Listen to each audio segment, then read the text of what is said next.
Quantum Fiber Studio. This is Brock and Salk on Seattle Sports. Brock Ewert is my hero. Jay Buhner just punched me in the kidney. We're going to accuse you of the interview. Doesn't really work that way, Sherm. This is a show that has my name on it. It kind of does, though. Now, here are your hosts, Brock Ewert and Maxx Salk. Hello! All right, good morning. Hi, everybody. It's the Brock and Salk Show here on Seattle Sports on 710, seattlesports.com, the Seattle Sports app, all the podcast platforms, 97.3 HD2 and YouTube. Those are all different things, all different ways you can listen to the show and watch the show and interact with the show.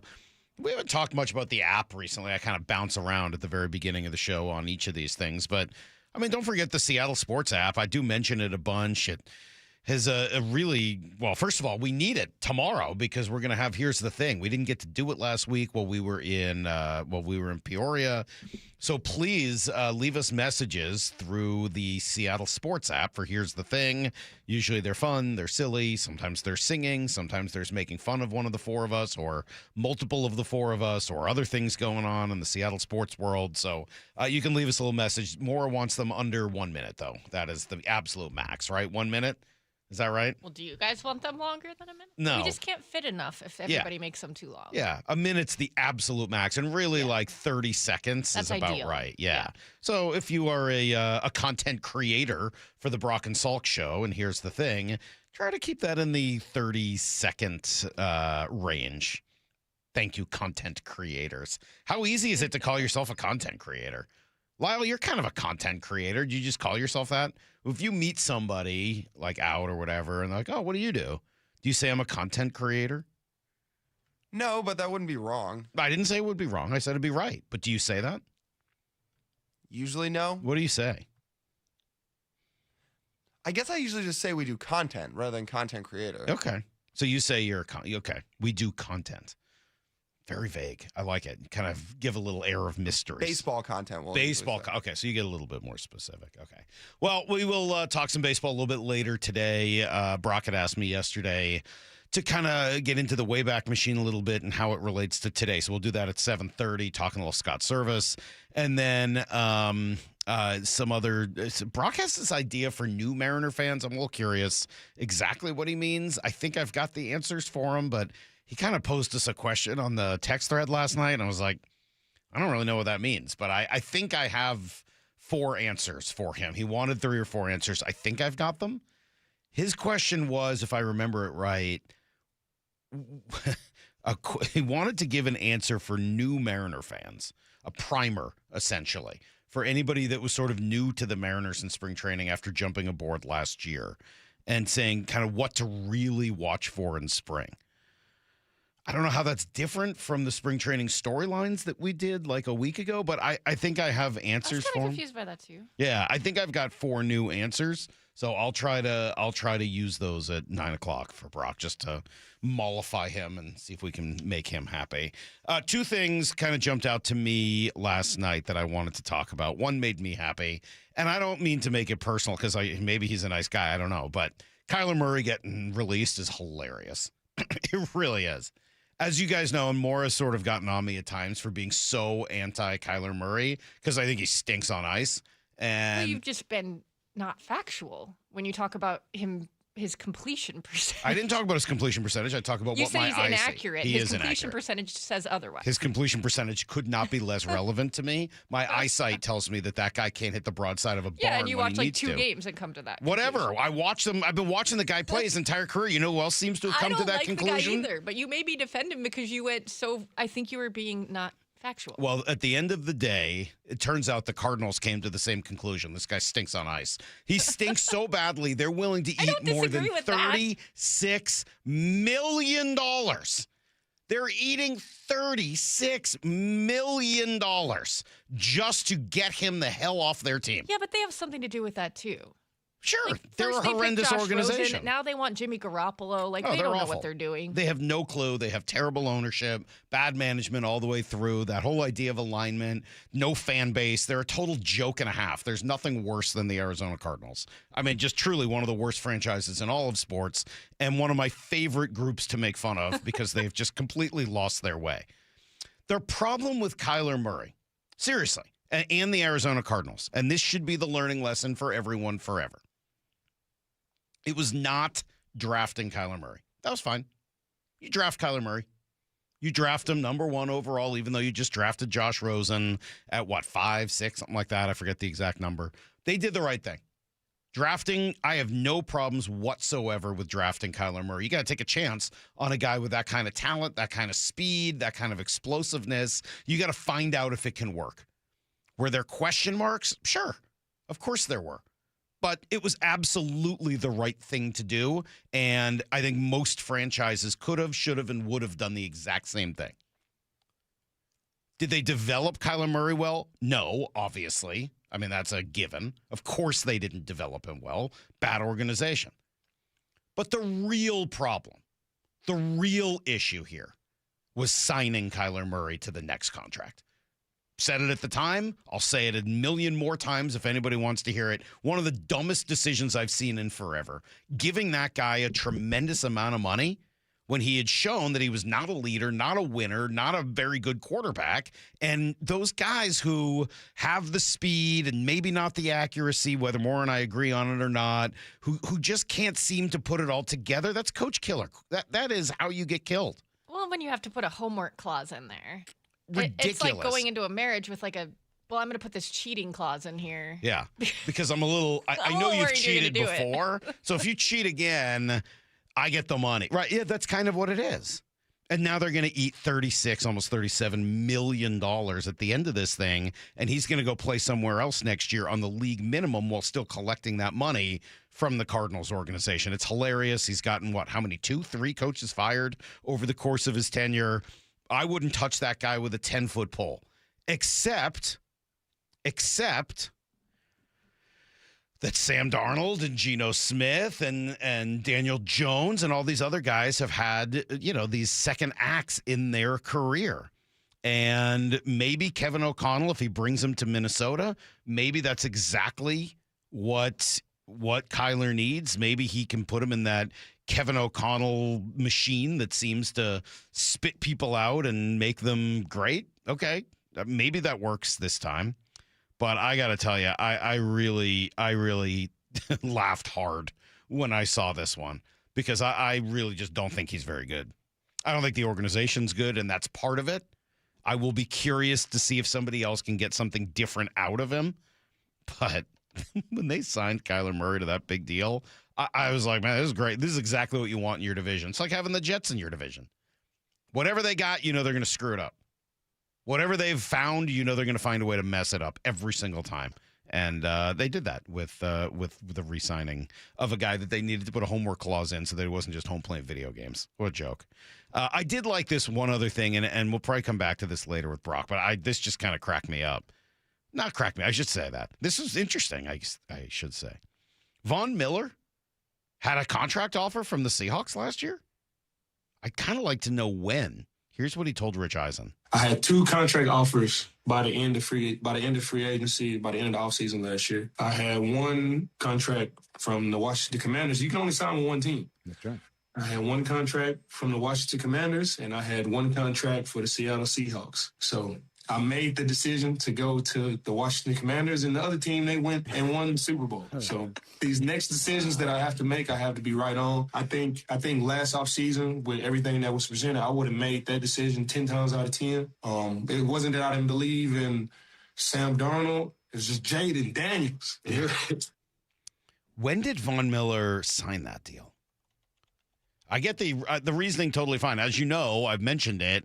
I threw a couple shekels on the Commanders to win the Super Bowl last year because of Jaden Daniels. I'm not going to rip him for that decision at all. Obviously, he was wrong. I was wrong.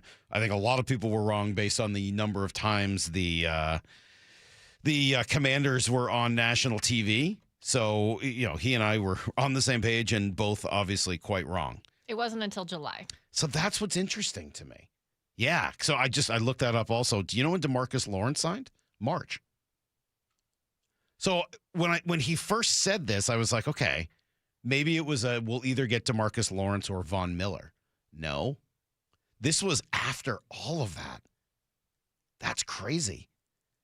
That's knowing that they had DeMarcus Lawrence, Chenna Nwosu, and both of the two kids. Chenna Nwosu was still a little banged up, though, right? He was. There might have been a little uncertainty as to how strong he was going to come back. That's true. And then there was also the possibility he would be a cap casualty last year.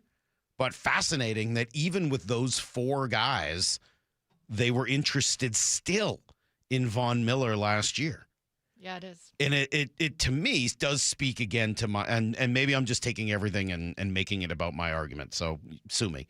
But another reason why I would be a little hesitant to include Derek Hall in a deal for another edge guy. In this case, we've been talking about Maxx Crosby, in a world in which, boy, Maffe's out of here and we don't know what's going on with the other two yet. So just a thought that they still wanted even more depth at that position, veteran depth. And it tells me he could be a possibility this year, that Khalil Mack could be a possibility this year, that Trey Hendrickson could be a possibility this year. That all three of those big names that are out there, in addition to Maxx Crosby, he can never have enough guys coming off the edge. Can never have enough guys coming off the edge. And we know that Mike McDonald specifically likes those veteran guys that he can put into the right spots because they're smart, because they understand the game. All right, I got to take a quick break. We'll come back. We'll give you everything you need to know, including a curious decision made on the behalf of Cal Raleigh. It's next on Brock and Salk. MLB Network insider John Morosi with Wyman and Bob.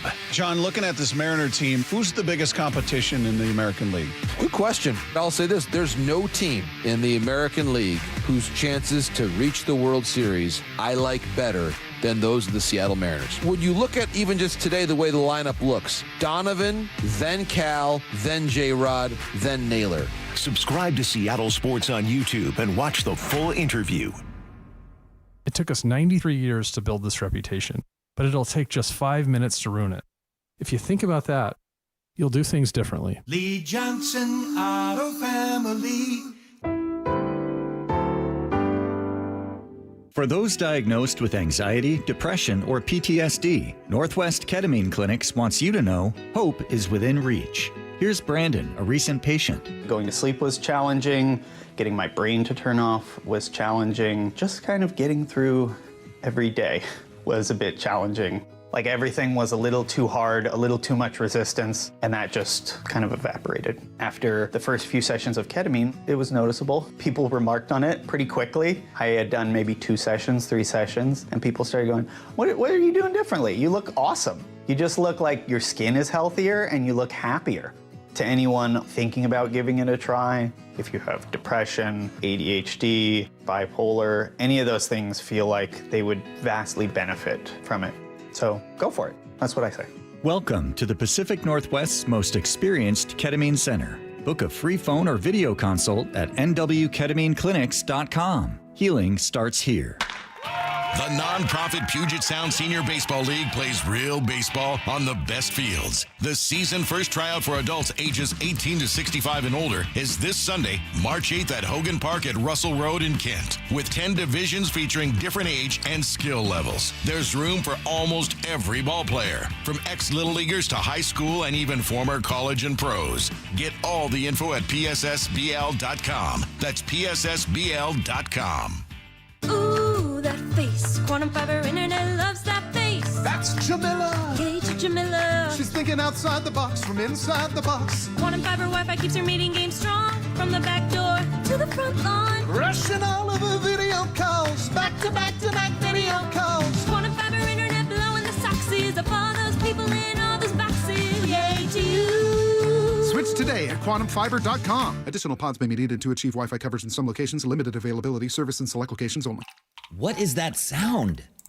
Ugh, that sounds like a plumbing sound. Luckily, there's a company that fixes all the plumbing sounds across Puget Sound. That's All Sound Plumbing. Puget Sound's plumbing experts. Have a sound? Visit allsoundplumbing.com. My name is Whitney Allen, and I'm a widow. My husband, Ryan, died. We never thought we'd ever have to use life insurance, but the unexpected happened. With Ethos, signing up was fast and 100% online. You can get a quote in seconds, apply in minutes, and get same-day coverage. No medical exams, and you can get up to $3 million worth of coverage. I'm grateful we were prepared. Get your free quote at ethos.com/game. That's ethos.com/game. Paid spokesperson. Time spent on application may vary. Online health questions required. Evan Cohen here. In life, as in sports, the pros make it look easy. That's why pro golfers like Jason Day, Ben Griffin, and Patton Kazire trust the pros in lawn care. True Green. They have the experience and expertise to give you a lawn worthy of the PGA Tour. And since True Green does the work for you, you get more free time, or more tee times. So stop stressing over your lawn and start loving it. Sign up now at TrueGreen.com because nobody makes it easier to get a golf course quality lawn than True Green, the official lawn care treatment provider of the PGA Tour. Don't miss Three Tree Roofing Mariners Cactus League Baseball. This could be two. JP has it, goes to the bag, steps on second, fires to first, double play. Broadcast times at SeattleSports.com.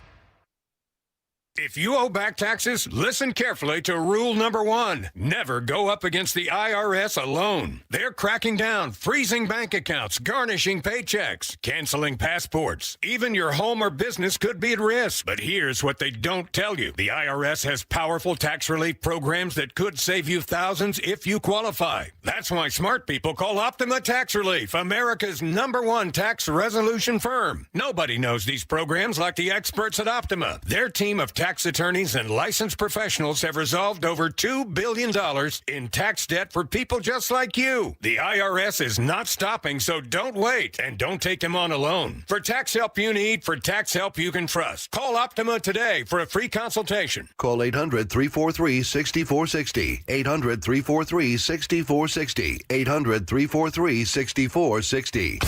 Optima Tax Relief. Some restrictions apply. For complete details, please visit OptimaTaxRelief.com. Cashback is not available on gas in New Jersey and Wisconsin. Couponing. Wow, you didn't strike me as the coupon type. Just trying to stay ahead of inflation. Gas, groceries, everything. It's all more expensive. I need to save wherever I can. Have you tried Upside yet? Upside? What's that? It's a free app that I use that pays cash back for every gallon of gas I buy. You've got to buy gas to get around anyway. Might as well get paid for it. Come on, does that really add up to anything? I've already made around $200. The extra cash helped pay down my bills, and I even had a little extra left to treat myself. And the Upside app is free? Totally free, and the cash back is real. You can transfer the cash right to your bank account. I'm downloading Upside right now. Download the free Upside app now to earn cash back every time you buy gas. Use promo code ENJOY to get an extra 25 cents per gallon on your first tank. You can cash out anytime right to your bank, to PayPal, or a gift card for Amazon and other brands. Just download the free Upside app and use promo code ENJOY for a 25 cents per gallon bonus on your first tank. That's code ENJOY for a 25 cents per gallon bonus. This hour is brought to you by Goldberg and Jones. Need to know. 15 minutes past every hour with Brock and Salk. Presented by Marquee Data. Here's what you need to know. Up first. All right, probably shouldn't be a big surprise to anybody, but the Seahawks officially will not franchise Ken Walker, paving the way for him to become a free agent. Here was Adam Schefter yesterday. You can't pay everybody, and it's almost like the Super Bowl tax. Everybody wants more money, and inevitably there are some casualties along the way, and in this particular case, they can't afford to franchise Kenneth Walker. Not going to tag him at all. He's going to get to the open market, and my guess is with all the teams out there that need running backs, he'll find an offer somewhere else that is more lucrative than Seattle, and he'll be leaving Seattle. It just cracks me up, some of the national story around this. I keep getting asked to come on various shows around the country, and everyone's shocked by this. Like, yeah, seems about right to me. If you want to maintain a championship caliber roster, you have to be incredibly careful who you decide to pay and how much you decide to give them. And even more than that, you've got to look at what position they play and where you want to invest your resources, because you only get so much. Ken Walker is a good player. Ken Walker is a good player. He had a great final month or so with the Seahawks. To me, that doesn't require overspending, and the Seahawks seem to be very much on the same page. Michael Giannitti, who helped found Spot Track, was on with, I believe, Wyman and Bob yesterday. When you put a percentage based, it's one of the lower percents in terms of average salary in the league. It's down there with safeties and tight ends, and slightly still above the kickers, but we'll see where that goes with some of these Brandon Aubrey numbers we're hearing. You need 3 or 4 of them at any time. You need 5 in the room. You know, the injury history hasn't been great. There's been a lot of reasons to deflate this thing. None of them really worthy of where it currently stands. And like I said, I think we'll see the number healthily get above 20 million with a couple new extensions this year. But like I said, most of the average open market players are still hanging around that 10 million from a max standpoint, and I do think that's where Walker will land. Yeah, so just, again, depressed market still for running backs, as there's always another supply of them, and unless you can do it consistently year after year after year at the elite level, yeah, you're probably just not going to get the kind of money that you want and feel like you might deserve. Here's the second thing you need to know. All right, going to be a little bit of a different look for the Mariners here over the next week or two, as a few of their biggest stars are off playing for their home countries in the WBC. Yesterday, Brian Wu got his turn to pitch for the M's. Gave up a couple of runs through 48 pitches in 2 1/3 innings. That's good. It's good to just see him starting to build up to 48 pitches. He knows that he doesn't try to do a whole lot at spring training. Keep it simple. I mean, you guys know how I am. I'm not trying to change as much as I am just trying to be more and more consistent. Keep things, the simpler the better for me.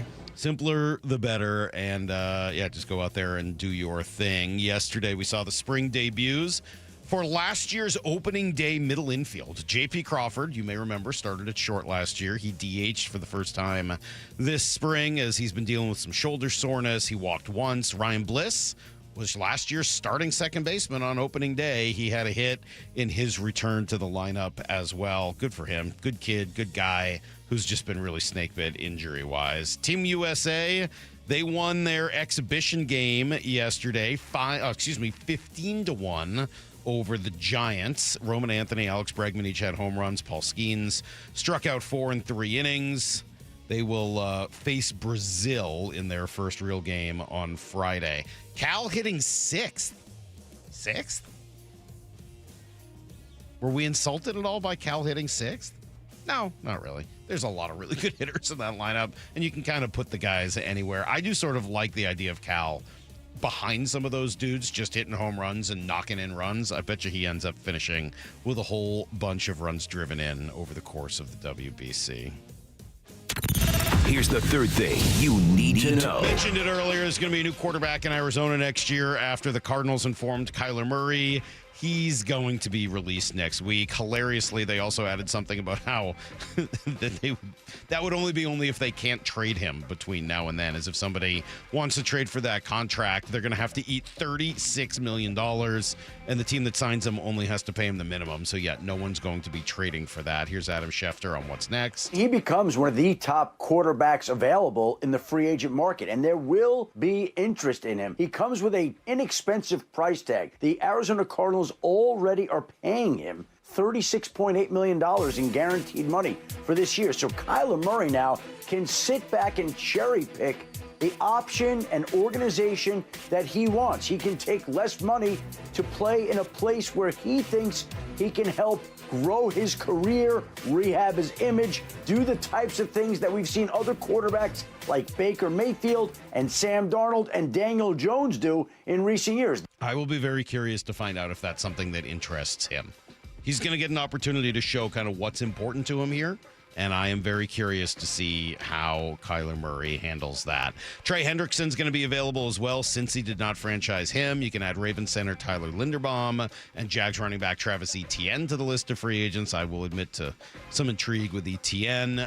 Kraken will host St. Louis tonight. Torrent will be on the road in Ottawa. That is everything you need to know. 1/4 every hour here on the Brock and Salk Show. All right, one of the big stories for this week anyway, and Hawk Blogger kind of made it one for us when he joined us earlier in the week, has been Maxx Crosby, and whether or not he gets dealt out of Vegas, and whether or not Seattle is the right place for him to go, and what you would have to give up in order to make it happen. We wanted to learn a little bit more about Crosby, about the Raiders, and just about what it would take to get him. So we went to the source. Stick around. You'll hear it next on Brock and Salk.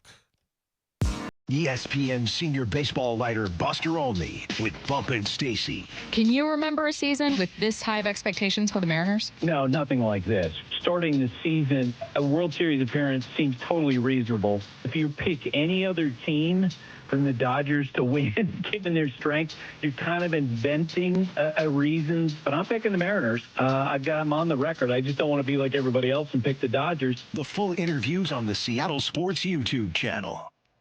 All right, miserable, wet, kind of chilly night. Not too cold, but certainly wet. So your home, your house, it needs to be well insulated. So on nights like this, it feels cozy and comfortable. And it's amazing how many homes in Western Washington really aren't. They lack insulation in those really important spots. So you got to call Crawl Pros, get them to come out, and they can help you with any issues you're having with your insulation. And if you've got issues there, they can even help you find what rebates might be available to help pay for it, which is pretty cool. Yeah, if you're a PSC customer and your home was built before 1990, you could get a rebate to cover up to 95% of the cost of that insulation job. Or if you're worried about water intrusion, that can be a problem this time of year with all the rain. Yeah, be careful and get Crawl Pros out there to take a look around. If you're worried anything's going on in that crawl space or attic, critters, water intrusion, mold, plumbing issues, whatever it is, call Crawl Pros and schedule your free corner-to-corner inspection at crawlpros.com. Snoqualmie Casino and Hotel welcomes Seattle Golf Show March 13th through 15th at Puyallups Washington State Fair Event Center. Parking's free. Get front door bonus golf, see 100 exhibits, top courses, and shop big brands with Putts Golf. Tickets, seattlegolfshow.com. This is Rick Jones of Goldberg Jones Divorce for Men. As a family law attorney, I know firsthand the challenges and obstacles men face in divorce and custody matters. Our firm is committed to protecting what matters most, and we're on your team. Find us at goldbergjones.com. This baseball season, Toyota of Kirkland and Toyota of Renton have you covered with every play. With their lineup of Tundras, Tacomas, and the all-electric BZ lineup. Versatile, powerful, and innovative. All built to elevate your drive. Take a test drive at either location and head home or to the ballpark in that Toyota the same day. Whether you're in the north or the south, they've got you covered. Visit Toyota of Kirkland and Toyota of Renton or online at toyotaofkirkland.com and toyotaofrenton.com. Are you ready to make a difference for the environment while helping the visually impaired at the same time? Then donate your vehicle to Heritage for the Blind today by calling 1-800-983-6530. Every donated vehicle will either be properly recycled in an eco-friendly manner or given a new life through reuse. Donating your vehicle is easy. Simply call 1-800-983-6530 and Heritage for the Blind will do the rest. They'll even arrange for your vehicle to be picked up at no cost to you. And for a limited time, when you donate your car, you'll receive a $200 restaurant voucher and a 2-night, 3-day hotel stay at one of 50 locations. Call 1-800-983-6530 right now to schedule your vehicle donation and make a positive impact on the environment while helping others. Heritage for the Blind, where every car donation counts and every person makes a difference. Call 1-800-983-6530 now. This advertisement is paid for by Heritage for the Blind. Seattle, want to win tickets to opening day? Emerald City Athletics is turning workouts into wins. Activate your free trial today and get automatically entered to win opening day tickets. Emerald City Athletics is more than a gym. They're locally owned and rooted in Seattle pride. For a limited time, try Emerald City Athletics for 29 days free and get entered to win opening day tickets. Visit emeraldcitygyms.com to get started. Emerald City Athletics, smarter fitness, real results, champion energy for all. Advanced Hair Restoration, the simple one-day hair loss solution that's guaranteed to regrow your own natural hair. AdvancedHair.com. AdvancedHair.com. Brock Ewert here with my buddy Shannon O'Kelly from IRG Physical and Hand Therapy. Shannon, we met about a decade ago when you came into the studio, and at that point, IRG was humming, but you were not 40 locations strong all over the neighborhood. How have you done this and why? Number one, Brock, great people. Our strength here at IRG is our people. Secondly, we are a company that has a culture of giving back and taking care of our patients, taking care of our team, and thirdly, taking care of our community. We want to be your family physical therapist. More importantly, we want to be your family's neighborhood physical therapist. We want you to come in, have a great experience, and get better and get out there and be pain-free and function. Take care of your friends. Taking care of your neighbors, taking care of your community, and taking care of Western Washington. With over 40 locations now, that's exactly what IRG Physical and Hand Therapy is doing. Find them in person, find them online at irgpt.com. That's irgpt.com. Guys, did you know your testosterone affects everything in your system, including how you feel and perform every day?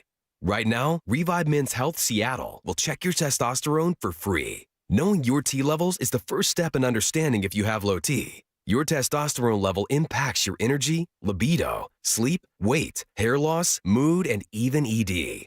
Maintaining an appropriate T level can change your whole life. Most men start to see changes in their hormone levels in their 30s. Experience and results matter. So what are you waiting for? Get your T levels checked today by local, experienced, and trusted men's health experts. They've helped thousands of men since 2011. They're so confident they can help you, they even guarantee it. Call Revive today and schedule your free testosterone test, free exam, and free consultation.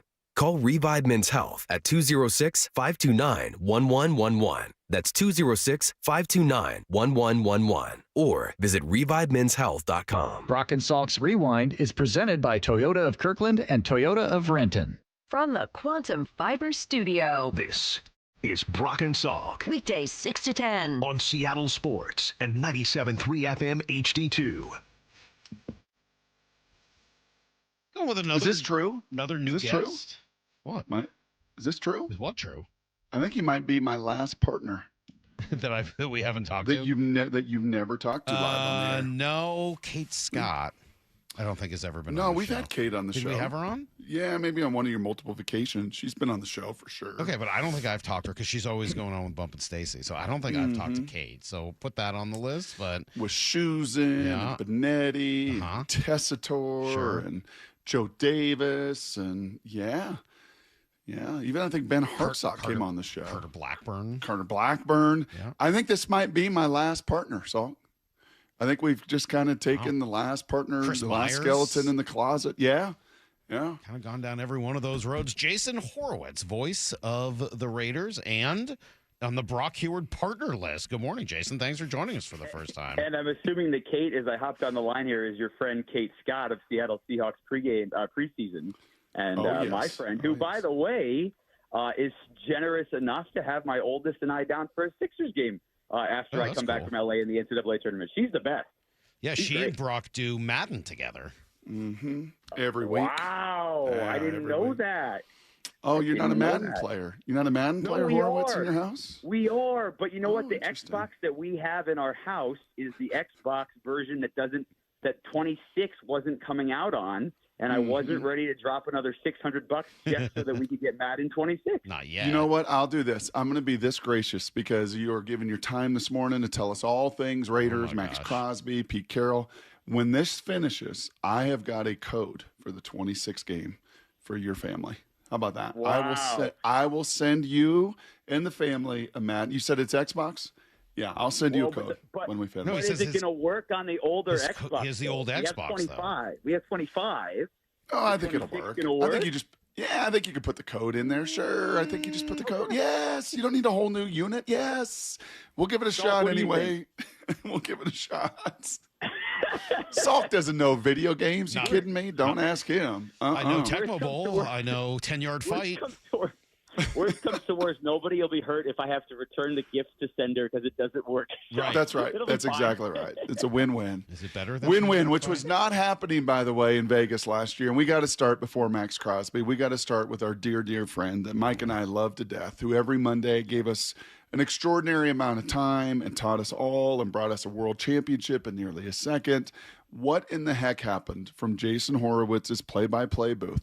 What in the heck happened with Coach Carroll and the regime last year?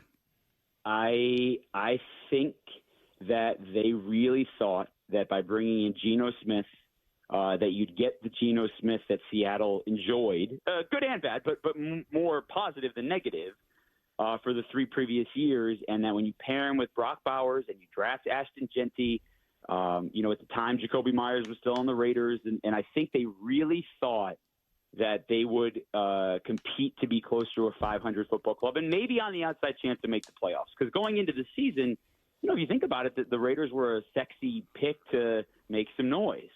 And obviously that never happened, right? The Raiders had the worst offensive line in football, and I don't think it was close for the second straight year, even with drafting Ashton Genty. And I don't think this was his fault at all, but they finished dead last in the NFL in rushing. And I think the hire of Chip Kelly turned out to be a disaster. I don't think he and Pete were ever really on the same page. And then Pete obviously made the decision to let him go midseason. And then you throw in the fact that, like every team, there's injuries. The defense was, numbers-wise is bad, but defense was okay enough to keep them in certain games. Special teams was the worst year the Raiders have had in forever. And you put it all together, and you had an historically bad season. And Pete's obviously now on the outside looking in. But I go back to what you guys were saying.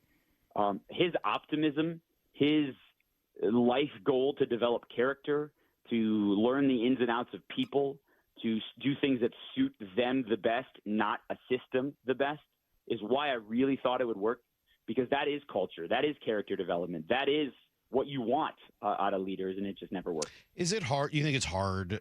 I don't want to get too caught up in the Pete thing, but is it hard, do you think, to do it again? Like, you're Pete Carroll. You had built the whole thing in Seattle. You'd been there for over a decade. And I think it can be hard sometimes because you almost – it's like you got to start back at square one rather than at the end of the novel where he was. And it's hard to rebuild all of those systems.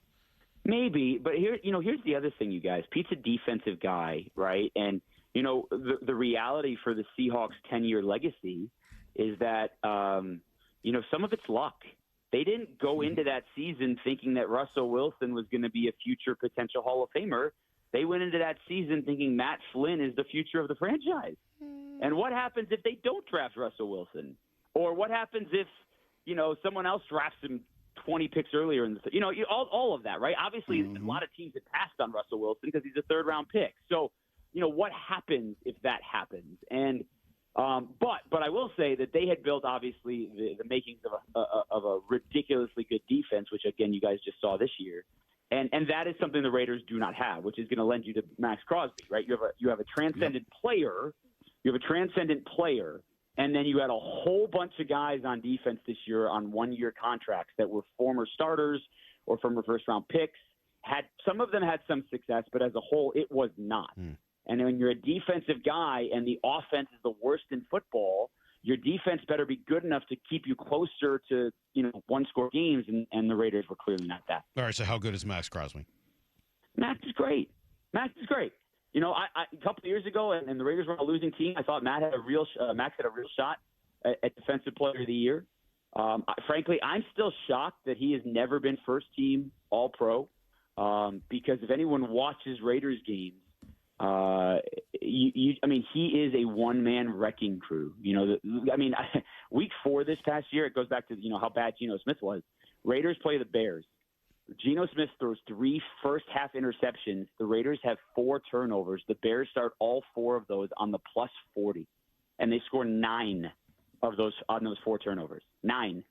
And Maxx Crosby had 3 sacks, 4 tackles for loss in his first career interception, and the Raiders have a chance to win because of that. So Max is first in the building, everything you've ever heard of with regards to his effort, his tenacity, his desire to win, the fact that offensive lines are throwing 2 and 3 guys at him at every play. But sometimes I wonder, and this is just kind of rumblings that you start to hear now because of all the background noise. I wonder if some of that is tough for guys in the building to match. And I think – look, if you're on a really good team or a team with a bunch of good players, it's not a problem, right? You want guys like that. You want that guy to build it. If you're on a team where it's really bad, you want him to be the example, but he also has to bring guys up to him, and I think sometimes that can be hard. Jason Horowitz, voice of the Raiders, and so much more. You'll hear him all over NCAA basketball, Sirius Radio, a voice that is everywhere. I'm not asking you to report. That's not your job as the voice of the Raiders. But if you were to speculate on what's going to happen this week, what we're calling pre-agency, with free agency beginning next week, and all this smoke from Tom Pelissero and Ian Rappaport that the Raiders are not going to do what the Bengals did a year ago with Hendrickson and let him just sit out there and waste value, that if a move's going to be made, a move could be made this week. Your gut feeling on that? My gut is if a move is not made in the next 10 days, it's not going to be made. That's my gut. Because, once teams start – and maybe, again, I'm totally wrong. Michael Parsons was traded in August. But once teams start spending a lot of that money, your options go away. Mm-hmm.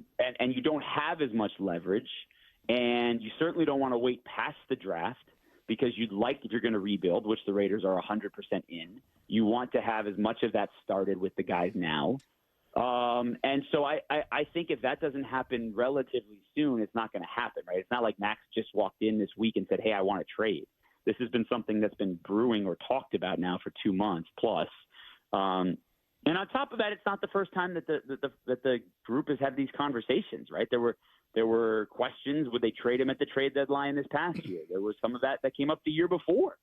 And obviously John Spytek was part of that. So he's well-versed in Max. He's well-versed in Clint Kubiak and what they want to do. He's well-versed, I think, in the value that they are willing to get for him. But I also truly do believe that they know that they will be a better franchise with Max on the field than without Max on the field. But the question is, will Max be on the field? And that's something they have to figure out. How much do they need to get back for him if they deal him? Yeah, I think you got to get a player. Now, I've seen, a couple of picks, obviously, in a player. Now, are you going to get 2 ones in a player like Dallas got? I don't know, right? He's older than Micah Parsons. He's coming off a couple of knee injuries the last couple of years, which he's never had before. Could you get a 1 and a 2? Could you get a 1 and a 3 in a player? Would they settle for that? I saw, some mock trades where they just get a 1 and a 2 and no player. So I think it all depends, right? And here's the other part to all this, guys, is that, John Spytek is new to this. He drafted last year, and obviously we had a lot of success with some previous organizations in the draft process as the second and third in command. But in order for this to work, if you are going to trade Max, you have to believe that the guys you're picking are parts of the franchise for the future. And if you look at the Raiders' history recently, the last 10, 15 years, there are lots of drafts where guys never made it 3 or 4 years from an entire draft, and that is a problem. Now, that is not John Spytek's problem, but that is the Raiders' recent history problem, and that's kind of how you get to where we are. Yeah, and you also got a problem in that you got Holmes, Herbert, and now Bo Nix. And I think all speculation is it's going to be Mr. Mendoza, right? I mean, is that kind of a... Oh, yeah.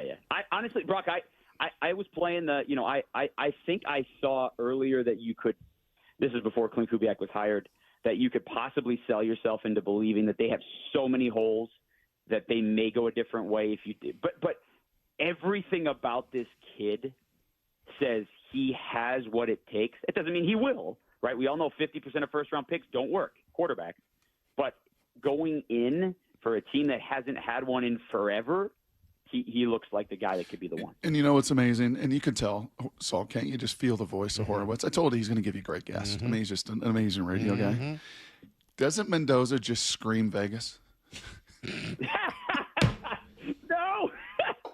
Mendoza, I know he's from Miami, and I know he went out to Berkeley, which is San Francisco, and I know he won a national championship in Blue. To me, Fernando Mendoza screams like Dubuque. Yeah, Green Bay, maybe Indianapolis, not Vegas. Yes. I love it, man. I really do. And there's a lot of reasons I won't share personally as to why. And there's some things I don't know, but kind of have some speculation on. But there are so many things about him that you want to root for, and that's wonderful. And the whole didn't have, he was going to go to Yale because he didn't have offers, then went to Cal, Indiana, the gross of all gross of college football until 2 years ago, and they go undefeated and they beat Alabama and Oregon and Miami to do it. And then the touchdown run on 4th down that no one will ever forget kind of makes you feel like how Vince Young beat USC. It's just, you want him to succeed, and I want him to succeed as a Raider. So take me back to the idea of a Crosby trade for a moment. So you said it's got to be a player. What does that mean? That's what I think. What does that mean to you when you say it's got to be a player? What kind of a player? Is there a position? Do they have to be a young player? Do they have to have a certain amount of time? What does that look like? How about Gray Zabel? Will you guys trade Gray Zabel? I'm going to guess the answer on that one is no. So what does that mean? What else does it mean? I think it means that it has to be a player that the Raiders can plug and play for at least 2 years and is going to have success. That's what I think it means. Yeah. And you see different names that are floated out there, and maybe it won't get any of those guys. But the Raiders really do have so many needs. And I know there's, 10 draft picks with compensation coming, compensatory picks coming. and $100 million to spend in free agency and all of that. And I know all of that. But when you are as bad as this team was this past year, you have 2 or 3 holes on the offensive line that need immediate plugging. You need 2 receivers that need immediate plugging. You need 5 or 6, maybe 7 defensive start. You can't get all that in a draft or free agency, right? You can't. And even like a good draft, and the Seahawks are good at drafting, right? Even a good draft brings you 3 or 4 players that are future great players for your franchise for years to come. That's 2 or 3 drafts that it takes, not 1.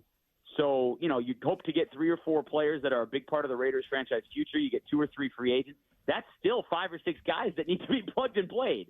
So I would like at least one more, player to add to that from this trade, if they make a trade. Jason, just a couple last minutes here with you. A couple adjectives, if you were to define Maxx Crosby from being around him more than any of us are, being around the team, calling the games over the last few years.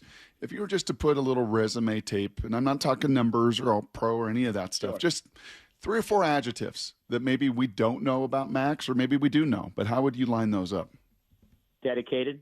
Dedicated is number 1, right? Win, lose. Obviously, that changed when they shut him down this year, but dedicated would be number 1.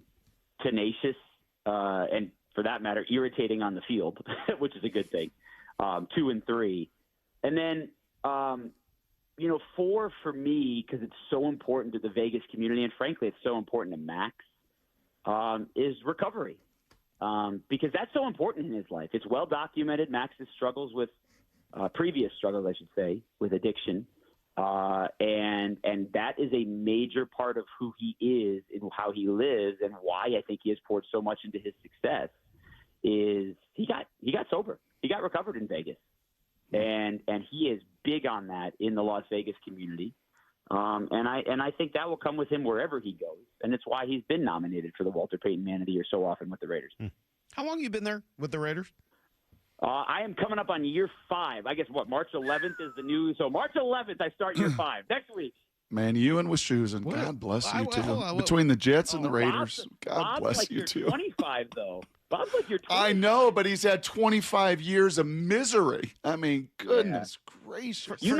Brock, you may or may not know this. I live in the town that Bob grew up in. In fact, I live about a quarter mile away from the house he grew up on. He grew up across from the Westfield, New Jersey library. And I live down the street from there, and he lives one town over from us now. Now, he's too busy with hockey and football and all the other stuff he does. I never see it. And he's a massive golfer. So you don't live in Vegas? I do not live in Vegas, no. Yeah. No, how could you live in Vegas raising a family, Salk? He's got young kids. Oh, He's You doing can all live in these Summerlin. There's a lot of places. You don't have to live on the Strip. It's not like he needs to live at the Cosmo. This is a wonderful world we live in where you can very easily be someone who's all over the place. And the other part, too. Brock wouldn't know anything about that. No. Yeah. Hey, Brock, I did send a picture, Salk, though, to Brock this summer, because my wife and I were in Seattle when we had preseason game 1, and it was her birthday, and we had a nice 3 days. And we rode the SS Puyallup. I'm never going to get it right. Puyallup? Jason. Oh, that's Brock's hometown. Jason, after all these years together, all the training we did on how to say it right, I can't do it. It's very easy. It's a church pew.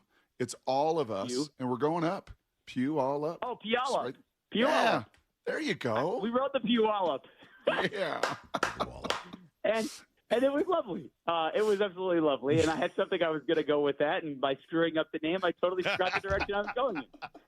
You said you had a lovely 3-day weekend in Seattle, and you got to see all the goodness, and we are spoiled. I didn't see Brock, though. I never saw Brock there. No. I don't know what happened. He hides. Running around, Jason. I'm running around. Busy guy. It's very difficult to find him. You have to go to Damon's house and knock really loudly. All right. Hey, Jason, thank you. This was great. Thanks for teaching us a little bit. We need to learn a little bit more about this guy. And the one thing, Brock, I think I'm going to take from this is he said in looking for a player, he needed 2 years. So that's going to pretty much take Derek Hall out. Well, let me ask this, though. Let me ask one last quick thing here before we got to run. If you were on our side, if you were the Seattle Seahawks, Jason, and you saw them in the preseason, you watched them and they're world champs and all of it. If you were on our side of this aisle, would you do this deal? Would you give up a 1 and a Derek Hall? Would you give up a 1 and a 3? 2 1s and Derek Hall is what you said. That was the deal you said. Let's be fair. You said 2 1s and Derek Hall, who's in the last year of his rookie contract. Would I give up that for Maxx Crosby? Knowing, by the way, that Boye Mafe is moving on. Hey, you got to give him the details. So here's the thing. Here's the thing. You guys have something good. Why mess up something that's good? That's the one thing. And correct me if I'm wrong. If you like Derek Hall's next contract won't be as valuable as Max, or won't be as expensive as Max.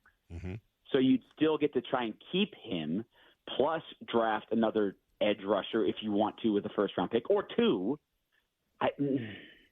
This is why Jason and I fought. Salk, this is why Jason and I fought all the time, because I was, as you know, I'm a progressive. I'm always about being very progressive. That's not true. And Jason's just very stuck in his ways. Let's just stuck with being good. Puyallup. Yes. I got it. Puyallup. And here I am. We're not just settling with being very good. Like, we got to push the envelope. We got to evolve. We got to be progressive, Jason. I don't think no. But here's the difference, Brock. I don't think you're settling. I think you're still thinking forward about, okay, we like Derek Hall. We're going to pay him, but it's not going to be as expensive, which means we could also then pay someone else, and we're progressing in that direction. I don't think that's settling. Yeah, I would say it's more, Brock. That's more evolution. Another word you have a complicated relationship with. So just go down that road instead. Oh yeah, Brock doesn't believe about the Galapagos, huh? Well, you know what? Oh, microevolution's been around. Okay, we love you. See you later, Horowitz. We gotta go. Right. Thank you, Jason. That was fun. See you during the tournament, I'm sure. Jason Horowitz. We almost got into a space we didn't want to, so we quickly pulled back out. We don't need to go deep into into Brock's beliefs. No, it's really helpful to hear all that. It was interesting that he sounded not as high on Maxx Crosby as I thought he was going to. Would you agree with that? Like, he was high. Like, it's not like he was like he's a bad player or anything like that. But I was kind of expecting there's nothing like Maxx Crosby. This dude's unbelievable in his hard work and his effort and his energy and what he does on the field. And maybe everything was just so bad in Vegas last year that there's just no way to look at anyone in a positive light right now. And it's just sort of everything was so unbelievably negative. But I don't know. I was expecting a little bit more behind that. The Seahawks are in a fascinating spot here with their edge rushers. We think Boye Mafe's gone. We don't know what's up with DeMarcus Lawrence. Chenna is probably due for a salary cut at this point. And, Derek Hall's the one guy that I feel like you're kind of counting on for next year without any question marks. And then you've got a bunch of veterans out there. It's not just Maxx Crosby. It's Trey Hendrickson. It's Khalil Mack. It's Von Miller. I'm not saying any of those guys are at the same level as Maxx Crosby is. They're not. He's much better than anyone in that group, with the possible exception of Hendrickson. But the what you'd have to give up in order to get him, I think, is a huge part of the conversation. And if it doesn't involve somebody else who plays the same position, I'm all ears. 2 first-round picks does not scare me off. 2 first-round picks and Derek Hall does, because not only are you losing one of those guys that plays the position, but you're giving up 2 of your primary means of acquiring somebody else to replace Derek Hall. It just doesn't. And you're spending a lot of money, which is fine. I don't mind spending the money on Maxx Crosby, but it's not like you're going to spend the money on Maxx Crosby and sign Trey Hendrickson. So the edge is so important. It's vital. And he's really, really good at playing it, and I would love to have him here, but you got to hold firm to what actually makes sense. And that's been a theme for the Seahawks. So it leads me to a question. We're going to kind of bounce from what you do on the edge of your defensive line to what you do at running back. The Seahawks are essentially letting Ken Walker go to free agency. So here's my question that I'm going to ask Brock, and I think I've got an answer for it, but I would kind of like yours as well. This decision to let Ken Walker go to free agency, is this about him or is this about them? Is this because of who Ken Walker is, or is this about who the Seahawks are? We'll try to answer that together next. It's Brock and Salk, Seattle Sports on 710, seattlesports.com. Keep built the Seahawks into the 2025 Super Bowl champions. They are bringing the Lombardi back to the Northwest. And every Thursday afternoon at 4, he's on Seattle Sports. I mean, we have higher expectations for ourselves. It's the John Schneider Show, presented by Silver City Brewery. 2025 NFL Executive of the Year, John Schneider. I think it's the ultimate organizational award. Every Thursday at 4, exclusively on the home of your Super Bowl champion Seahawks, Seattle Sports. At Big Trees, you don't have to shop alone. Certified arborists are available to help you choose the right trees for your yard. Plus, each tree Big Trees installs offers a 1-year warranty and a free aftercare visit from our board-certified arborists. Come visit the nursery, no appointment necessary, and see our wide selection of species. You'll find the perfect fit for your landscape needs at Big Trees in Snohomish, or visit us online at bigtreesupply.com.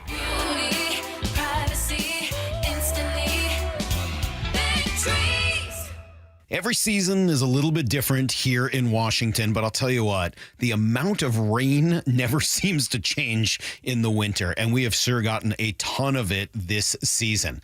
All that rain, all that water, it's all got to go somewhere. And if it makes its way into your crawl space, that's when it can create all sorts of problems, including real structural damage, which could really affect your home. But more importantly, for the health of your family, the water in that crawl space could create toxic mold, and that has serious health repercussions. Thankfully, we have Crawl Pros. They can come in and keep your crawl space dry, install a sump pump and drainage, and reroute that water back out and away from your home. They'll also take care of any mold that may have been created. Don't take the risk. It's too important. The best way to learn if you have any water is to ask Crawl Pros to visit your home and inspect your crawl space for free.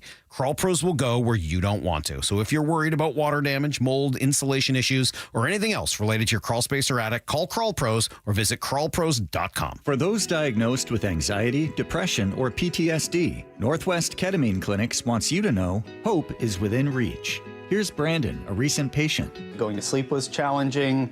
Getting my brain to turn off was challenging. Just kind of getting through every day was a bit challenging. Like everything was a little too hard, a little too much resistance, and that just kind of evaporated. After the first few sessions of ketamine, it was noticeable. People remarked on it pretty quickly. I had done maybe 2 sessions, 3 sessions, and people started going, what are you doing differently? You look awesome. You just look like your skin is healthier and you look happier. To anyone thinking about giving it a try, if you have depression, ADHD, bipolar, any of those things feel like they would vastly benefit from it. So go for it. That's what I say.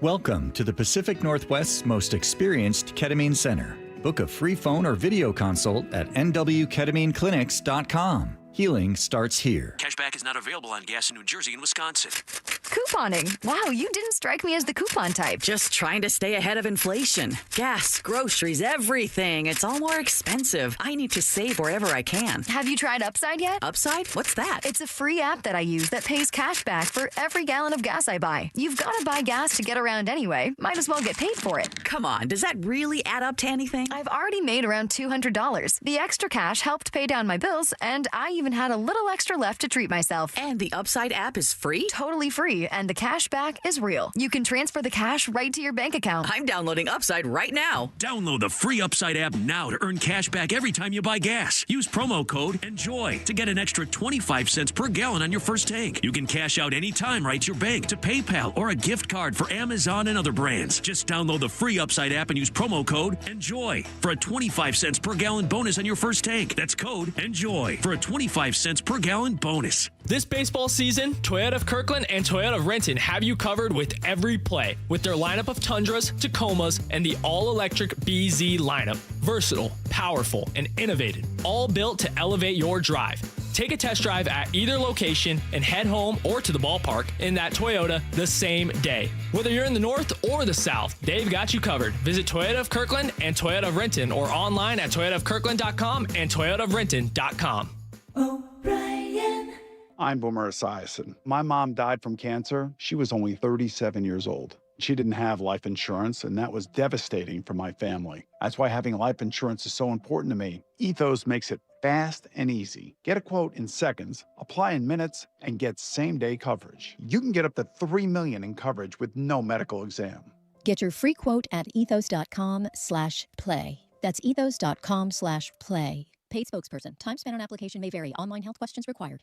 It's tournament time when the most talented teams survive and advance. And whether you're cutting down the nets or cutting through resumes, one thing's clear. The best teams are built with the best people. If you're hiring, you need ZipRecruiter. Their smart matching technology finds qualified candidates fast. You can add screening questions to get the right applicants and even filter to see who's recently active. Score the best for your team with ZipRecruiter. Try it for free at ZipRecruiter.com/USL. That's ZipRecruiter.com/USL. Meet your match on ZipRecruiter.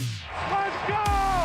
This is Seattle Sports. Streaming through the Seattle Sports app. KIRO AM Seattle. KIRO FM HD2 Tacoma. Home of the Seahawks, Mariners, and everything Seattle sports. This hour of the Brock and Salk Show is powered by Star Rentals, preferred supplier to the West's best contractors. Get it freaking out of! From the Quantum Fiber Studio, this is Brock and Salk on Seattle Sports. I don't read the internet, guys. Take the bull by the hands. And Brooke, you are.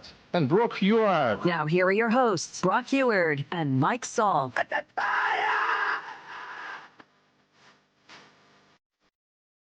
All right, Brock and Salk Show, yes, here on Seattle Sports on 710, seattlesports.com. The Seattle Sports app, please use that app and leave us a message for Here's the Thing tomorrow at 8 o'clock every Thursday. We admittedly didn't do it last week as we were at spring training and just busy and so much going on and all that. So no Here's the Thing last week, but please leave us a message this week and we'll kind of get back to all of that. Having a little technical difficulty with Brock, so we'll have him here in just a second. But I'll start by asking you guys the question that I threw out there before, and I already have a couple of texts on it. You can certainly text into the show at 866-979-3776. Ken Walker's going to become a free agent here. That much we know. We heard it yesterday officially from Adam Schefter, but we already knew the Seahawks were not going to franchise him.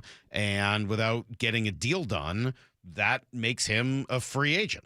So at the very least, they're willing to let him go somewhere else, willing to let him get to the market.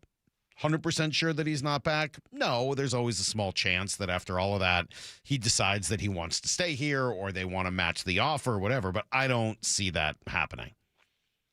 So is it because of him or because of them? Is it that they would be happy to pay a player, but they don't look at him and what he's done over the course of his career so far and say that he was consistent enough, healthy enough, good fit enough, personality, I don't know, whatever it is. Did they look at him and say, no, just not the right guy? He's not right. Yes, what he did over the last month was great, but we're looking at the entirety of his time here in Seattle, and it was good, not quite great until the end. And that's just not a player that we're, truly interested in having back. Or is this about the Seahawks saying, yeah, we just can't pay everybody? We like Ken Walker. We're not going to pay a running back. We like Boye Mafe. We're not going to do and pay that at that spot. We like Kobe Bryant, but you can only pay so much for a safety because they've got some real significant needs coming up and some significant guys that they've got to bring back. They've got to prioritize JSN. They've got to prioritize Devin Witherspoon. Eventually, it's going to be Byron Murphy, who I'm sure they are going to want to keep around based on the importance that he had this past year. So I don't know the answer to this, obviously. Is this about him or is this about them? Certainly both things could be true to at least some level. But for me, I hope it's about them. I hope this is the beginning of a very challenging process that is hard to navigate, but works much better if you don't fall in love, if you only fall in like. And when you hear Mike Macdonald discuss these things, it's when he sounds at his most Bill Belichickian. There are moments where he sounds a lot like a Harbaugh, moments where he sounds a lot like a Belichick, moments where he sounds a lot like John Schneider. He's an interesting cat in that, I think he's learned from a lot of these people and grown up watching it. I don't think Mike Macdonald is likely to fall too in love with any of his players. He likes them a lot, loves the human beings, but I don't think he's going to get caught with what got Pete, which was loyalty that went too far. Loyalty to people and players that didn't necessarily deserve that level of it, and that ultimately stung him in the end. Guys who he would give chance after chance after chance to, and eventually, thought that he had them under, in line, and they weren't. I don't think that's going to happen with Mike Macdonald. I think he is detached enough. That's not a negative thing. Just detached enough to be able to make some of these difficult decisions that are ahead of them. And I don't think it's because they don't think Ken Walker's a good player. I think he is a good player. I think he is. And certainly what he did over the last, month or two after Charbonnet got hurt and down the stretch here in this playoff run, it was great. But you can't pay a guy because he was Super Bowl MVP. And that's how you end up trading, 2 first-round picks or whatever it was for Deion Branch. You can't look at the guys, well, he had one great game. Yeah, it was the biggest game of the year, but it's a game. It's not a season or 2 or 3. So you do have to make some difficult decisions there. There's no doubt. And this is absolutely the decision that I would make to allow him to walk away. The Seahawks are pretty good at this, and they're going to need to be even better at it than they were a decade ago when the LOB guys all came up for their various contracts. Michael Giannitti was on yesterday with Wyman and Bob. He helped found Spot Track, which tracks a lot of the salaries in sports, specifically in the NFL, and he gave a thought on what the Seahawks like to do with their salary cap. I don't think Seattle's taken many risks when it comes to big-time extensions and certainly in free agency. I think they've been extremely useful with the trade, maybe early on, versus what some of these teams have figured out now, which is we can go get 80% of your player's contract and have you pay the signing bonus for us. I do think that's something Seattle's been doing quite heavily, even late in the summers. But from a structural standpoint, it's pretty vanilla. We're not going to give you multi-year guarantees. Even our quarterback, Sam Darnold, has year-to-year guarantees built in his contract right now, as you probably know. They've been pretty rigid with that. And when you have that kind of situation, you don't have to get yourself into too much trouble, and you're not sitting here looking at $100 million dead cap hits like some quarterback situations we're seeing in the league. Ooh, $100 million dead cap hit. I mean, that's just brutal, and you know what you're about to watch in Arizona is they're going to spend nearly $37 million on Kyler Murray to go play somewhere else next year. It's just hilarious. I mean, just absolutely mangling how to run a franchise. The Seahawks aren't going to do that. So I'm viewing this, and maybe I choose to view it this way, but I view this as a tremendous step forward. A tremendous learning, that they've learned from their past and recognize that you just cannot sustain being a Super Bowl championship style team year after year, especially without one of the top tier quarterbacks in the game, without making these difficult decisions. And again, that's not a shot at Sam Darnold, but I think we recognize that he's not Peyton Manning in his prime, Tom Brady in his prime, Drew Brees. I mean, he's not in that ultra elite category where you just say, all right, yeah, you can afford to have to make some difficult decisions elsewhere because the quarterback is going to make up for all of it. Can't do that. He needs talent around him everywhere. That's part of what we've determined about Sam Darnold. He's great in that spot. So you do have to make a difficult decision at running back. You're probably going to have to make some hard choices elsewhere, far away from the ball. But I don't want to have to make those difficult choices on the line of scrimmage. That's why you make this one. So that when, because you decided to pay Abe Lucas, because you decided to pay Charles Cross, because Gray Zabel's a first-round pick, and if this continues, you're eventually going to pay him, because you've paid Leonard Williams, because you're probably, and I would certainly rather pay Byron Murphy and make sure he doesn't go anywhere than pay this guy, Ken Walker. Again, it's not a shot at Walker and what he does. Super, super great player. So I'm proud of the Seahawks today. I'm proud of them. Yes, it's going to get a little bit more complicated when it comes to Devin Witherspoon and JSN because those guys don't play on the line of scrimmage either, but I think they're going to have a much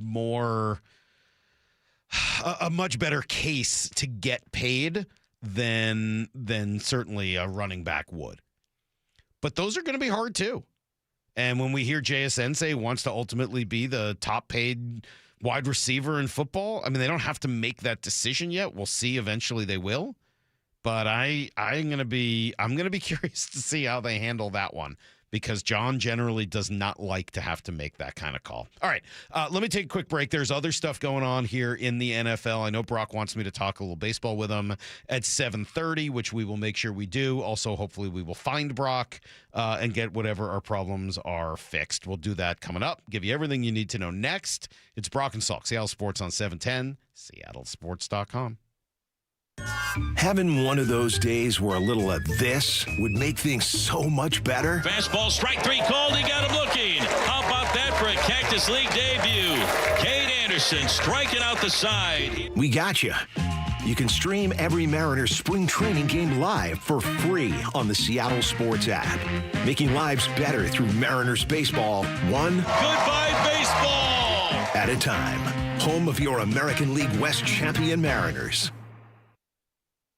Hey, it's Mike Salk here with my friends at Snoqualmie Casino and Hotel, and some of the concerts coming through pretty good. Hinder April 4th, Pop 2000 tour will be in August, and personally, I'm most psyched for Queensryche in October. Saw them at the old Snoqualmie Casino ballroom, and really pumped to try to go see them in the brand new concert venue because it is really, really sweet, and they put on a great show. While you're there, you can check out everything like the Falls Buffet and all the other great restaurants. It is Seattle's closest, and you can get all the details at snocasino.com, Snoqualmie Casino and Hotel. In October baseball, every pitch matters and every decision is magnified. In the postseason, teams don't rely on hope. They rely on preparation and experience. Divorce works much the same way, but the consequences of a bad call don't last a game, they last a lifetime. At Goldberg Jones Divorce for Men, we provide the preparation and experience to protect your finances, your children, and your future. Go to goldbergjones.com to get your questions answered at no charge. goldbergjones.com. Matt Coker here with West Coast Men's Health. In the past 5 years, we've seen thousands of men at our clinics. Most guys tell us the same story, that in their early 50s, it's not that they couldn't function, they just needed help. They started taking Viagra, and it worked great at first. But after a few years, it stopped working. The problem is that their arteries had become more restricted since they started taking it, because Viagra does not unclog arteries. Here at West Coast Men's Health, we use acoustic wave therapy to target the real problem. We break down plaque and clear up the arteries so blood can flow like it did in your 20s. This restores function. And guys, listen to this. You won't have to take a pill anymore. So if this sounds like you, give West Coast Men's Health a call today and see how we can help. With clinics in Redmond and Tacoma, call 206-519-6541. That's 206-519-6541. 206-519-6541. Online at westcoastmenshealth.com. 1877 Cars for Kids. KARS Cars for Kids. 1877 Cars for Kids. Donate your car today. Call 877 Cars for Kids to reach a friendly live agent. Donation's super easy and your car can be picked up by tomorrow. Call now or go to carsforkids.org. 1877 Cars for Kids. Donate your car today. Did you know you can donate real estate too? Lee Johnson Auto Family, the LJ way. When you buy a new vehicle from Lee Johnson, you'll get a lifetime powertrain warranty included. P&D Tree Service, experts in local tree removal. Their team works fast to remove problem trees in your yard and neighborhood. Have you ever seen a tree removed by a crane? P&D Tree Services specializes in close-quarter tree removal to minimize impact on your landscaping. 24-hour emergency service. Any job, big or small. Safe, efficient, and fast. P&D Tree Service turns multi-day jobs into a few hours, saving you time and money. Enjoy a clean, safe, and bright yard. PNDTreeService.com. Get broadcast times for every 3 Tree Roofing Mariners Cactus League broadcast. Holy smokes, he does it again! At seattlesports.com. I had pain, I had numbness in my feet. That pain and that numbness just got worse and worse and worse as time went on. This is Greg describing life with neuropathy. I went to 5 podiatrists, tried different treatments, tried different orthotics, tried different shoes, had cortisone shots in the tops and the bottoms of my feet. Saw a neurologist. All my medical doctors said, can't help you. Live with the pain. You're not going to be able to sleep. This is your life. And then I just gave up until I found Sound Pain Solutions. I'm Dr. Mark Shelley, a chiropractic physician and board-certified functional neurologist at Sound Pain Solutions. Our neuropathy treatments can rehabilitate damaged nerves. We use FDA-cleared, non-surgical, drug, and pain-free procedures that help neuropathy sufferers like Greg find relief. I feel better. I mean, just feeling better is huge. If you experience numbness, shooting or burning pains, or loss of balance, call us. Sound Pain Solutions, 855-996-0025, or click soundpainsolutions.com. Well, the wet, chilly weather has certainly arrived. It's Mike Salk here, and if your attic and crawl space are well insulated, your home should be fine. Should feel cozy and warm without your furnace having to work overtime. But you'd be surprised to learn how many homes in Western Washington lack insulation in these spaces. It's why you call Crawl Pros. If you're feeling cold drafts or seeing that heating bill spike, now's a great time to learn if you got anything going on behind that crawl space or attic by calling Crawl Pros. They'll come out to your house just like they did to mine, do the corner-to-corner inspection. In my case, they found the problem, showed me the pictures, and then they got it all fixed. Now, if they do discover your home is under or improperly insulated, they'll show you all the utility rebates that are available to help you get the work done correctly. Like if you're a PSE customer and your home was built before 1990, you could get a rebate to cover up to 95% of the cost of the insulation job. If you're worried anything is going on in your crawl space or attic, including critters, water intrusion, mold, plumbing issues, anything, call Crawl Pros and schedule your free corner-to-corner inspection at crawlpros.com. Need to know. 15 minutes past every hour with Brock and Salk. Presented by Marquee Data. Here's what you need to know. Up first. Yeah, no big surprise at this point, but the Seahawks are not going to franchise Ken Walker. What does that mean? It means he's going to become a free agent here, and that seems about right to me, as we just discussed. You want to maintain a championship caliber roster. You got to be very careful with who you decide to pay, how much you decide to give them, and what position they play. Adam Schefter with more on the situation. You just can't pay everybody, and it's almost like the Super Bowl tax. Everybody wants more money, and inevitably there are some casualties along the way. And in this particular case, they can't afford to franchise Kenneth Walker. Not going to tag him at all. He's going to get to the open market. And my guess is, with all the teams out there that need running backs, he'll find an offer somewhere else that is more lucrative than Seattle, and he'll be leaving Seattle. I wonder what that old man is about. Like, to me, this has never been a huge surprise. And I view it as a positive, the Seahawks doing the right thing and understanding how a championship team needs to behave in order to continue to try to sustain that and build a form of a dynasty here in Seattle. But it does seem to come as a great surprise to people all over the country that there's the chance Ken Walker might not be back, because they all got to know him for the first time in the Super Bowl and thought he was like a major factor in what the Seahawks had done to get there.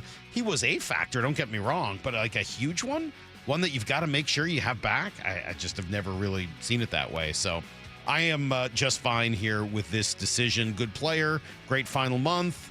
Don't know that requires anybody to overspend on the position.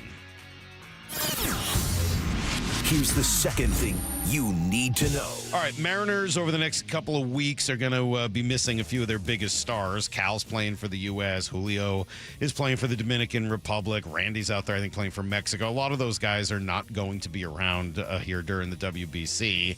But Brian Wu is, and he took his turn in the rotation yesterday. Didn't pitch great, wasn't bad. 48 pitches and 2 1/3, gave up a couple of runs. Velo was a little bit down, but it doesn't sound to be that serious, and that's actually somewhat normal for him.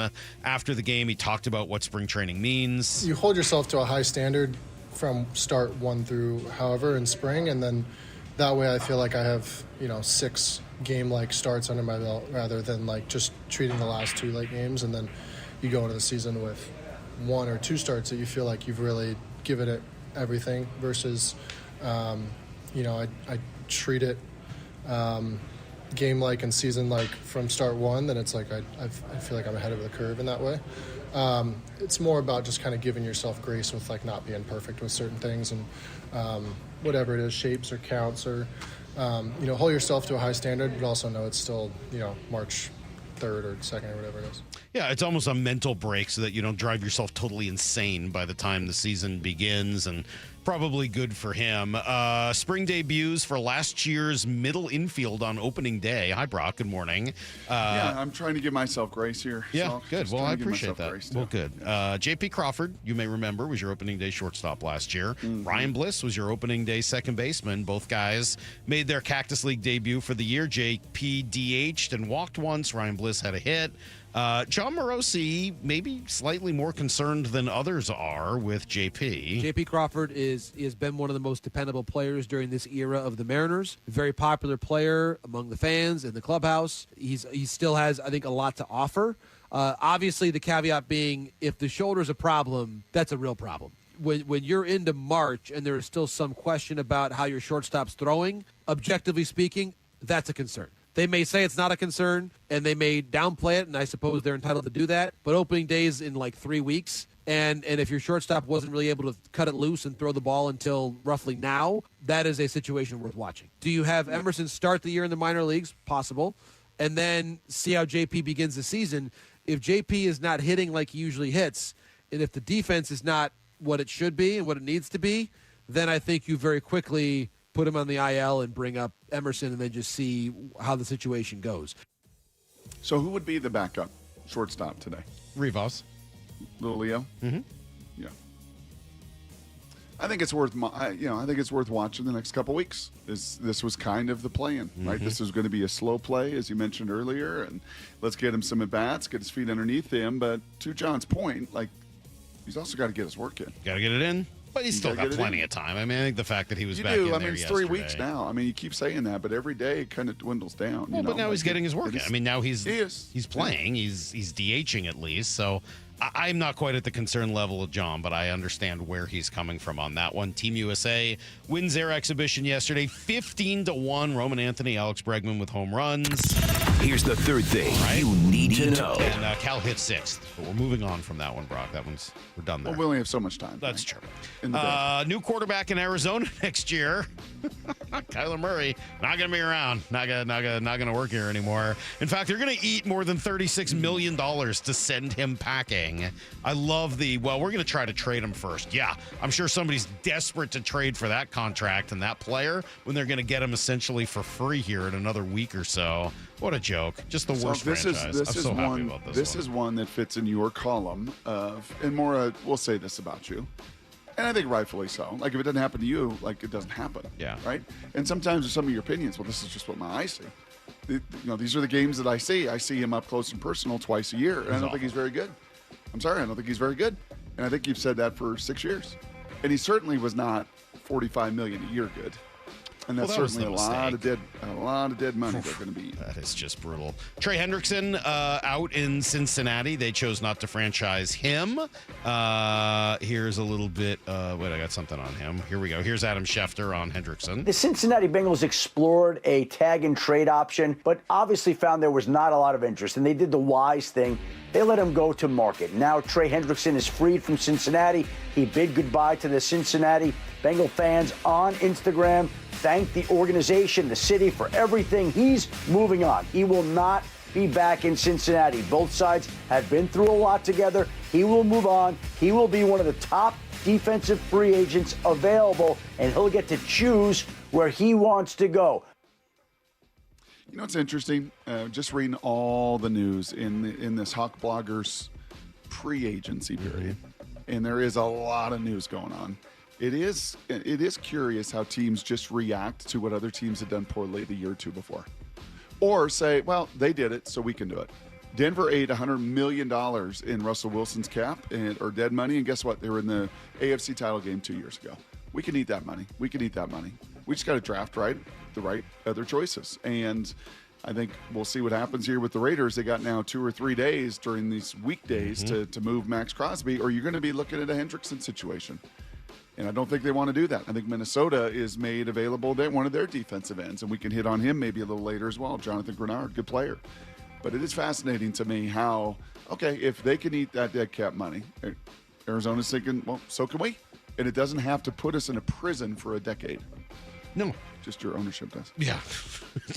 Another problem to add on to the many that you already have.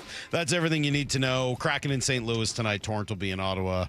And we I think are they're at home, right? Aren't the Kraken at home? Kraken are at home, yeah, against St. Louis. Oh, okay. I think I said host St. Louis. Oh, there we go. Okay. Yeah, hosting St. Louis tonight. Good. All right. Okay. Well, it's nice to have you here, buddy. We missed you. I was. Well, I got one ear working. I'm gonna sound like Bob, right? Okay. I got one ear working. All right. You know this. I'm hardly hearing you, but we're gonna make it work. Well, Someone's on my line. You and we're told gonna make it me. work. You told me you wanted me to kind of dig into this baseball question, so I will do that. I do. Next.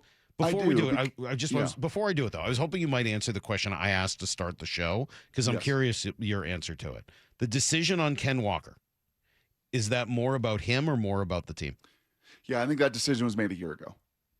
So you're the Seattle Seahawks. You've operated this way for 2 decades with John Schneider, right? And there is evolution in it. They are evolving in this. I think they learned lessons from the first time around, Salk. But if this was a guy you really, really wanted, you do the deal last year. You don't wait to this point. Bad teams, bad owners, bad cap management waits till the very end. This is one like, no, I'm going to renegotiate my arm, when the rate is right for me, not when, it runs out and now I got to just deal with the market. Like if they wanted K9, they could have done that deal a year ago. They could have got him locked in. So I think that deal, honestly, and a lot of that decision was made last year. And then, this year, certainly his run at the end adds a little pressure, well, this guy's pretty good because he was pretty good in big moments down the stretch when it was all on him.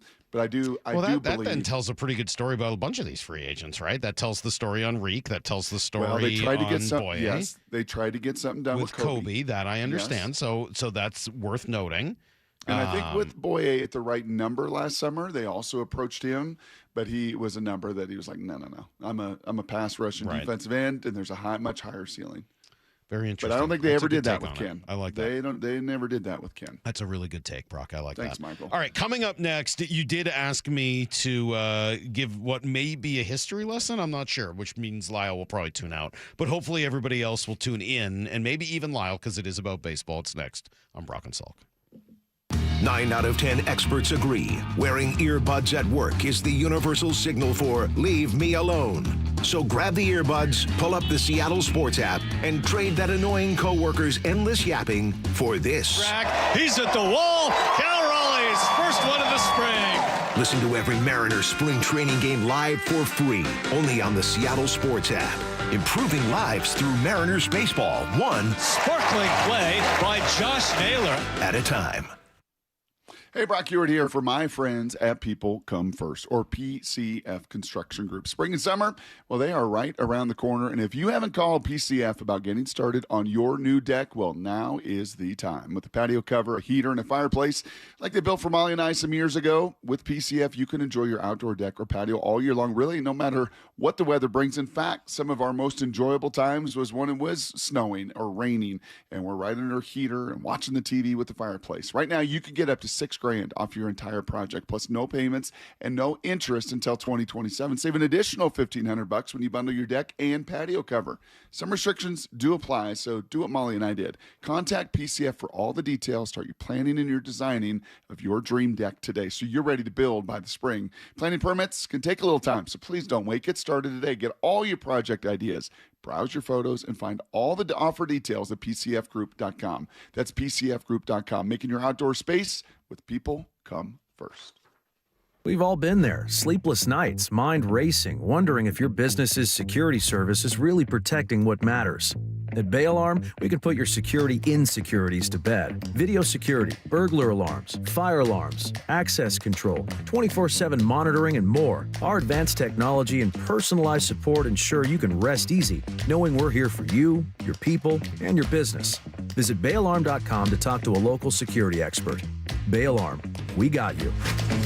At Uline, they know going the extra mile takes hard work. For companies pushing to go further, Uline will go the distance with you. 24/7, they answer the phone to get you the shipping and industrial supplies you need. Business can move fast. Unexpected large orders, adverse weather, new safety guidelines, and changing economic trends. Uline works hard keeping 41,000 items ready to ship, minimizing detours on your way to the extra mile. Visit uline.com. Get away from it all and discover a place where good times are guaranteed. At Silver Reef Casino Resort, you'll discover world-class dining at the steakhouse. Catch your favorite sports on our wall-to-wall screens and sink into pure relaxation at the spa. Tee up at Loomis Trail for championship caliber golf and experience your favorite musicians live at the event center. Visit silverreefcasino.com and book your stay today. Silver Reef Casino Resort, located off I-5 exit 260. The nonprofit Puget Sound Senior Baseball League plays real baseball on the best fields. The season first tryout for adults ages 18 to 65 and older is this Sunday, March 8th at Hogan Park at Russell Road in Kent. With 10 divisions featuring different age and skill levels, there's room for almost every ball player, from ex-little leaguers to high school and even former college and pros. Get all the info at pssbl.com. That's pssbl.com. New siding doesn't have to break the bank. We offer affordable options that add value and protection to your home. This is Justin Shirley, CEO of State Roofing and Exteriors. And while we're at it, ask about our roofing, windows, decking, and gutter services for even more savings. Call 866-ROOF-ROOF or visit stateroofing.com today to schedule your free siding inspection. State Roofing and Exteriors, held to a higher standard since 1968. State Roofing, the best roof you'll ever need. Don't miss the All Sound Plumbing Mariners Cactus League report. Tuesday nights at 6. Going inside Mariners camp on the home of the American League West champion Mariners, Seattle Sports. It's funny how you get used to things in not so ideal condition around the house. It's Dave Wyman here, and for me, it was old windows. After 20 years in our home, virtually every window had a broken seal. We got used to cold drafts, outside noises, and condensation. And if you're in the same boat, use this spring to say goodbye to the old, dreary windows and hello to your new exclusive windows from Harley Exteriors. Right now, they're having a spring cleaning sale to complete your home makeover. If you buy 10 windows, you can choose between 20% off your entire project or get a free door. On top of that, make 0 payments and accumulate 0 interest for up to 12 months for qualified buyers. Harley Exteriors windows are a massive upgrade, manufactured right here in the Pacific Northwest and exclusive to Harley Exteriors. Call 833-HARLEY, that's HARLEY, or go to harleyexteriors.com.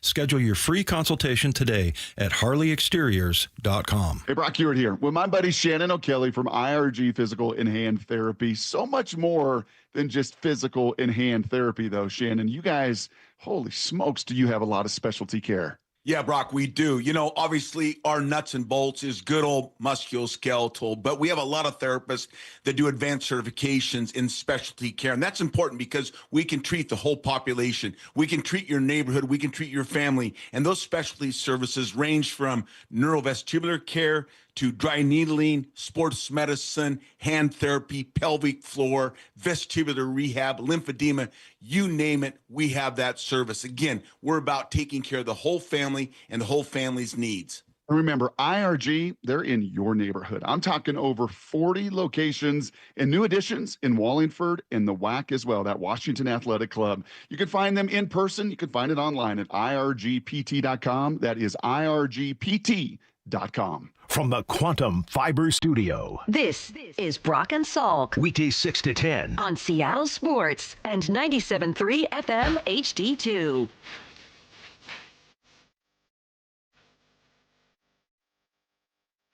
He asked me to think through something, Brock, and it's something that I had found myself talking about a little bit with other folks while we were down in the desert last week, which was so much fun. And I forget what led us to this yesterday, but maybe it's just the fact that you had run into Scott Service on your flight home, and he's still working with the Padres doing development stuff as I think a special assistant to the GM there. Did not end up with a managerial job this past offseason. Maybe next year we'll see if he gets back in uniform or if he ends up staying in the front office. But you were asking me, about his role a little bit and kind of where the Mariners are at right now. Yeah, it was just, it was, I mean, it's borderline a little awkward, to be honest with you, and more from my end than his end. He was great, and he was super friendly, and he was asking about the kids, but here I am wearing a Mariners hoodie, and I'm wearing a Mariners hat, and I'm obviously just coming from spring training and all those years that we sat with him and all the conversations we had at the culture build, and I mean, honestly, thankfully, I went and grabbed something to eat before I went to my gate, and I didn't even get, I went to the gate as it was boarding. And I was like, oh, crap. I mean, part of me was like, it would have been awesome to catch up for 15 or 20 minutes, but part of me was also like, I'm kind of marinered out right now, and I know that this must be, he's still a human being. Yeah, I'm sure still it's be hard. Of course. Yeah. I think it is hard for him. So, full disclosure as we start this conversation, I'm obviously quite fond of Scott. I've stayed in touch with him a little bit. I really think the world of him. And as I think I've made clear, was never really wild about the way all of that went down. All of that being said, looking at it now, looking at it over a year, almost a year and a half later, here's what I think happened. This is not what's been told to me, although it's based off of a lot of things I've heard from various people in the organization and around the organization. And it's the story that I've written myself in my head that I think is actually fairly accurate. And in order to tell the story, you got to go all the way back to the very beginning when Scott and Jerry first showed up in Seattle. I don't think they had a great culture here at that time. It was coming on the heels of Lloyd McClendon and Jack Zarensic, two people that did not engender a tremendous culture around them. You remember the articles about Jack and what was the guy's name? Tony whatever, who had worked for him, who just went to Jeff Baker and some other folks and just completely torched Jack up and down. Lloyd was, quite frankly, an embarrassment as a manager. His team was completely sick of him. Remember when he took them to every base and tried to show them base running mistakes? And then Robinson, I think the team then went out that night and made a mistake at every base just to show. I mean, it was awful. It was a bad culture. And so when Scott and Jerry showed up, and in this case specifically Scott, I think a huge part of the job was changing the culture, changing what it means to be a Mariner. I think over the course of time, he worked really hard to do that. Remember the meetings that they had at spring training with the full team, and everybody would get together and learn about each other, and that was unfamiliar. And Felix didn't like it, and Cano didn't like it, and Seager didn't like it. And ultimately, all of those guys that didn't want to play ball, that didn't want to be a part of it, ended up either not here or kind of mitigated by all of the folks around that did. That were willing to buy in and were younger and did come up through this system. And for years, we talked about a really healthy culture and a strong camaraderie and chemistry inside the Mariner clubhouse. Well, after the Cano and Seager and those group, then you had the rebuild. And there weren't a lot of leaders in that clubhouse. So really, for most of Scott's time, he was, I don't want to say forced, but asked in many ways or needed to step up and be one of the leaders inside the clubhouse, because at first he was trying to change the culture, and then there was sort of a dearth of leadership as they went through that rebuild. There was no natural leader. So for, I don't know, how long was Scott here? 8 years, whatever the number is, 9 years? Yeah. I would guess for some 6 or 7 of those years, Scott really needed to be a large force, a loud voice inside that clubhouse. And I'm going to guess, again, I'm not inside that clubhouse, but based on what I've heard from other folks who are and just kind of putting 2 and 2 together, that it was hard for him to give that up. That while he had done what I would call an excellent job in rebuilding a culture that had faded or gone awry. And there's a lot of examples of it. And I see it every time at spring training, Brock, when we walk by all of the stuff on the walls down there. Remember those walls used to be bare. And now it's a celebration of Mariner history. And I know Scott had a lot to do with that. It was something that was important to him. You got to be proud to be a Mariner, man. You got to be proud to be at the place you're working at, whatever your employment is, right? When you put that uniform on, you're proud to be a part of this. And there was not a lot of pride when he took it over. And I think there was by the end. I think that is completely changed, and it's not that didn't change because they put up pictures of their Cy Young Award winners or Gold Glove winners or Silver Sluggers or All Stars or MVPs or any of that. It didn't change because of that, but I do feel like that was emblematic of a lot of what was going on behind the scenes, such that a few years ago things did change quite a bit. Maybe not for every fan who still at times would get kind of upset with the way the team handled some of their business.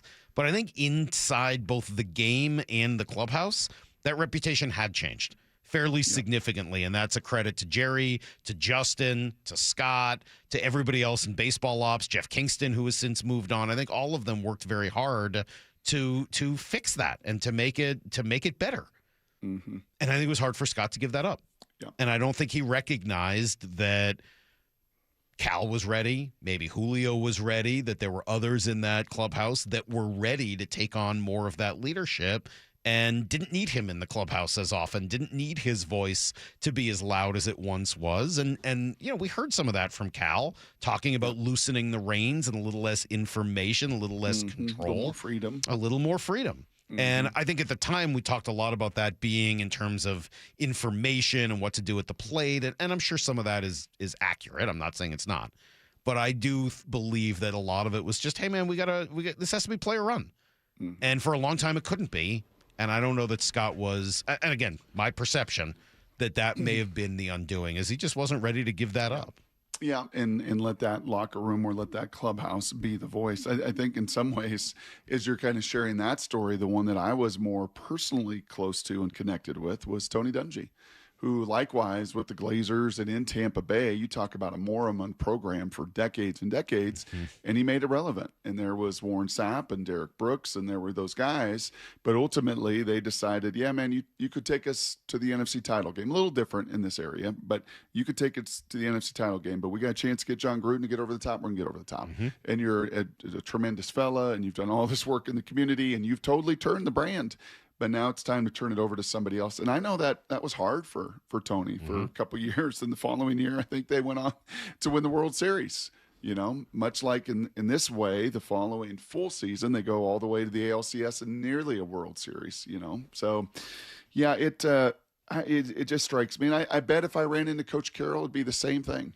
There'd be that same kind of like, hopefully I'm not wearing all my Seahawks gear when that happens. I don't know why that would be a problem. I mean, I think for both of them are pretty mature people. I know, they totally, both absolutely. of them understand the business One's in their that they 50s, work in. One's in their 70s. They totally get it. This is the way it works. They've been on the other side of it as well. Like, they totally get it, but I don't know. There's just, I guess, son of a coach still in me, and a little bit of empathy and a little bit of like, but you're the son of a coach, and I don't say this. You're a son of a coach who had the luxury being in high school and had a tremendous amount of success where you can kind of stay in one spot forever. Yeah, and that was his choice. Right. He didn't want to do the college thing. He didn't want to move from spot to spot. But what I mean is because of it, you can kind of stay there for almost as long as you want. Absolutely. And Absolutely. Unfortunately for both Pete and Scott, you always know you're just not renting. in that business. You always know you're renting. Right. When you're in pro sports as a player, as a coach, you're never owning. But don't You're you think leasing. that's what made both of them a little unique? Both of them did own. I mean, literally owned property, owned a house here in Seattle. Neither of them treated it that way. I think both of them treated it as if and they I think Pete still truly will. did live here and owned here. That's right. And for Pete to do it for however long that was such an outlier in football. The rarest of the rare, the 10% that get to do it for 10 plus years in one spot, or maybe even less than that, frankly. So, no, I get it. I don't think they would be in any way sad. I don't think Scott was, moping. And it's just, just a human being in me, man. Just to remember that these are still human beings. And then when a lot of the same faces, probably even harder, frankly, for Scott than Pete, because a lot of faces turned over in Seattle, right? New coaching staff, new quarterback, lots of things changed. Not that much has changed in Seattle with the Mariners, right? Manny is still there, and a lot of the personnel is still there, and Scott Hunter is still there, and Kevin Martin. There's just a lot of the same folks that then kind of took that next step. So that was it. That is all. I appreciate that lesson. I tend to largely agree with you. And I think, honestly, my coaching experience last year helped probably reinforce what you're saying. How so? And then what Coach said very early on, Coach Sanford, like, if this thing is going to work, it's not going to be me up here being the culture builder the whole season, me being the voice, me being the cheerleader, me doing all of it. At some point, there's got to be that transition of voice to you guys. And you seniors in particular got to own this, much like your best players in pro sports have totally got to own it. And it feels like Cal and Julio have taken those reins, whether that was going to happen with Scott or it needed, just somebody else to really empower those guys. And just by Dan's nature, and I think his wiring, a little more wired that way to just, hey, you guys go take this thing. You go run with it. I was around when Griffey and all these other guys were the stars, and I was just the nice guy behind home plate, man. Just a really, really good man. Kind of staying out of their way. Yes. Let them do their thing and let them be the big voices. That's exactly right. Yeah, I think that's one of the reasons that they did have a lot of success last year, and I think it could absolutely continue this season. I am curious to see how some of the in-game decision-making changes, if it changes this year. There were a lot of moments of head scratching throughout the media and people who had watched it one way for the previous 9 years. I'll be curious to see. Because Scott was dialed in on that way. I mean, that was one of Scott's strengths. Yep. Every coach and every player's got strengths and areas to improve. Like, that was certainly one of his strengths. And I will say this to put kind of a cherry on top of all of that, especially after being there last week and sitting down with Brendan Donovan and hearing all the stories about Ref Snyder. This is now a place that people want to be. Right. This is not like Cliff Lee. I got to get out of here. I got to get back down south. I'm not doing this. This is now like, he could not wait to get out of here. That man could not wait to leave Seattle. The moment he was here, he couldn't wait to leave. Heck, and he was traded here. Sean Figgins couldn't wait to leave here the moment he got here, and he had signed a contract, and he still couldn't wait to get out of here. No, you're right. I think that has changed very much, and seeing them win the way they did, knowing the players, people like Cal and Julio and Naylor. Yeah, absolutely, Brock. I think all of that is 100% true. Okay, we will get back to some baseball a little bit later in the show. I also have we're talking to Jeremy Fowler today too, right? Mm-hmm. That'll be fun. Good. I'm going to be excited for that. We'll talk to Jeremy Fowler. He's been on top of a lot of this NFL news, specifically with Ken Walker. So we'll do that coming up at 8:30. Right now, it's time for some Blue 88. This is Brock and Salk's Blue 88. We're going to go red, right, tight, close, sprint left, G, U corner, halfback, flat, on one. Ready? Brock Heward tackles 3 football questions as only he can. Blue 88. Now here's your hosts, Brock Heward and Mike Salk. All right, Brock. Thank you for asking that question yesterday. It kind of gave me, it was something I ended up finding myself talking about with people a bunch. And there's a few people saying, wait, why are we talking about Scott today? And you're the only one who cares about this. I don't know. I was asked about it a lot while we were down in spring training, and Brock asked me about it yesterday. So I thought it's just a human connection. Yeah. Right? I mean, and we just see these guys in uniforms. We watch them perform their job. But then when you see them in an airport or, you bump into them at the grocery store like you did with Mike McDonald, just a reminder that they're also like human beings. That was a mall. Oh, was it the mall? mall? I don't think Mike, he has servants for that stuff. He doesn't do his own grocery shopping, obviously. He'd love to hear that. All right, Brock. Do you think he could walk around Bell Square Mall? Now? Where was that? Northgate? Do you think he could walk around the same way in anonymity like he did a year ago? Less. I got a friend less. I got a friend that may or may not be vacationing in the same area with him and his family, and he can walk around pretty comfortably. Here, I don't think he can go shopping. I don't think he could do it anymore. anymore. I think that has changed. I think that here world in is Seattle. All right, Brock. Yesterday you gave me a couple of Seahawksy players at the combine based on what they had to say. Was there anybody else that jumped out to you that really felt Seahawksy? Yeah, I reached out to DJ and kind of asked him that same question. So I'm cheating a little bit in that regard. But what do you want, Salk? Do you want an end? Yeah, let me give you an end. And actually, Hawk Blogger, not only did he mention pre-agency, Salk, did I tell you about that? I really love that term. I know you do. Pre-agency. And I gave him no credit yesterday, but I'm going to give him credit today numerous times. Malachi Lawrence, defensive end out of UCF, Central Florida down there. Same thing. Yep. And I'll tell you what, man, it's one of these, and I know why Brian went there, and he went to a couple other names. He went to a Penn State defensive end, because all you got to kind of do is look at John Schneider's track record. It's not going to tell you exactly who they're going to pick. He will be a wild card. He will evolve and do his own thing. But there's very clearly some things at certain positions that he's enamored with. And Derek Hall and Boye Mafe were 6'4", 250 to 260, and ran 4.6. Like, there's just some things there that, man, those traits got to show up. And am I going to take a 6'2" guy there? Am I going to take a non-explosive? No, certainly not high. Maybe I'll take that risk later in the draft. So super productive player. Light bulb came on late in his career. You know, there's some stuff there that you like to see consistency, but that's why he's going to be a second or third rounder.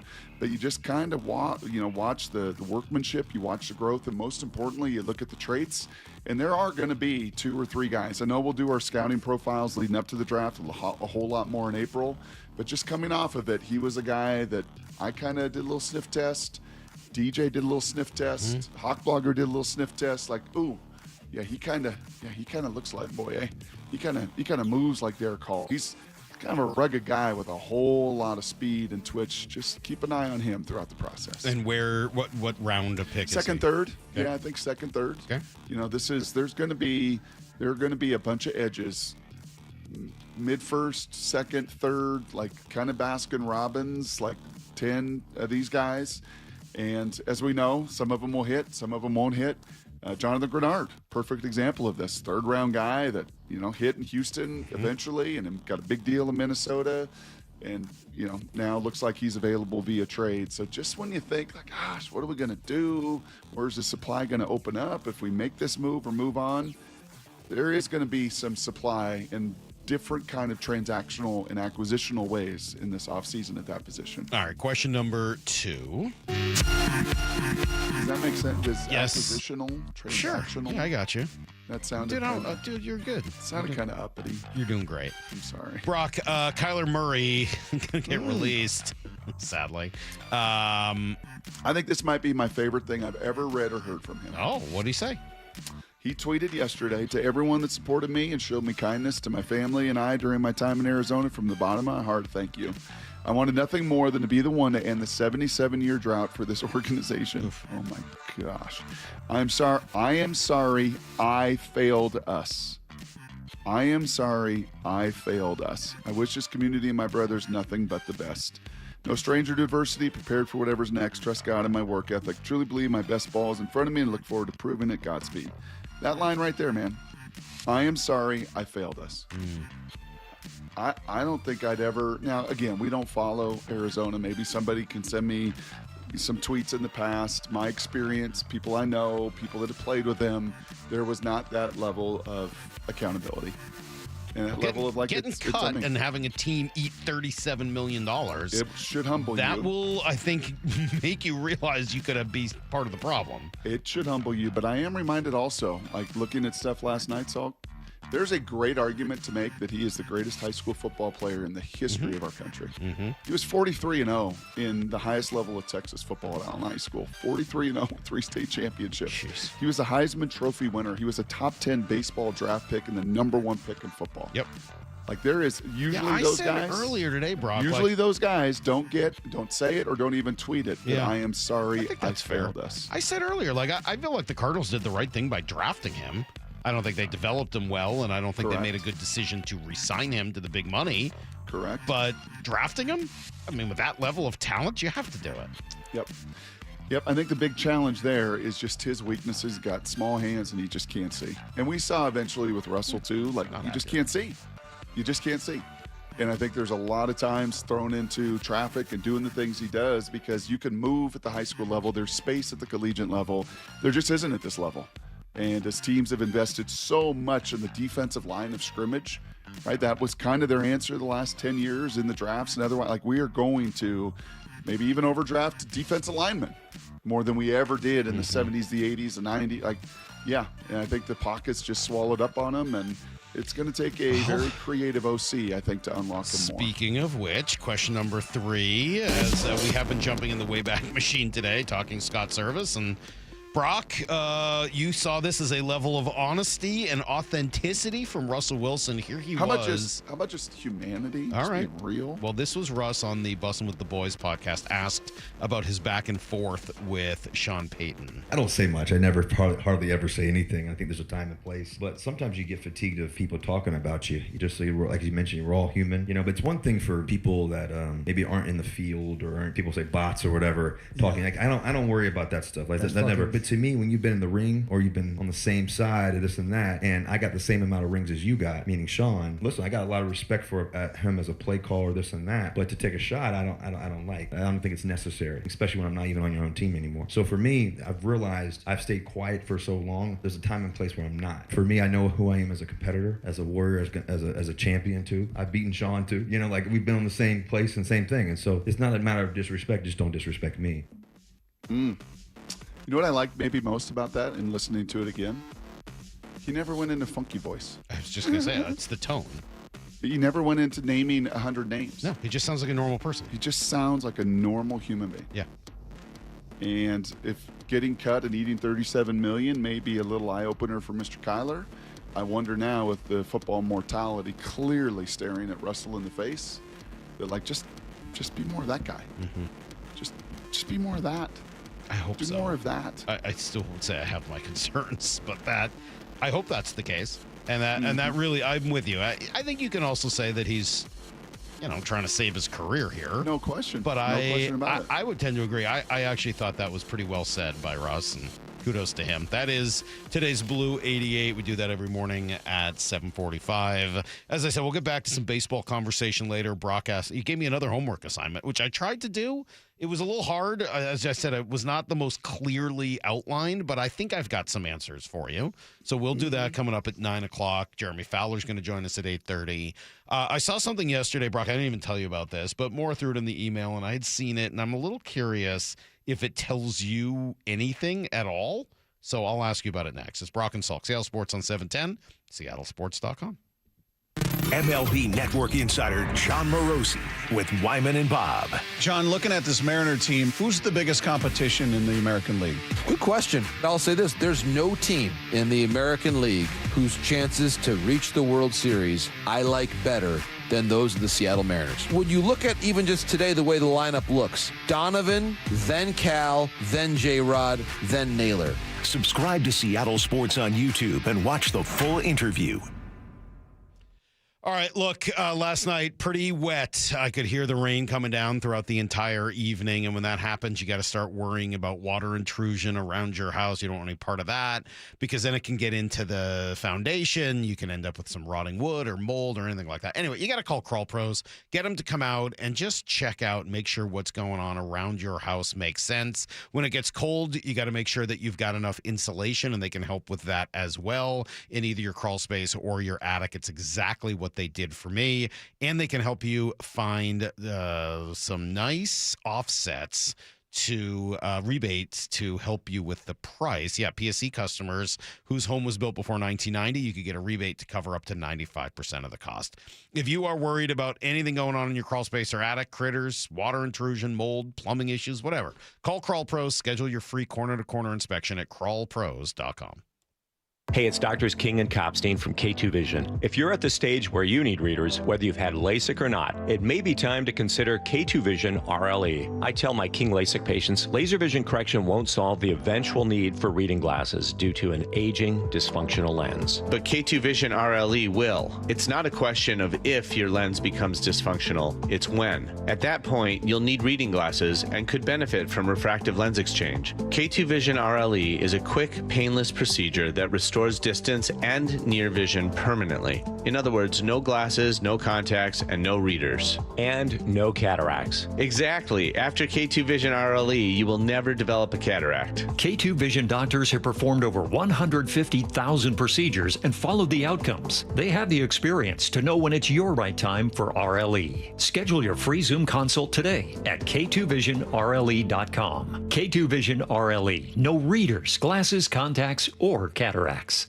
We meet by accident, fixing every last bit, Accurate Auto Body. If you've been in an auto accident, you have the right to take your vehicle to any repair facility. Accurate Auto Body has been family owned and operated since 1994, and they work for you, not your insurance company. Your insurance company may not love them, but you will, because We meet by accident, fixing every last bit, Accurate Auto Body.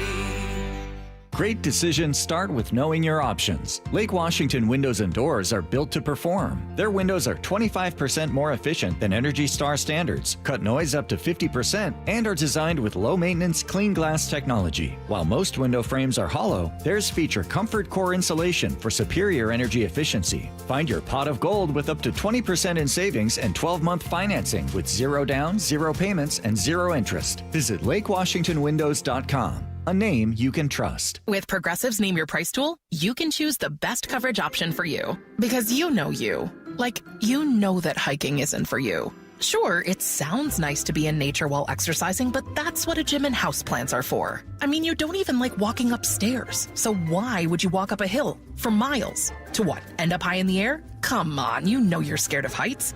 Only you know you. So get coverage options within your budget with Progressive's Name Your Price tool. Progressive Casualty Insurance Company affiliates. Pricing coverage match limited by state law. Tired of hearing scary radio ads about the IRS? Tax Relief Advocates is different. TRA is here to tell you that if you owe money to the IRS, whether it's $5,000 or $500,000, we have a solution. TRA can eliminate or reduce what you owe to the IRS with zero risk to you. We have over 1,000 5-star reviews on Google and an A+ with a BBB. End your tax nightmare today by visiting TRA.com. Or call 800-583-6681. That's 800-583-6681. Logan Fury did something smart. He saved hundreds on auto insurance switching to Progressive. With that money, he bought a mini treadmill. Is walking on it during video conference calls more distracting than he thought? Yes. And is that because he overestimated his foot-eye coordination? Definitely. But it's Logan's savings, and if he wants to burn calories and any chance at a promotion, we say, good for you, Logan. Switch and see if you could save with Progressive and treat yourself. Progressive Casualty Insurance Company and Affiliates. Get in the zone, AutoZone. Jeff's day is off to a slow start. So he heads to AutoZone, America's #1 battery destination, where Sammy, a local AutoZoner, tests his battery for free. It looks like he just needs a charge, and Sammy does that for free too. In no time at all, Jeff is back on the road, ready to finish the day strong. Free battery testing and charging at every store. No hassles, just help. Get in the zone, AutoZone. Restrictions apply. Let's go! This is Seattle Sports. Streaming through the Seattle Sports app. KIRO AM Seattle. KIRO FM HD2 Tacoma. Home of the Seahawks, Mariners, and everything Seattle sports. Get in the freaking auto! From the Quantum Fiber Studio, this is Brock and Salk on Seattle Sports. Brock Heward and Matt Marcus. Sorry about just Mike. Heward, not exactly Joe Cap there in the pocket. Now here are your hosts, Brock Heward and Mike Salk.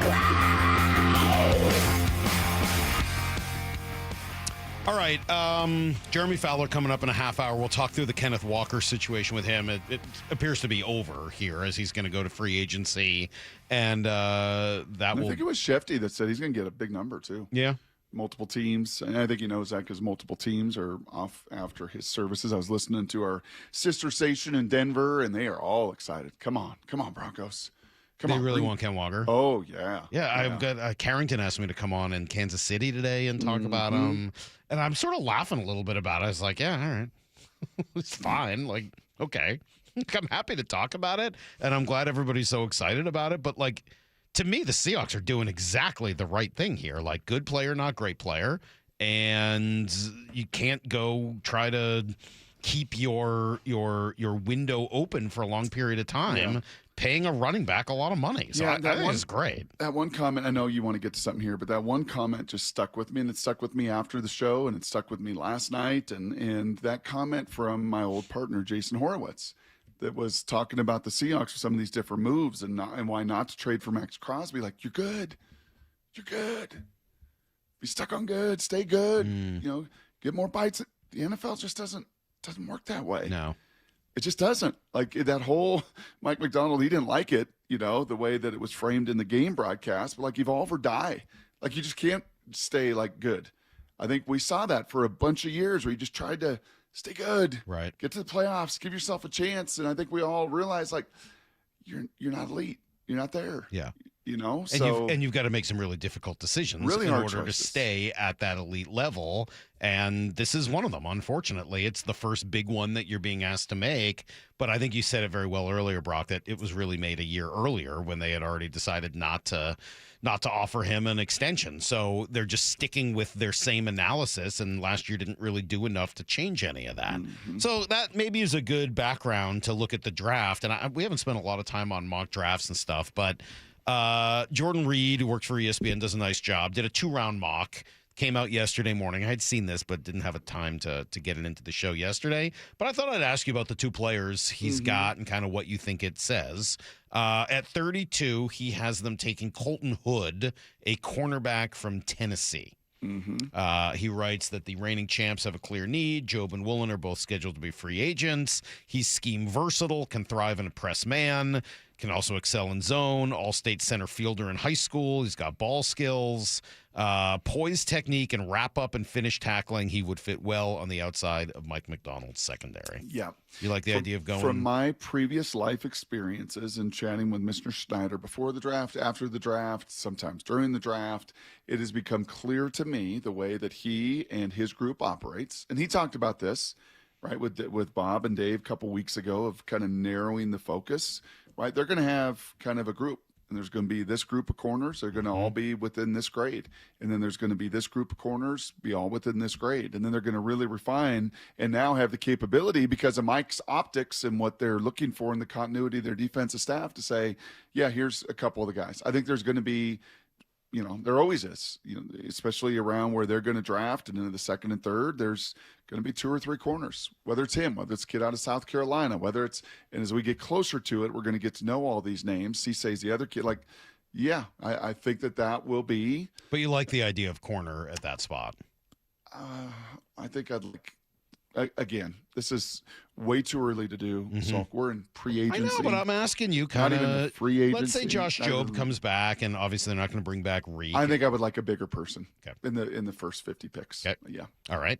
So, I mean, usually I tend to agree with you on that, so I'm not going to argue about that. That's for sure. I mean, cornerbacks are nice. And by the way, 32 is not a bad spot to take a corner. It's not. It's not like it's at especially 50. if you think he's a difference maker. Right. He's going to, But, you got to know what's going on. But so we built this championship. Right, exactly. We built this championship at the line of scrimmage. Oh, my God, please stop. That's so horrible. We built this at title. Number 60. Are you still only hearing in one ear? Because we built this title at the line of scrimmage. Oh, my God, that's so bad. I beg you to stop doing that.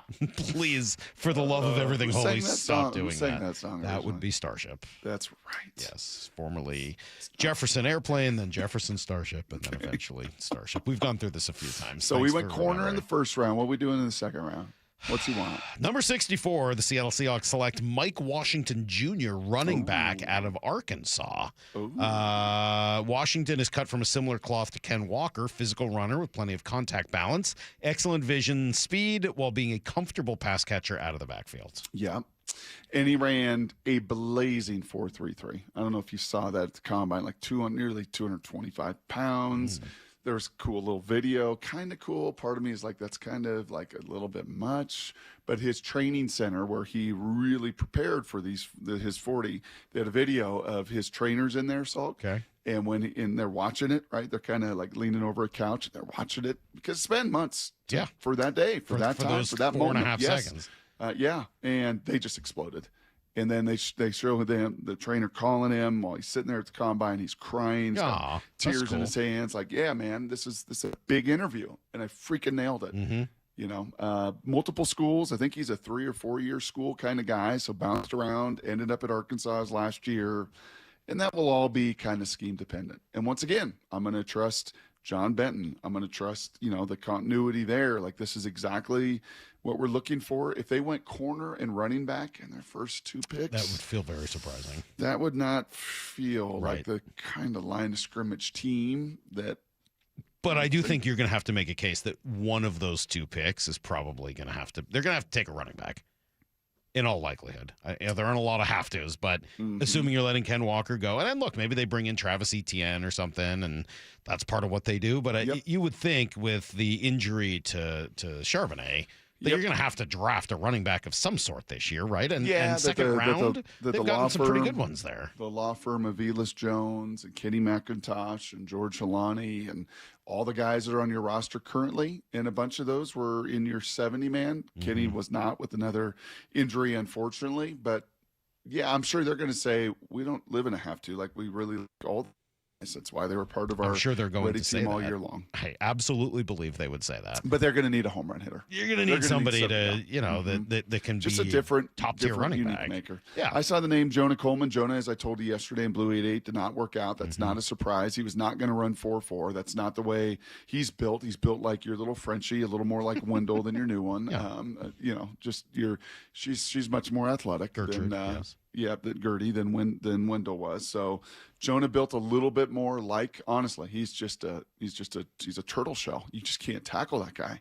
And he does look lean and he does look mean. And I'll be kind of curious if, you know, they know him intimately well right here in the backyard for the last couple of years. Guy's a really, really good player, really hard to tackle.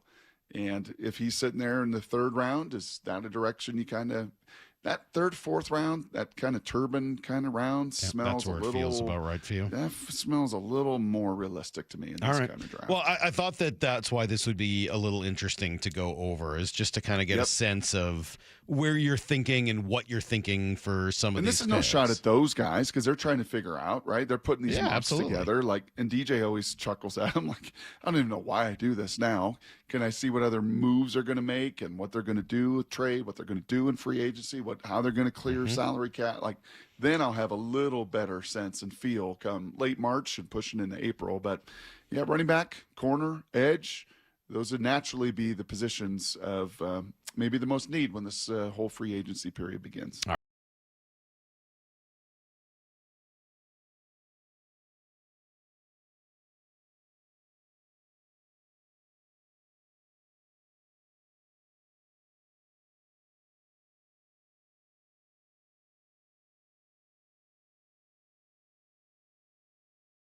To live my humility out. Like, I know I can't sing. Yeah. And I know that if I did sing, I would be one arrogant, pompous, narcissistic tool. Some of you already think I'm all of those things already, but it would be much more inflamed. I don't think those are if words that could I actually generally sing. hear about. Do you generally hear Brock called narcissistic? I don't think so. I mean, there's plenty of other insults, but I've never heard anybody call you that, at least not to your face.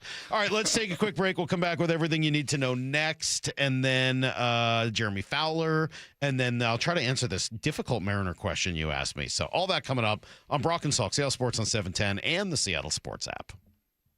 ESPN senior baseball writer Buster Olney with Bump and Stacy.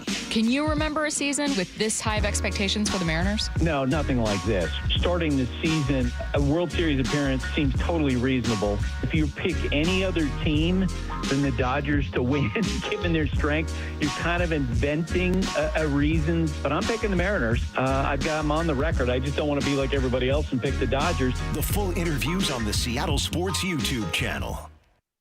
All right, it's Mike Salk here, and yeah, fortunately the championship trophy is here in Seattle, where it's supposed to be. The big game now pretty squarely in the rear view. We're focused on baseball. Opening day not too far away. You know, it's time to make a commitment, right? Try to look and feel your very best. People all over the Northwest could lose 20, 30, 40, let's say 50 pounds just in the next couple of months. It all starts by calling Eastside Weight Loss Clinic, which you can do. Start with a 15-minute phone call. That's all it takes to get started. It's what I did and lost 10 pounds in the first week, lost about 35 pounds in just 8 weeks. And I didn't have to fight for any space in the gym, no pills, no injections, no fake bland box meals, nothing like that. It's all real food that you buy at the grocery store. And then they've got great recipes to follow, great coaching, the support, the accountability. It's so huge. Do it for yourself this year. Book that 15-minute consult right now at eastsideweightlossclinic.com. Dr. Ryan Coogan, D.C. Results may vary. Yay to Bruce, the streaming king. With quantum fiber internet, he's gonna binge. He wants more, he's got to have more. More bedtime true crime. More podcasts in the shower. Quantum fiber Wi-Fi has the power. More. Fast internet speeds. Got the geeks to go big. Bring him the games. Right now. And his royal we. More sports non-stop. His quantum fiber's on top. Yay to you. Switch today at quantumfiber.com. Limited availability, service, and speed in select locations only. required to purchase. Message and data rates may apply. The team's looking good this season. I think so. Man, I miss playing football. Ever since I turned 40, I just can't find that fire I used to have. Think it could be lower testosterone? What do you mean? I was feeling the same way. After 40, the body has less testosterone, and men lose their edge. That's why I take Nugenix Total T2. That's the testosterone booster, right? Yes, but Total T2 is their brand new formula that skyrockets nitric oxide levels in as little as 3 hours. Since I started taking it, I've been lifting like when we played for Coach Carter. My energy is way up, and it even spiced up things between me and the missus. Are they still giving out complimentary bottles? Yep, just send a text. Text BOUNCE to 215-215 for your complimentary bottle of Nugenix Total T2, the next generation testosterone booster. Text now and we'll include a bottle of Nugenix Thermo X, our newest, most powerful fat burner ever, absolutely free. Text BOUNCE to 215-215. That's BOUNCE to 215-215. These statements have not been evaluated by the FDA. This product is not intended to diagnose, treat, cure, or prevent any disease. Hey, Brock Hewitt here for my friends at People Come First, or PCF Construction Group. Spring and summer, it's right around the corner. So if you haven't called PCF about getting started on your new deck, well, right now is the time. With a patio cover, heater, and fireplace from PCF, you can enjoy your outdoor deck or patio all year long. And right now, you can get up to $6,000 off your entire project, plus no payments and no interest until 2027. Save an additional $1,500 when you bundle your deck and patio cover. Some restrictions do apply, but do what we did. Contact PCF for all the details and start planning and designing your dream deck now so you're ready to build by the spring. Planning and permits, they can take a little time, so please don't wait. Get started today. Get project ideas, browse photos, and find all the offer details at PCFgroup.com. That's PCFgroup.com. Making your outdoor space with People Come First. The celebration continues. We never wavered, man. We believed in each other. We loved each other. On the home of your Super Bowl champion Seahawks, Seattle Sports. Whatever's on your schedule this season, Toyota of Kirkland has your ride. With Tacomas, Tundras, and 4Runners from Toyota of Kirkland. Built for power, capability, and room for all your gear.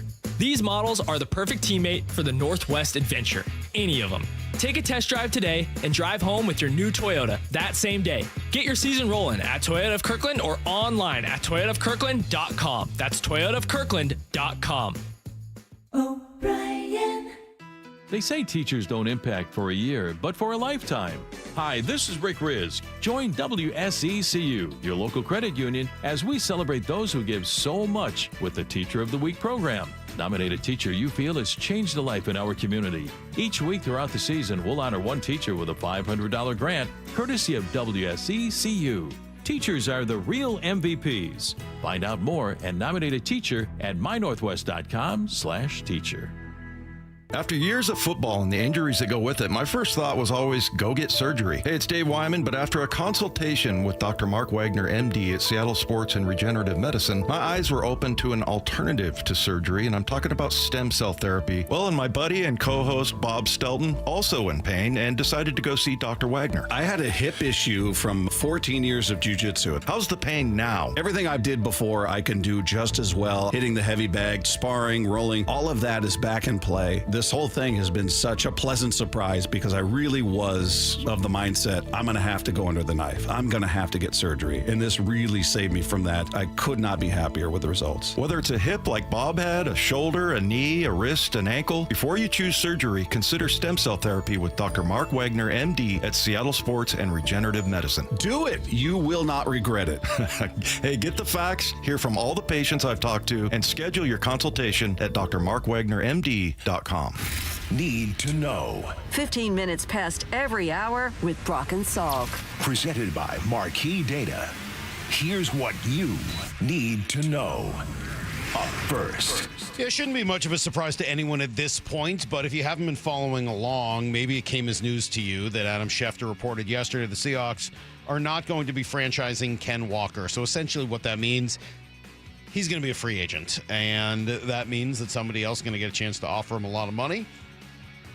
It's hard to see the Seahawks matching it. So does this officially make him not a Seahawk next year? No, but I think it makes it very, very unlikely. Yeah, and then when Schefter says he's going to get a big deal, that's because Schefter knows multiple teams, like Kansas City, like Denver, like those that are going to let guys go, like Jacksonville, are going to have some level of interest. So it's interesting. He says that Michael Giannitti was on yesterday with Wyman and Bob. He is one of the founders of Spot Track. He doesn't think that it's much more than 10 mil a year. When you put a percentage based, it's one of the lower percents in terms of average salary in the league. It's down there with safeties and tight ends and slightly still above the kickers, but we'll see where that goes with some of these Brandon Aubrey numbers we're hearing. You need 3 or 4 of them at any time. You need 5 in the room. You know, the injury history hasn't been great. There's been a lot of reasons to deflate this thing. None of them really worthy of where it currently stands. And like I said, I think we'll see the number healthily get above 20 million with a couple new extensions this year. But like I said, most of the average open market players are still hanging around that 10 million from a max standpoint, and I do think that's where Walker will land. Interesting. Well, we'll see. Cap went up another 20 million. It's over 300 million now. That Josh Jacobs deal that was signed in Green Bay feels to me like the kind of deal. He's not Saquon, but is he Josh Jacobs? Is he close to that? I mean, age, production. He was for the last month. Those things, and even over 4 years, his numbers are right in line. I mean, right there, pretty darn close to Josh Jacobs. Okay. And then Salk, he was a Super Bowl MVP. Yes, I don't know if you know that or that. not. Yes, He's a Super Bowl MVP. Heard that. And Jacobs was 4 years, 48 million, 12 per. Yeah, somewhere between 10 and 12 million per year. Okay. I think that's probably the realistic number. All right, good to hear. Yeah, so we'll see what happens. We're going to talk to Jeremy Fowler. We'll get a little bit more info on this coming up here in just over 10 minutes. Here's the second thing you need to know. A little bit of a different look for the Mariners over the next week or so. A lot of their stars are off. They're out playing for the various WBC country teams that they're on. Julio, I saw batting 7th for the Dominican. Cal was batting 6th for the U.S. team. It does feel like people are pretty psyched for this thing. We know the Dominican fans are going crazy for their group. Japan always has a really, really good team. Jeff Passan was on with Pat McAfee, asked if this is going to be a big deal. What it all comes down to is this tournament needs to provide moments. And last time around, man, there were some real moments. Like that last at bat between Shohei Ohtani and Mike Trout, you know, 2 teammates, two guys who love each other. In a 1-run game in the championship with 2 outs in the 9th inning. It's like what every kid who has ever swung a bat in the backyard was thinking of. And we don't get a lot of those moments in meaningful games. You know, we saw it in the World Series this year, but if the WBC can continue to provide that, I do think it's got real long-term health and sustainability and is going to be something that Major League Baseball and the players can look at every year as something that they're really looking forward to. Just like the executives I know at all these networks over the years, Salk, over the last couple decades, ESPN and Fox, they would tell you they'd love to have these brands in this game. Mm-hmm. They'd love to have these teams in the playoff. They know what brands draw a lot of eyeballs, and this is no slight on Japan, who's an amazing team and wins this thing quite often, and certainly not, you know, international tournaments. But wouldn't it be best for MLB if it's the DR in the USA? Probably, from a name recognition standpoint and just revving the whole thing up that much more. Sure. Yeah, I mean, it would be the equivalent of the U.S. versus Canada that you just got in both Olympic hockey finals for the gold medal matches. Yeah, I mean, I think that's absolutely what they're looking for, the 2 powers on this side of the world. So Julio hitting 7th? Yeah. Does that surprise you a little bit? I mean, I'm not sure if I looked at the names, I'd be like, well, actually, no. Good. Tatis, Guerrero. Yeah, okay. I mean, All he right, could never hit in a different spot. It's not like it would be a problem if they moved him around, but Lyle? It wasn't like insulting or anything. Lyle, do you know the DR 7. lineup forwards and backwards and the parents' names of all the guys? I don't know about the parents' names, but I mean, in front of them, you've got Tatis and Manny and Vladdy and Junior Caminero and Juan Soto. Like, it's a stacked lineup. There was really nobody there where you're like, I can't believe this. This is absurd. Like, they're all really, really, really good. All right. Here's the third thing you need to know. Kyler Murray's moving on. Adam Schefter tells us what's next after the Cardinals are going to eat a ton of money, almost $37 million, to move on from him. He becomes one of the top quarterbacks available in the free agent market, and there will be interest in him. He comes with an inexpensive price tag. The Arizona Cardinals already are paying him $36.8 million in guaranteed money for this year. So Kyler Murray now can sit back and cherry pick the option and organization that he wants. He can take less money to play in a place where he thinks he can help grow his career, rehab his image, do the types of things that we've seen other quarterbacks like Baker Mayfield and Sam Darnold and Daniel Jones do in recent years. Okay, make-believe world, Salk. You want a little make-believe time? I do, yeah. You really enjoyed Mr. Rogers' Neighborhood when he went into beautiful day in the neighborhood. Yep. Yeah. Go see Sam Mrs. Darnold Fairchild. Did you watch Mr. Rogers' Neighborhood? Of course. You did? Yeah. Did you not? You put a little sweater on? I didn't put a sweater on when I watched cardigan? it, but I watched it. He had the sweater on. Took your shoes off, put the I slippers didn't on. imitate him, but I did watch it. Of course, didn't you? I don't know. I thought it was a little creepy. I watched Mr. Rogers. I'm a child of the 80s. Make-believe world, Salk. Make-believe world. There's no Sam Darnold. Tua, Daniel Jones, although he got the transition tag, Kyler Murray, Kirk Cousins. Who do I Who want? do you want? Yep. Tua. You go Tua. Or Daniel Jones. Those would be the two. Mm-hmm. Yeah. You? Yeah, I would think Tua. The concussion thing is just so doggone scary. I know. If it wasn't for that, it would actually be an easy choice for me. Daniel Jones would be on the list, I guess, after kind of seeing, because I kind of put him in the same category as Sam Darnold. Yeah. All right. That's everything you need to know. Quarter past every hour here in the Brock and Salk Show. Kraken will be at it tonight. They got the Blues. Torrent are on the road in Ottawa, so get your little hockey fix. By the way, there. you hear $37 million in dead cap. Honestly, like Denver says, hold my beer. Yeah, like it was I over know. $90 million. I know, but it's still hilarious. Yeah. It's just, there's something about it. Just because it was such a stupid contract when they signed it. And everyone said it was stupid. There was a contract where they felt like they needed to add in a clause to make him do his homework every day without distractions. You know, I sent this note to you. Ridiculous. I think it was after reading that release. Like I was thinking about how many teams of the 32, Salk, I think it's like 25 of them have made like mistakes at that position. You know, it's what you said about the Mariners repeatedly. And yet, you know, like tried to scream from the mountaintops. Like it's not just about paying guys, because if you make the wrong deal, you're going to be stuck with that for a long time. It is yet another feather in the cap of John Schneider. He's just not done that in 20 years. His quarterback decisions, you know, he might have taken a small bite. He might have given Matt Flynn $10 million. That was the one thing I was going to disagree with yesterday, and it wasn't worth getting into with Jason Horowitz. Yeah. But when he's like, "Oh, they wanted it to be Matt Flynn," like, no, they didn't. No, that's they not did the kind of deal they gave always Matt gave Flynn. themselves an out. It was a hey, try and see if this is going to work deal with Matt Flynn, and it was pretty clear quickly that it wasn't going to. So whatever, that's just revisionist history. But no, you're right. I mean, and both organizations have done a pretty good job with renting before they buy, making sure they get a good sense of what they've got before they close. And I think it's paid dividends in both cases. Thank you. Jeremy Fowler is going to join us next with a whole lot more on free agency and where the Seahawks could go. It's next on Brock and Salk. He built the Seahawks into the 2025 Super Bowl champions. They are bringing the Lombardi back to the Northwest. And every Thursday afternoon at 4, he's on Seattle Sports. I mean, we have higher expectations for ourselves. It's the John Schneider Show, presented by Silver City Brewery. 2025 NFL Executive of the Year, John Schneider. I think it's the ultimate organizational award. Every Thursday at 4, exclusively on the home of your Super Bowl champion Seahawks, Seattle Sports. All right, it's winter, which means you got to be a little wary of the cold and the wet and all of that. And if the cold starts seeping into the house at night and you're colder than you need to be and you're throwing blanket after blanket on and you're watching the heating bills go up and up, you got to call Crawl Pros. Let them come out and check out that attic hatch. Let them check out that crawl space. They'll do it all for free. They'll go where you don't want to, certainly where I don't want to. And if you got a problem with your insulation in there, they can help you fix that. That's what they did at my house. And even better now, they can help you find utility rebates that are available to get that work done affordably. So if you're a PSC customer and your home was built before 1990, you could receive a rebate to cover up to 95% of the cost of that insulation job. If you're worried that anything's going on in that crawl space or attic, I'm talking critters, water intrusion, mold, plumbing, whatever, call Crawl Pros or schedule that free corner-to-corner inspection right now at crawlpros.com.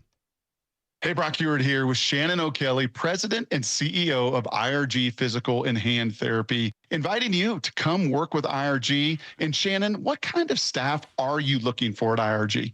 Brock, we're looking for all kinds of clinical staff, physical therapists, occupational therapists, athletic trainers, certified occupational therapy technicians, physical therapy assistants, you name it on the clinical side. We are looking for those folks. But we are really looking for folks that want to come to an organization that want to be part of our culture and change the culture and work with us to provide the best care and service we can to our patients, our team, and our community. So those clinical people out there, we're looking for you. We also provide advanced certification. We want to provide you mentorship. We want you to grow personally and professionally here at IRG. And with over 40 clinics throughout the Pacific Northwest, you've got the opportunity to work in the city you want. Just head over to irgpt.com/careers. That's irgpt.com/careers.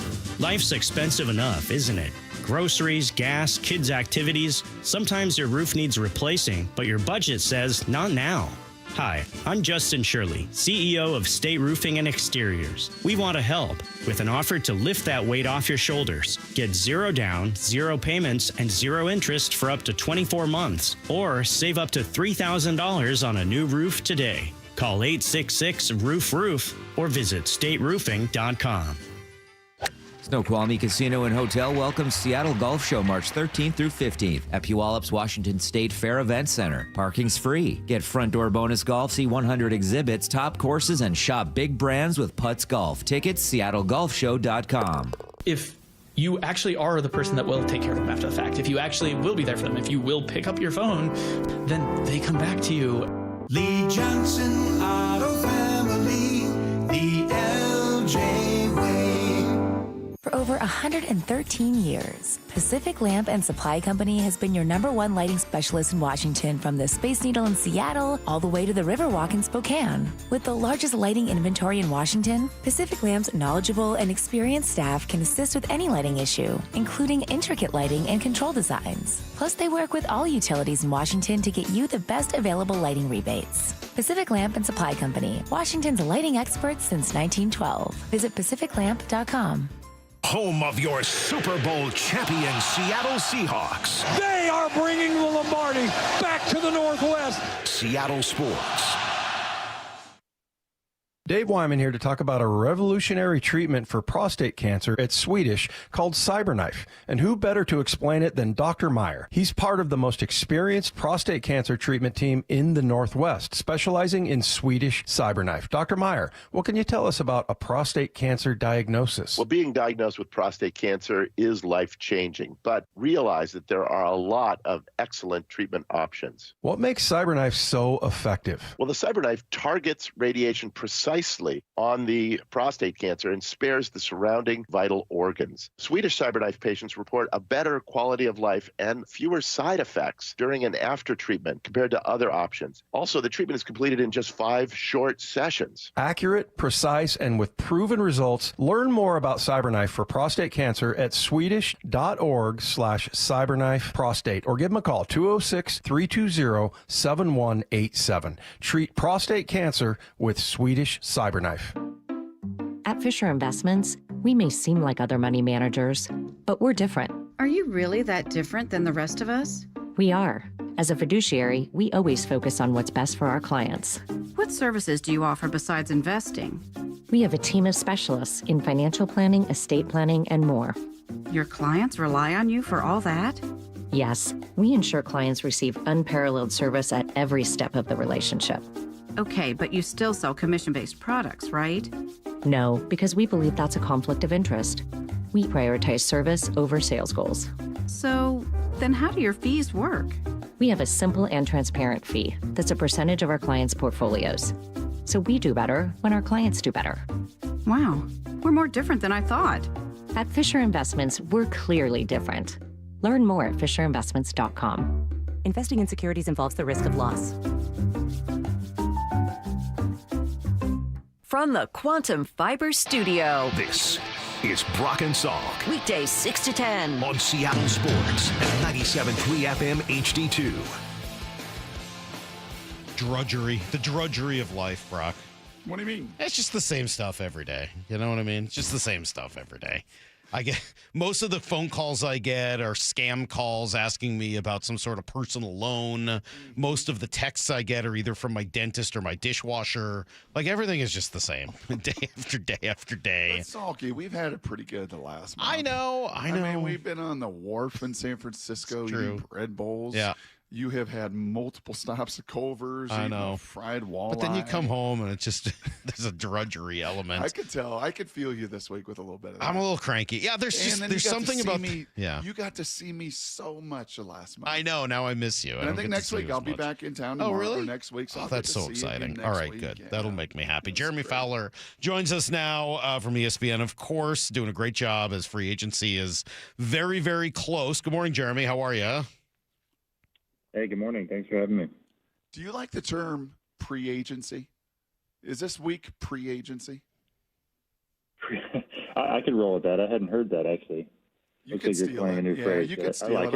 I stole it from somebody else, so you could totally. I stole it from Hawk Blogger, so you could steal it from me this week on your hits if you want to. Pre-agency. I like that. I'm kind of curious here. Are we going to see something from our Seahawks over the next 72 hours? Hey, sorry you cut out there. Are you saying what are you going to see from your Seahawks this week? Is that what you're Do asking? you think we could see something from Seattle in the next 72 hours? It's possible. So they're in a situation where they are going to lose a lot of players. Like, that's just the reality. They're going to lose some tough ones because their free agency class is really good, which helped them win a Super Bowl. Reek Woolen probably pricing himself out of a return at this point. Kenneth Walker probably pricing himself out. So you got to consider, if you're going to keep a few guys, who's it going to be? But Shaheed is a priority from what I've gathered, but he's going to have suitors like Las Vegas. Frank Kubiak would love to bring him along, possibly Buffalo. He's going to get paid. You have some more middle-tier options like a Josh Jobe. I think will be easier to return. Good player, but not huge money. Kobe Bryant's going to do really well, but would like to stay in Seattle. So can you find like one of your other options in that next tier to keep? But the way I see it is Seattle's going to lose a bunch of good players, and they're going to get a bunch of comp picks for it in the future, and they're going to use those to package and draft and bring in new players. And there might be a surprise that they have somewhere where I just feel like Mike McDonald is good at zigging when other people expect to zag. He has a vision for his team that might not be the consensus, that might be creative and new. So if they added a whole new player and spent money at a position you didn't expect, that wouldn't surprise me either. Yeah, so that kind of starts the Ken Walker, right, in that conversation. And nationally, I've been asked to come on a bunch of shows. I think Brock has. I'm sure you've talked about this. I know you have quite a bit. And there seems to be almost a shock that the Seahawks might not sign Ken Walker after he was the Super Bowl MVP. And it's like, well, all right, well, that's one game, and he did have a good month. And he's a good player. Don't get me wrong. He's not a shot at Ken Walker, but I can't believe people are that surprised that the Seahawks, after winning a championship, wouldn't be that excited to spend a ton of money at the running back position. Yeah, well, there are a few things in play there. One is how a team perceives running backs in the broad sense. I don't sense that Seattle is a team that's going to exhaust major resources on that particular position, no matter who it is. So if you look at that, and Seattle just says, hey, no matter who the running back is, we don't want to spend $12 to $14 million a year on them, then that kind of solves things. Like the transition tag for Kenneth Walker made a lot of sense and would have made sense for some teams, but Seattle decided against that. That told me a lot, that they're going to allocate resources elsewhere most likely. Now, they'd love to have him back. They love the player, and I think they'll still be in it, but he's going to do really well. With Bryce Hall getting the franchise tag at $14.3 million, like that was symbolic of a good running back class. There's some good free agents here. Walker's really at the top right now, I would say, along with Travis Etienne. So you have the Commanders are going to be in on him, the Giants, the Titans, there'll be others. So he's going to have a strong enough market where it's just going to be really hard to keep him. And I think they know that. ESPN's Jeremy Fowler all over all the NFL news always and around the Seahawks, and certainly was at the Combine last week. Jeremy, if I could have followed you like a shadow, or if I had a GoPro cam, on your lapel, and I got to watch you work the Combine over Sunday, Monday, Tuesday, Wednesday, what would that have looked like from your perspective of meeting with all the teams, other agents, and maybe how much has that evolved over the last decade or so for you?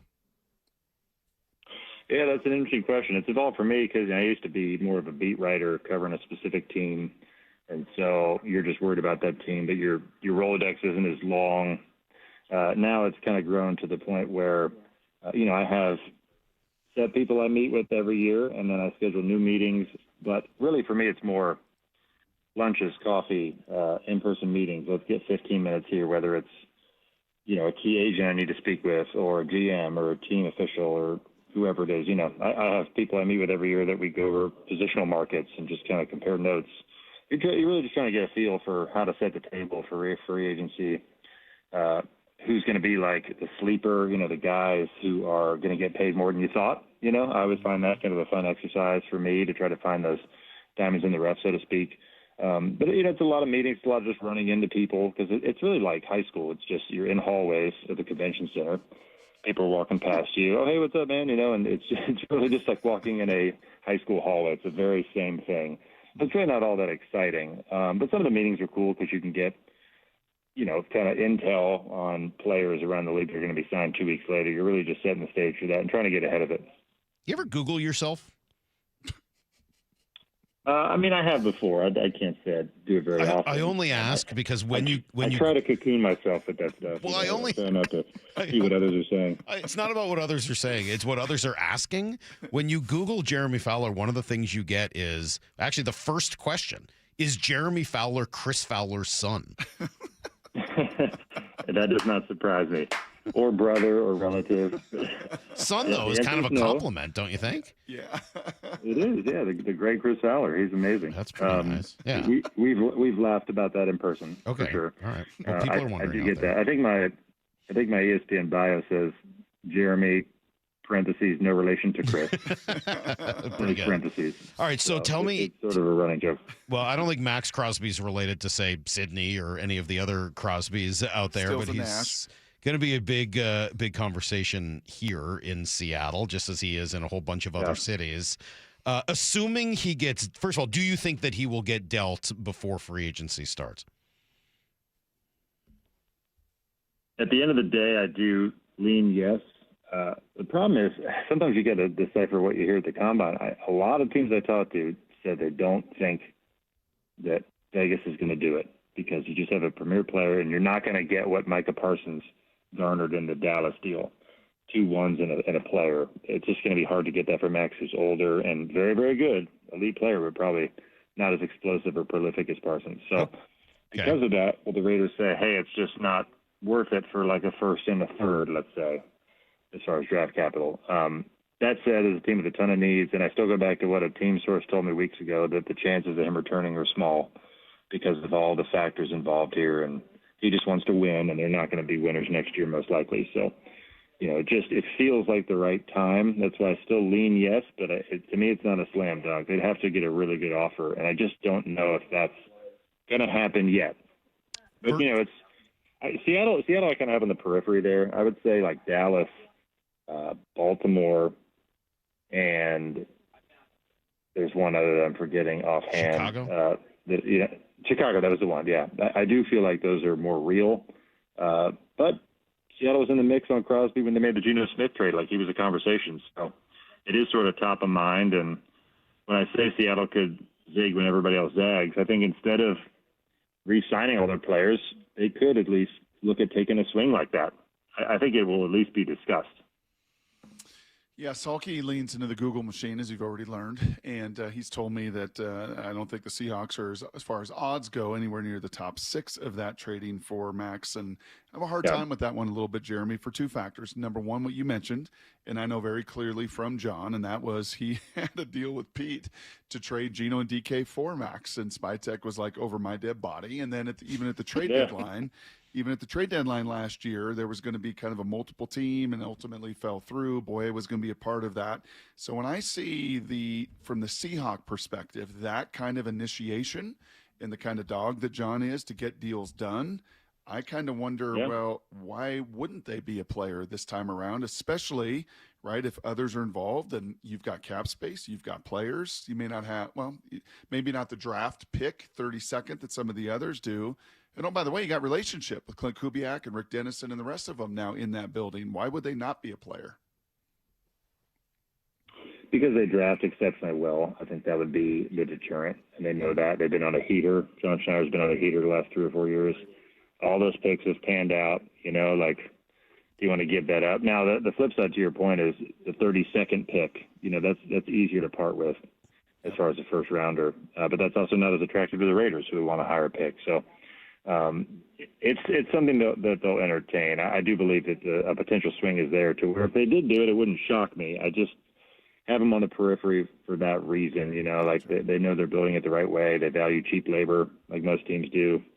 If you can get elite players like that, then it works. And by the way, they're going to pay JSN. They want, they know they need to do that. I believe that will happen. Not sure what will happen before the league year, but at one point I thought maybe, it's going to happen this offseason. And Devin Witherspoon, they want to at least address that. So I believe the money and the resources will go to those two before others. My favorite move the Seahawks made last year, Sam Darnold's, I guess, in his own category, but my favorite free agency move they made last year, other than that, was the signing of DeMarcus Lawrence. Don't say I loved it at the time, certainly not the way I love it now, but he ended up becoming one of my absolute favorite players to watch on this team, a huge part of what they did. I guess there's sort of two questions here. One, we're trying to figure out what's going to happen with DeMarcus Lawrence and whether or not he's going to retire, whether he's going to come back, whether he's just kind of angling for a little pay raise. And then the second question is, who's this year's DeMarcus Lawrence, a veteran guy that could be had for a reasonable salary that could come in and really change your program the way he did? That's a good question. The second one is really interesting because Seattle would be a great place for like a Khalil Mack. I think of Mack, who has been doing one-year deals late in his career, but he's still productive. Certainly he could go back to the Chargers, but I believe he's open for business. If DeMarcus is going to retire or contemplate retirement, which our Brady Henderson had reported, then it does leave a perfect opening of like getting that guy who shows younger players how to do it and can still be productive, but you don't have to play him 60 snaps. It's really the perfect scenario like it's been for DeMarcus. And, they have a unique situation at pass rusher because Boye Mafe, I do expect to leave. He'll have enough suitors out there. And, when you match that against the production, which, wasn't great, even though he's got some upside, he'll get paid. I don't know that Seattle's going to want to match that. What do they do with Uchenna Nwosu? Do they make him a cap casualty or do they keep him? It feels like the options at that particular position are wide open, which is why the Crosby decision or the discussion is at least interesting. But you mentioned that. Khalil Mack makes a lot of sense to me in that regard, a player like that. Jeremy, what did you learn about the Seahawks as you got close to them and around them in their run to the title? Is there anything new, your perception versus the reality of watching that thing unfold? I would just say the league feeling on Seattle had really been growing all year, even before they were like a Super Bowl contender. Talking to other offensive coordinators and coaches, like they saw all this coming early. I remember talking to an OC who had played against them that season. They were just like, you cannot run the ball on them. You just can't. And they stop you with 3 safeties, by the way, and a lot of them are deep and they still stop the run. So it's like, it makes them impossible to play. So they just had the makings of a dominant defense early on, so just the respect for Mike McDonald, how he's the rare defensive guy who can match wits with the Shanahans and the McVays and surpass them in a lot of ways. So I think a lot of people saw this run coming. People inside the league saw it coming before it happened. What about Sam Darnold winning the Super Bowl? Not just getting there, but actually winning the whole doggone thing. What do you think that's going to do to this QB carousel that you and your peers get to cover over the next few weeks? Well, it creates a lofty market for reset quarterbacks.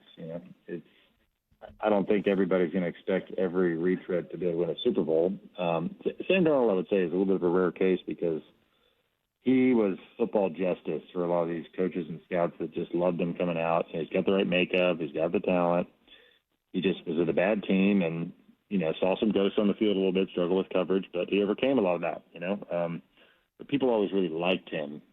Probably more so than, like, say, an Anthony Richardson or some of these other guys that need to reset their career. But it gives you hope where if you have to pay a quarterback $55 million a year, but he's the 16th best quarterback in the league or 18th best, you might say no. Now, where 5 years ago you felt like you had to say yes.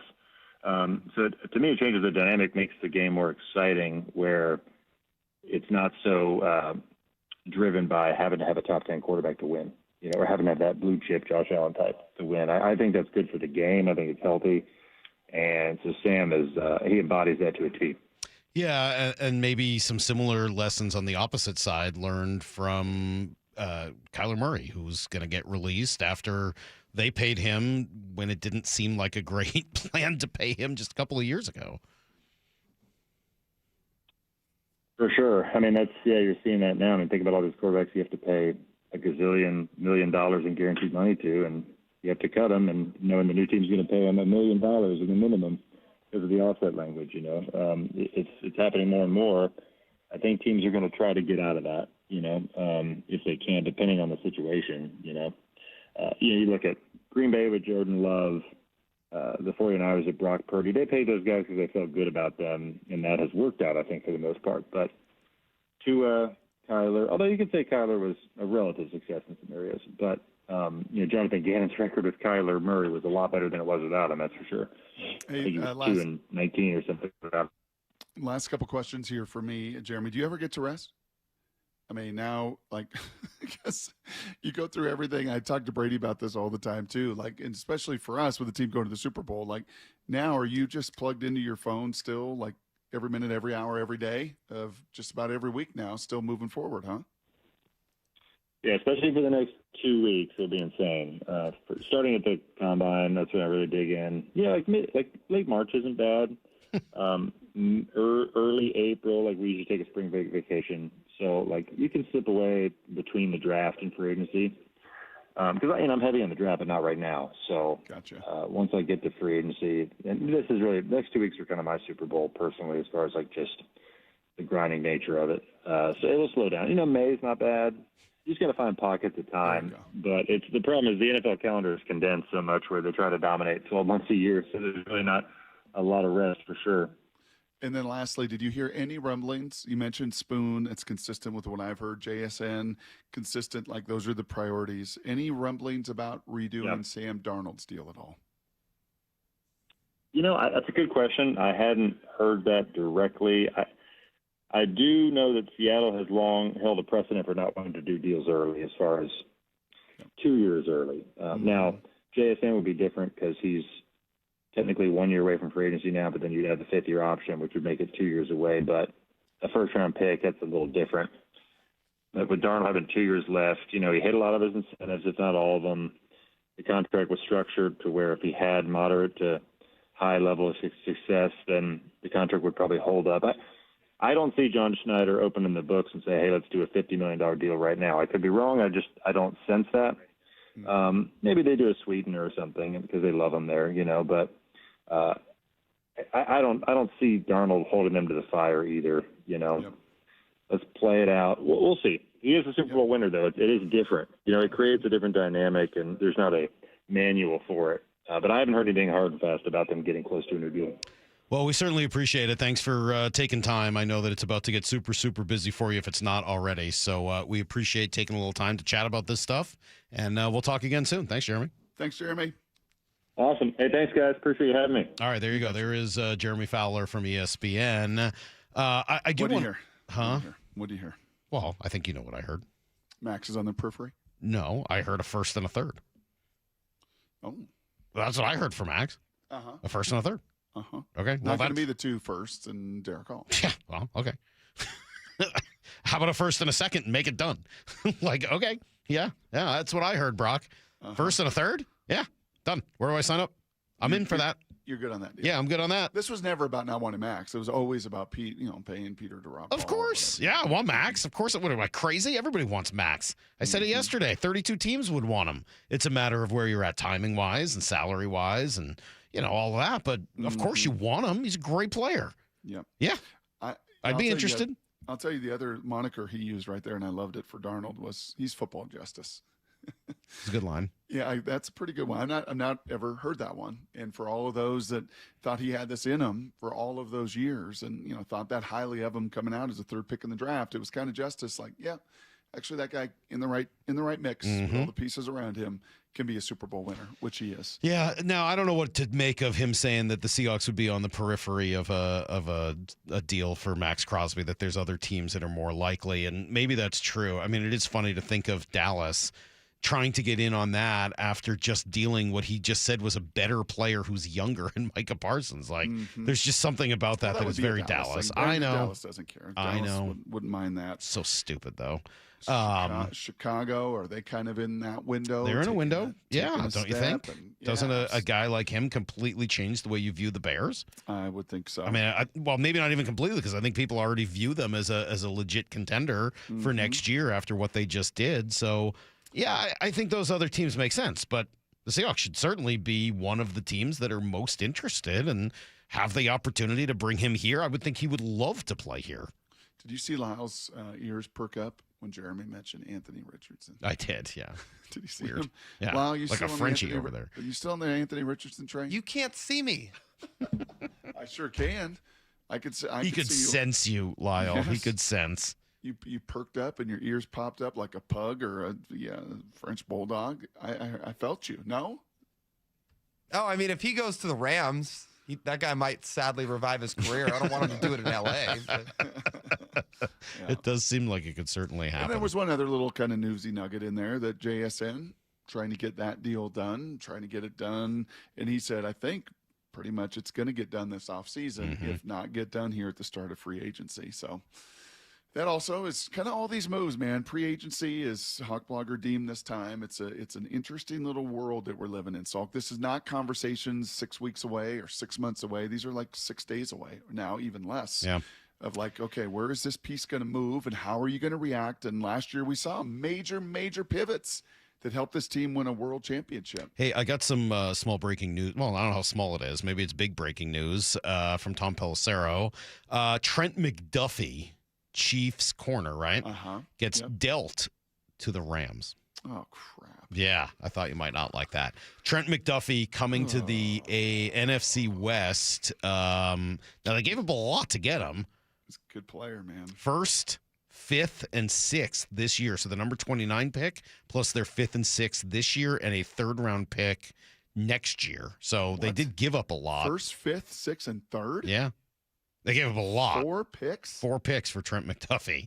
One for now. I mean, I don't know how serious you want to get about the 5 and 6, but a 1st and a 3rd certainly, and then they throw in a 5th and a 6th on top of that. That's a lot for Trent McDuffie. So the arms race is on in the NFC West. What was the one weakness in the Rams last year? Corner.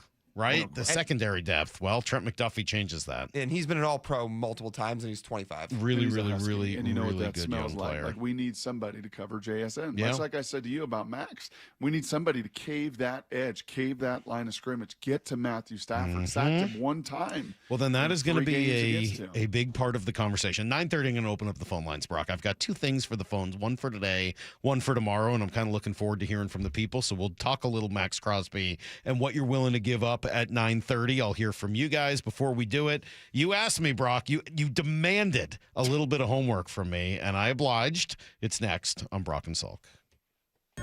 Having one of those days where a little of this would make things so much better? Fastball, strike 3 called. He got him looking. How about that for a Cactus League debut? Cade Anderson striking out the side. We got you. You can stream every Mariners spring training game live for free on the Seattle Sports app. Making lives better through Mariners baseball, one Goodbye, baseball! at a time. Home of your American League West champion Mariners. Hey, Brock Heward here, and I asked our last guest if there was a GoPro and I could follow him around the combine, what it would look like. Well, I'll tell you this. If you could have followed me like a shadow around our baseball team's facility last week, you'd have seen me looking in that training room and in that weight room and talking to guys just about staying healthy because it's such a huge part of being an athlete, especially at the professional level. But I know many of you wake up this morning with painful joints from arthritis, and it affects you. Makes it hard to do pretty much anything. Well, that's where my buddy, Dr. Daniel Nelson, MD, from Eastside Pain and Regenerative Medicine over there in Kirkland, that's where he and his team are ready for your call. 425-823-4000, 425-823-4000. He has seen so many of you walking through the door with a back, a knee, a hip, a shoulder, something that's just aching and it's affecting your quality of life. Well, he's the only doctor with over 30 years of experience in pain medicine techniques, and whether it's platelet-rich plasma, stem cell therapy, he's got the tools to eliminate your pain. Give him a call this morning, 425-823-4000, or visit DanielNelsonMD.com. That's DanielNelsonMD.com. High five! Up top! Dave's company just got the 5-year price lock guarantee from Comcast Business. Yeah! It's 5 years of gig speed internet, advanced security, and a great rate that won't change. All from the company with 99.9% network reliability. Heck yeah! He hasn't given this many high fives since Deborah brought in her famous banana bread. Yes! The Comcast Business 5-year price lock guarantee. Powering 5 years of savings, powering possibilities. And it's hurting, but I am not stopping. Woo! For a limited time, now through March 29th, switch to Comcast Business to lock in your rate for 5 years and get a $500 prepaid card on a qualifying gig bundle. Or ask how to get started with 150 megabit internet and Security Edge for $59.99 a month for 12 months with a 2-year agreement. Don't wait. Call today. Restrictions apply. New customers only. 1-year contract required for guaranteed rate. Paperless billing and automatic payments with bank account required. 5-year pricing applies to monthly service charge excluding taxes and fees. This is for all you guys on Viagra. ED pills are no longer needed. The brutal side effects like 4-hour headaches, blurred vision, and that flush feeling can all be put behind you with our treatment. Here at West Coast Men's Health, we have a better approach to ED. Acoustic wave therapy creates blood flow circulation by safely removing the plaque in your arteries and restoring function naturally. Guys, let me be clear. Pills will never fix your problem. Our equipment is the latest technology, and our medical staff is the best in the industry. So give West Coast Men's Health a call today. Speak with our clinic manager. Ask him any question you like, how it works, the science behind it, and even the cost. If you suffer from ED or Peyronie's disease, give West Coast Men's Health a call today.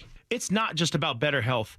It's about a better life. With clinics in Redmond and Tacoma, call 206-519-6541. That's 206-519-6541. Online at westcoastmenshealth.com.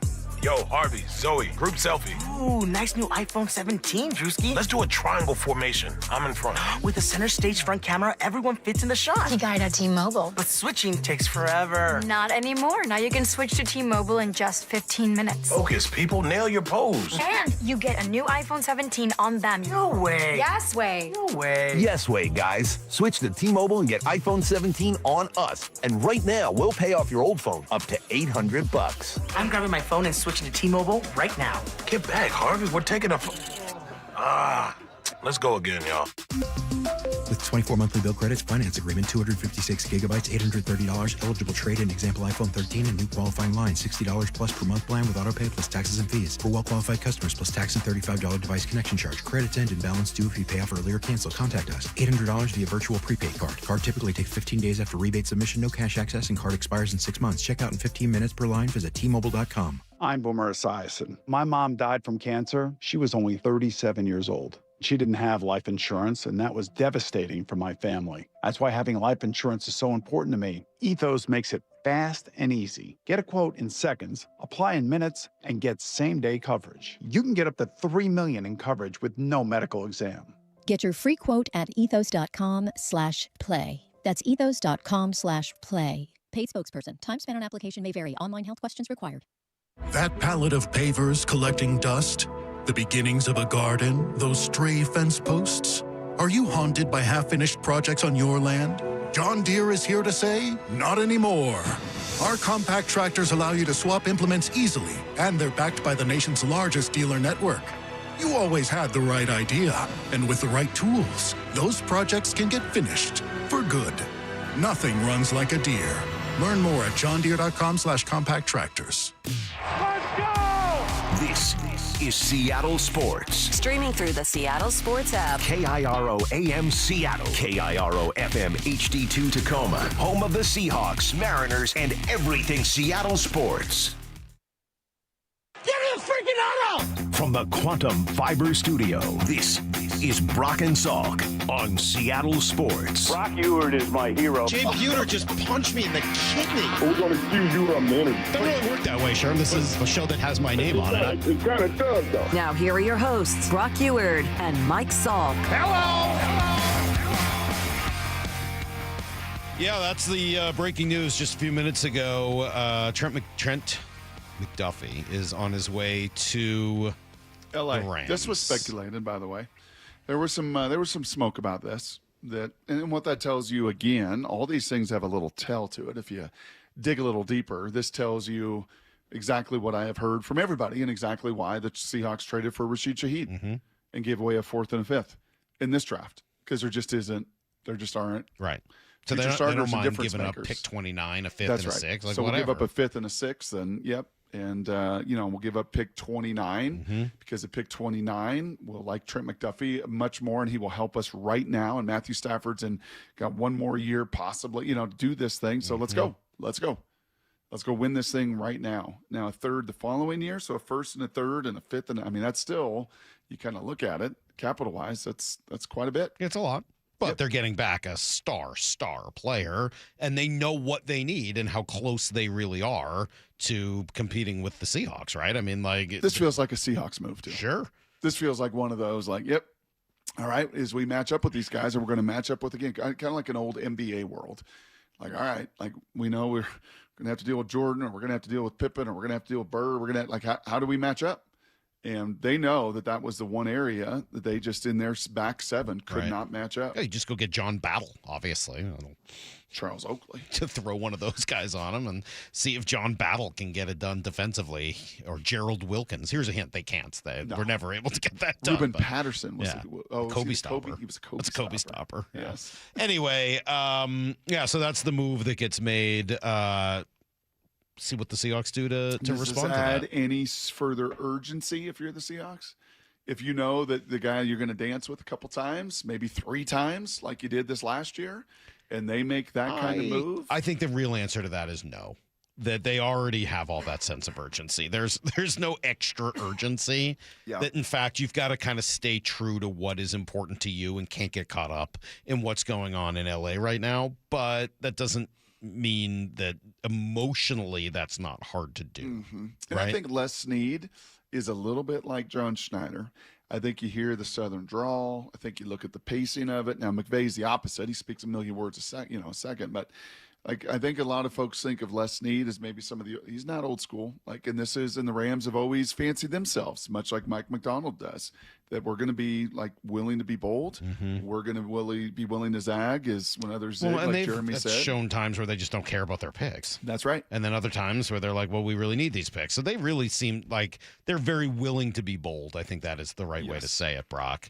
I think the Seahawks will be bold. They certainly were last offseason. They traded away 2 guys that everybody thought they couldn't possibly deal away, and they did. And obviously it was the right move. So I think there's a lot left for the Seahawks to do. I don't think you can get too caught up in what the Rams just did, though. I think you got to stay true to yourself, what you already thought you needed, and then go ahead and make those deals. Yep. Make those deals. Yep. I would tend to agree with that and see where the market goes with Dallas and with Baltimore and with Chicago. That's the only challenge with the Maxx Crosby is this is not just you and Pete and John negotiating on that plane ride to Indy. Yeah, there's other teams. There are other teams involved. Stakeholders. Yeah. But let's see where this goes. We're going to ask the people about it. We'll kind of jump on the phones here at 9:30 and essentially ask what you're willing to do. I can start with that deal that you threw out, or that Hawk Blogger threw out a couple days ago, which was 2 firsts and Derek Hall for Maxx Crosby. Would you do it? Would you do it if it was 2 firsts and a different player? Would you do it if it was 2 firsts? Would you do it if it was a 1st and 2nd? At what point are you willing to? At what point do you say no? I'm not willing to go that far for Maxx Crosby, and we'll open up the phones on that at 9:30. We're not going to have time to do this Mariner bit now, so we'll do it tomorrow. I think we'll have a little bit more time. It's evergreen; it doesn't need to get done today, and this is a little newsy with Trent McDuffie news. But that is it's a big thing. What was the one hole the Rams had last year, Brock? Yep. In that secondary that Sam Darnold just torched them for. Went right down the field in overtime to win on a Thursday night and threw for 330 yards and 3 touchdowns in an NFC title game. And, I think they feel like at their line of scrimmage, they're there. Obviously, their quarterback was the best player in the world last season. Puka Nacua and the rest of them are all running it back. They got a tight end they may lose, but just about everybody else returns offensively and at that D line. And again, I think what this further just cements home is you can hear me say it, you can hear Hawk Blogger say it, but the truth is in what teams are willing to give up. And in this draft, They're willing to give up quite a bit because there's just not a lot of blue chip difference makers. And if you are the Rams, what are you looking for right now? You're not looking for a 3-year developmental guy. You're looking for somebody like a Devontae Adams that could come in, last year and score 14 touchdowns in the red zone with Matt Stafford. Well, and this guy's only 25. Now, he may walk in free agency, but he's only 25 years old. You're not talking about an old man like Devontae. Like, this guy's right in the middle of his prime right now. This is exactly what you want if I you're think the he's Rams. a West Coast guy, University of Washington guy, great ball skills kind of guy. Was banged up at the end of last year and got picked on a little bit in the playoffs down the stretch and played injured. So he's a warrior, man. He is a absolute baller. He was a ball hawk at Washington. I loved him there. And now the Rams are not going to be dependent on having to lean into a rookie corner that's going to take some time to develop. They got a bona fide guy, and he plays a bunch of nickel. So you want to move JSN around. You want to put him in the slot. You want to put him outside. This is the kind of guy that can track with him. It does. It smells to me like a move after losing to the Seahawks in back-to-back games and on the biggest stage, knowing like, hey, man, this is our biggest weakness, and we reinforced it. Well, I'm going to do my best not to call him OJ, like OJ McDuffie, the old, he was a good old dog. He was good. He once led the league in receptions, 1980. He actually had a little. JSN has a little old school. Little OJ McDuffie? Yeah, he's a good player. Penn State guy, right? Oh yeah, good player. In any event, just to go back to the question that I asked Jeremy Fowler earlier, who could be? Let's say you don't go down the Maxx Crosby road. Who could be this year's version of DeMarcus Lawrence? Yeah. And there's sort of 3 bigger name veteran pass rushers who are going to be out there and available. Trey Hendrickson, of course, Khalil Mack, who he mentioned, and Von Miller, who, and somebody said this was out there earlier, I didn't remember it, said that he had an offer on the table from the Seahawks last year. I can say that confidently. And chose, well, he said it clearly, that he chose Washington over Seattle just because of the quarterback there. He really wanted to go play and see what Jaden Daniels could do. Do any of those 3 guys fit the DeMarcus Lawrence bill for this year? Well, I think what's interesting, and I don't know this 1,000%, I do know 100% that they did have a deal on the table with Von Miller. And in fact, I think they felt pretty confident that deal was going to get done. And what do we like to say? Sometimes the best deals are the deals that don't get done, because I think that then opened the door for DeMarcus Lawrence. Well, you say that, but I mean, maybe that's the case, but he didn't sign. DeMarcus Lawrence signed in March. Von Miller didn't sign until July.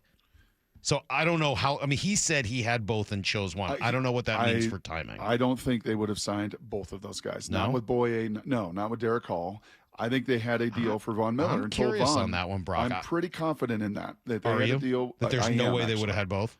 I don't think there's any way they would have had both of those guys and Uchenna. I think Uchenna, remember, well, they I think that's the restructured thing, his deal they as well. Weren't sure whether Uchenna was going to be back, and that was a they potential offered cap Von saving. that deal at the start of that deal that he signed. He ultimately signed in July. But if he wanted to be a Seahawk in March, he could have been a Seahawk in March. Okay. And he ultimately pivoted, and the Seahawks pivoted and got DeMarcus Lawrence, and I think they won that deal. I think they, at the end of it, would have taken DeMarcus anyway over Von. I'll add one more name, and that's Jonathan Grenard, who the report out yesterday out of Minnesota. I was doing a little digging on him. He's pretty twitched up guy, pretty explosive. The challenge is he tore up his shoulder last year at the end. So missed the end of the season, and it's got a pretty big cap number, about 18, 19 million bucks. So all of those things all play a role, man. It's why this is such a fluid, kind of moving target that you better be flexible. You better be ready to pivot. Group, can you give me a name? Oh, I think Khalil Mack out of that group would be the most intriguing to me. 35. But his ability to play, I'm going to come back to that word I like, and that word is rugged. And you know what Khalil Mack still is at this stage? Rugged. And you know what Khalil Mack is in the playoffs in his career, Salk? 0-6. You know what Khalil Mack is chasing like DeMarcus Lawrence chased? A Super Bowl title. So, yeah, I think there's some components there pretty intriguing. All right, good stuff. We will come back to this conversation in about 20 minutes with your phone calls. Before we do it, we'll give you everything you need to know. Should Cal and Julio be insulted? Probably not, but we'll ask the question anyway next on Brock and Salk. 9 out of 10 experts agree wearing earbuds at work is the universal signal for leave me alone. So grab the earbuds, pull up the Seattle Sports app, and trade that annoying coworker's endless yapping for this. He's at the wall. Cal Raleigh's first one of the spring. Listen to every Mariners spring training game live for free, only on the Seattle Sports app. Improving lives through Mariners baseball, one sparkling play by Josh Naylor at a time. Hey, it is Mike Salk here, and as the weather is certainly wet this week and occasionally chilly, especially overnight, you want to make sure that your home is up for the challenge. If you're seeing that energy bill rise, or if you find yourself freezing cold at night, you may need to have somebody come out and check out that crawl space and attic hatch. Make it Crawl Pros. Have them come out. That's what they did at my house, and they just check everything out. They go where you don't want to, and they figure out what's going on with your insulation level. If you don't have enough, if it's old, if it's rotten, if it's failing, if you don't have any in some cases, they can figure out how to get all of that fixed. And then even better, they can help you pay for it through some of the energy rebates that are out there. If you're a PSE customer and your home was built before 1990, you could receive a rebate to cover up to 95% of the cost of that insulation job. Pretty big deal. So look, if you're worried about anything going on in your crawl space or attic, including critters or water intrusion, mold, plumbing issues, whatever, call Crawl Pros and schedule that free corner-to-corner inspection right now at crawlpros.com.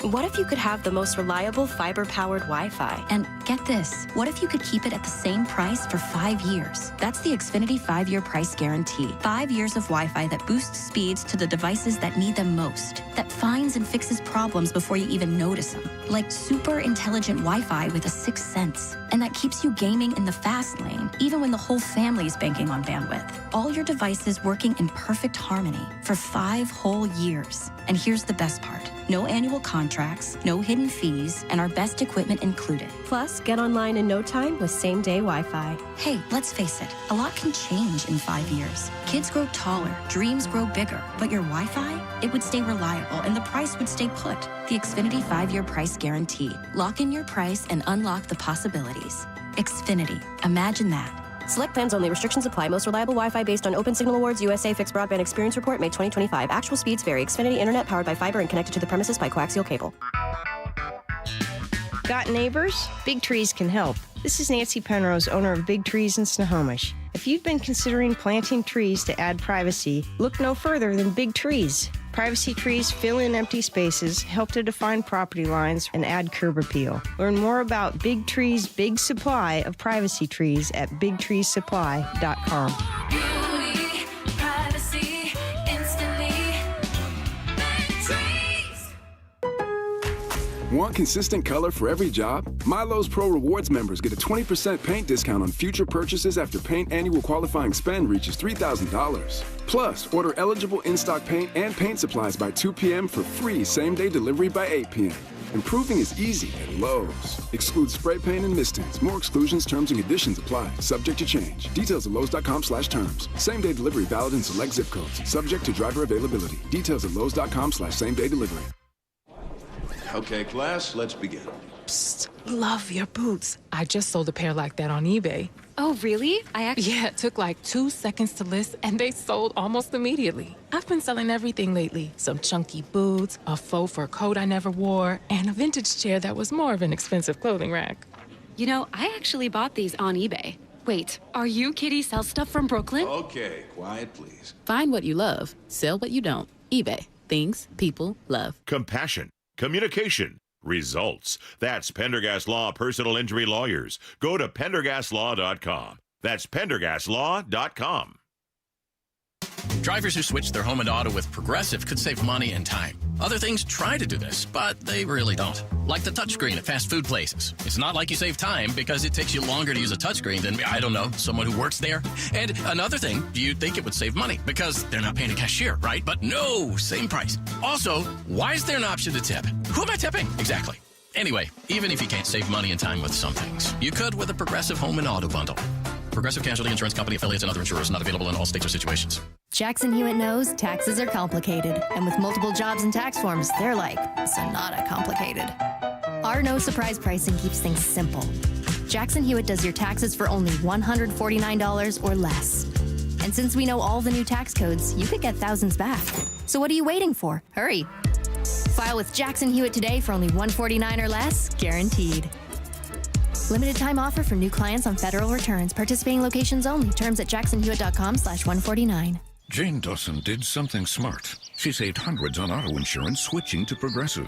With the money she saved, she got herself a pricey bird feeder with an ultra-high-def camera. Should Jane have just bought a regular bird feeder? Yes. Is it hard for her to admire nature when the camera doubles as the bird's potty? Also, yes. But it's Jane's savings, and if she wants to spend her time watching the digestive habits of the white-breasted nuthatch, we say you go, girl. Switch and see if you could save with Progressive and treat yourself. Progressive Casualty Insurance Company and Affiliates. Jackson Hewitt knows taxes are complicated, and with multiple jobs and tax forms, they're like Sonata complicated. Our no surprise pricing keeps things simple. Jackson Hewitt does your taxes for only $149 or less. And since we know all the new tax codes, you could get thousands back. So what are you waiting for? Hurry. File with Jackson Hewitt today for only $149 or less, guaranteed. Limited time offer for new clients on federal returns. Participating locations only. Terms at jacksonhewitt.com/149. Need to know. 15 minutes past every hour with Brock and Salk. Presented by Marquee Data. Here's what you need to know. Up first. Well, been the topic of conversation all morning long. The Seahawks are, in all likelihood, going to part ways here with Ken Walker as they chose not to franchise him. That makes him a free agent where there's going to be a market. Adam Schefter has more. You just can't pay everybody, and it's almost like the Super Bowl tax. Everybody wants more money, and inevitably there are some casualties along the way. And in this particular case, they can't afford to franchise Kenneth Walker. Not going to tag him at all. He's going to get to the open market. And my guess is with all the teams out there that need running backs, he'll find an offer somewhere else that is more lucrative than Seattle, and he'll be leaving Seattle. Is that everybody? Pat, Paul, McAfee? What was his name? I don't know. Somebody's clapping in the background. Yes. Yeah, consistent with what Brady's reported. Jeremy Fowler, who we had on last hour. Yeah, that's just brace yourself. Right, if you got that K9 jersey, if you've seen Ken Walker, like just brace yourself. You're going to be watching him run in somebody else's uniform. It's going to be hard, right? He was your Super Bowl MVP. He helped win you a championship. He was at his best when you needed him the most. All those things are real, so it doesn't diminish any of it. It's easy for us and easy to say, wow, this is the right football thing to do, but I get it.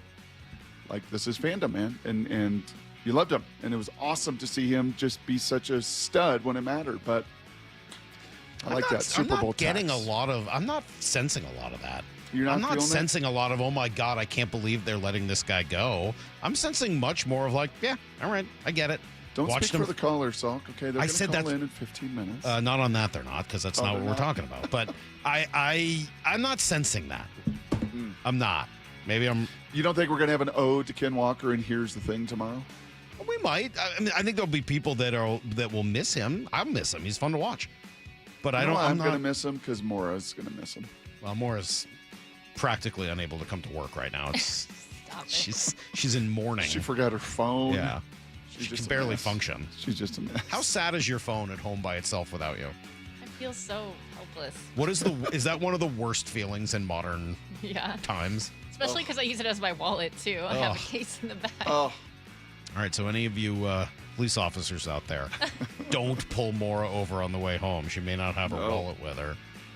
Big mess. Here's the second thing you need to know. Let's see. Mariners just keep losing, Mike. They just keep losing. Is that a problem? Maybe it is. I don't know. It doesn't feel like much of a problem. Now. They're 3-7-1. All right. Well, Julio's not there, and Cal's not there, and Randy's not there, and a lot of the other guys aren't there either. As they have all headed off for their WBC teams. Yes, they did lose yesterday. Brian Wu gave up a few runs, but went 48 pitches and 2 1/3. Patrick Wisdom, former Mariner who's returned, hit a home run. But really, it was about the debuts for J.P. Crawford, who DH'd, and Ryan Bliss, who played second and had a hit.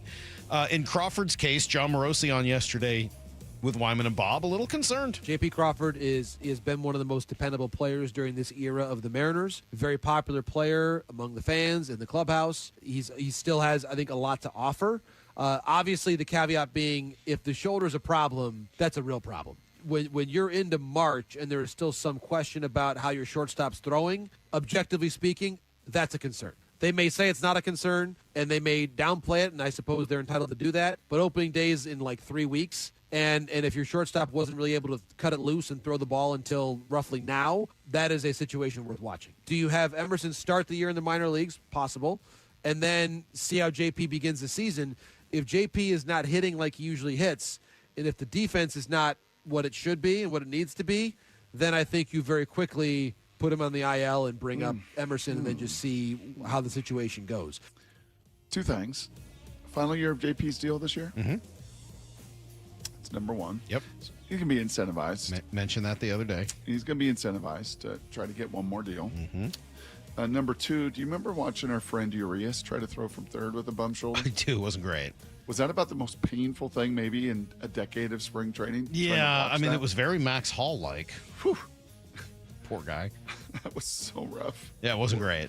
Poor fella working back from that shoulder. So we'll see. I think you're on the same page I am, that this is a slow play. This is a veteran. Let's get him to the starting line. But there he is. I get from Morosi, like, hey, man, this isn't 6 weeks away. No, it's this just a isn't couple weeks January. away. This Yeah. is like, and you also, these guys start their training in January. Remember that. Yep. They don't show up at spring training and start training. They've been training since No, I think there's a lot to that, Brock. And they're in pretty good shape to deal with them. We've been talking about Colt Emerson maybe starting his career at third. It's not unheard of that he ends up starting that career at shortstop. We'll see what direction that goes based on how J.P. Crawford responds here in the next couple of weeks.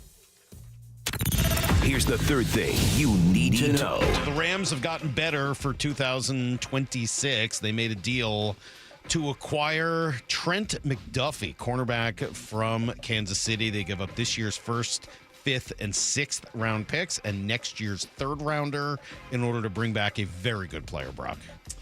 Yeah, and we know him, and we know him in this market because he was awesome. He was one of kind of Jimmy Lake's guys there, and that developed with Buda Baker and many others over the last decade or so on Montlake, and off to a great start in his career. Kansas City just can't pay him. So if you're Trent McDuffie, like, great, get to go back to the West Coast, get to play for a Super Bowl contender like he did in Kansas City, and try to show out. And who knows? That's quite a bit of investment for 1 year. Typically, you give up that kind of investment. You sign him to a long-term extension eventually, when the cap numbers with L.A. and Stafford and those things become more reasonable. But, yeah, I said it earlier in my direct reaction, this feels like a direct move to match up with JSN and the Seahawks in the 2 or 3 matchups that they're going to likely have to match up with them that will probably have a certain Super Bowl intent to it. All right, that's everything you need to know. Kraken will host St. Louis tonight, Torrent on the road in Ottawa. We're going to open up the phones. I've been wanting to do this for a little while here. 866-979-3776. He was a St. John Bosco guy. Yep. So he's an LA boy. Yep. Bellflower, California, going back home. And, yep, good deal for Trent. All right. Sorry, 866-979-3776. Yeah, the original question is, would you do 2 firsts and Derek Hall for Maxx Crosby? That's out the door. I think it's out. Really? I think so. I think you hear from Fowler. Like, you're not going to get that. I'm sorry. You can try to offer that, but Maxx Crosby at this age and stage that's not a good comp.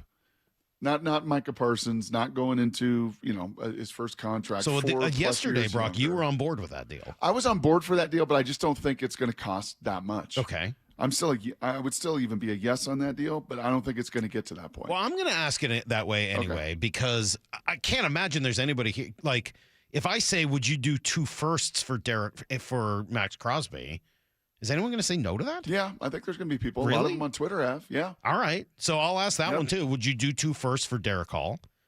Would you do for Maxx Crosby? Yep. So I just kind of want to hear from people. How desperate would you be? How interested are you in making a deal for Maxx Crosby? 866-979-3776. Is that the player that puts this team over the top? Would you prefer to see them not trade any picks and go into free agency and try to bring in a Von Miller or a Khalil Mack or even a Trey Hendrickson? Kind of 3 different levels there, probably in terms of both price and in terms of productivity. 866-979-3776. How do you want to see the Seahawks handle their edge next year? We'll take some of your calls next. ESPN senior baseball writer Buster Olney with Bump and Stacy. Can you remember a season with this high of expectations for the Mariners? No, nothing like this. Starting the season, a World Series appearance seems totally reasonable. If you pick any other team than the Dodgers to win, given their strength, you're kind of inventing a reason. But I'm picking the Mariners. I've got them on the record. I just don't want to be like everybody else and pick the Dodgers. The full interviews on the Seattle Sports YouTube channel. Hey, it's Mike Salk here from my friends at Snoqualmie Casino and Hotel. Psyched about some of the concerts coming up. You got Hinder on April 4th. Pop 2000 Tour will be here in August, but I'm mostly psyched for Queensryche in October. Saw them at the old Snoqualmie Casino Ballroom. Psyched to see them now in the brand new concert venue that is pretty slick. That'll be in October. You can get more info at snocasino.com. It is Seattle's closest. It's now Snoqualmie Casino and Hotel. Highlights don't win games. The full box score does. I'm Brock Hewitt, and most business leaders aren't short on data. They're short on clarity. Numbers are scattered across ERP, CRMs, and spreadsheets, making decisions reactive instead of confident. And that's not how great businesses are built. Marquee IQ brings all your data together into one clear view, even if it lives in disconnected systems or offline, so you can see what's really happening and act faster. Stop running your business on highlights. Get the full picture. Visit datathatwins.com to see what Marquee IQ can do. Sometimes even heroes need rescuing. I'm a retired firefighter, 27 years. Kurt had severe pain in his knees and his shoulder, which was keeping him from enjoying his well-deserved retirement. Loved to ski, loved to fish, and couldn't even walk 18 holes. That's why Kurt decided to see Dr. Mark Wagner, MD at Seattle Sports and Regenerative Medicine for stem cell therapy. He was just awesome. He goes, yeah, give me a shot. And he took care of me. He stemmed my knee and my shoulder. And how are you feeling now? I was pain-free in 12 weeks. I play golf now pain-free, and it's awesome. So you'd recommend this treatment to others in your situation? Absolutely. Yeah, Dr. Wagner's, he's had a couple people call me, and I recommended that they do it. Before you choose surgery, consider stem cell therapy with Dr. Mark Wagner, MD at Seattle Sports and Regenerative Medicine. Schedule your consultation at drmarkwagnermd.com. Get in the zone, AutoZone. Jeff's day is off to a slow start. So he heads to AutoZone, America's #1 battery destination, where Sammy, a local AutoZoner, tests his battery for free. Looks like he just needs a charge, and Sammy does that for free too. In no time at all, Jeff is back on the road, ready to finish the day strong. Free battery testing and charging at every store. No hassles, just help. Get in the zone, AutoZone. Restrictions apply. Hi, I'm Maria, salon owner. You know the jingle. Now discover the facts about Ozempic, a GLP-1. There's only one FDA-approved Ozempic, made by Novo Nordisk. Learn about the real thing. Talk to your healthcare professional today. Call 1-833-OZEMPIC or visit Ozempic.com to view the medication guide and to learn more about Ozempic. Semaglutide injection 0.5, 1, and 2 milligrams.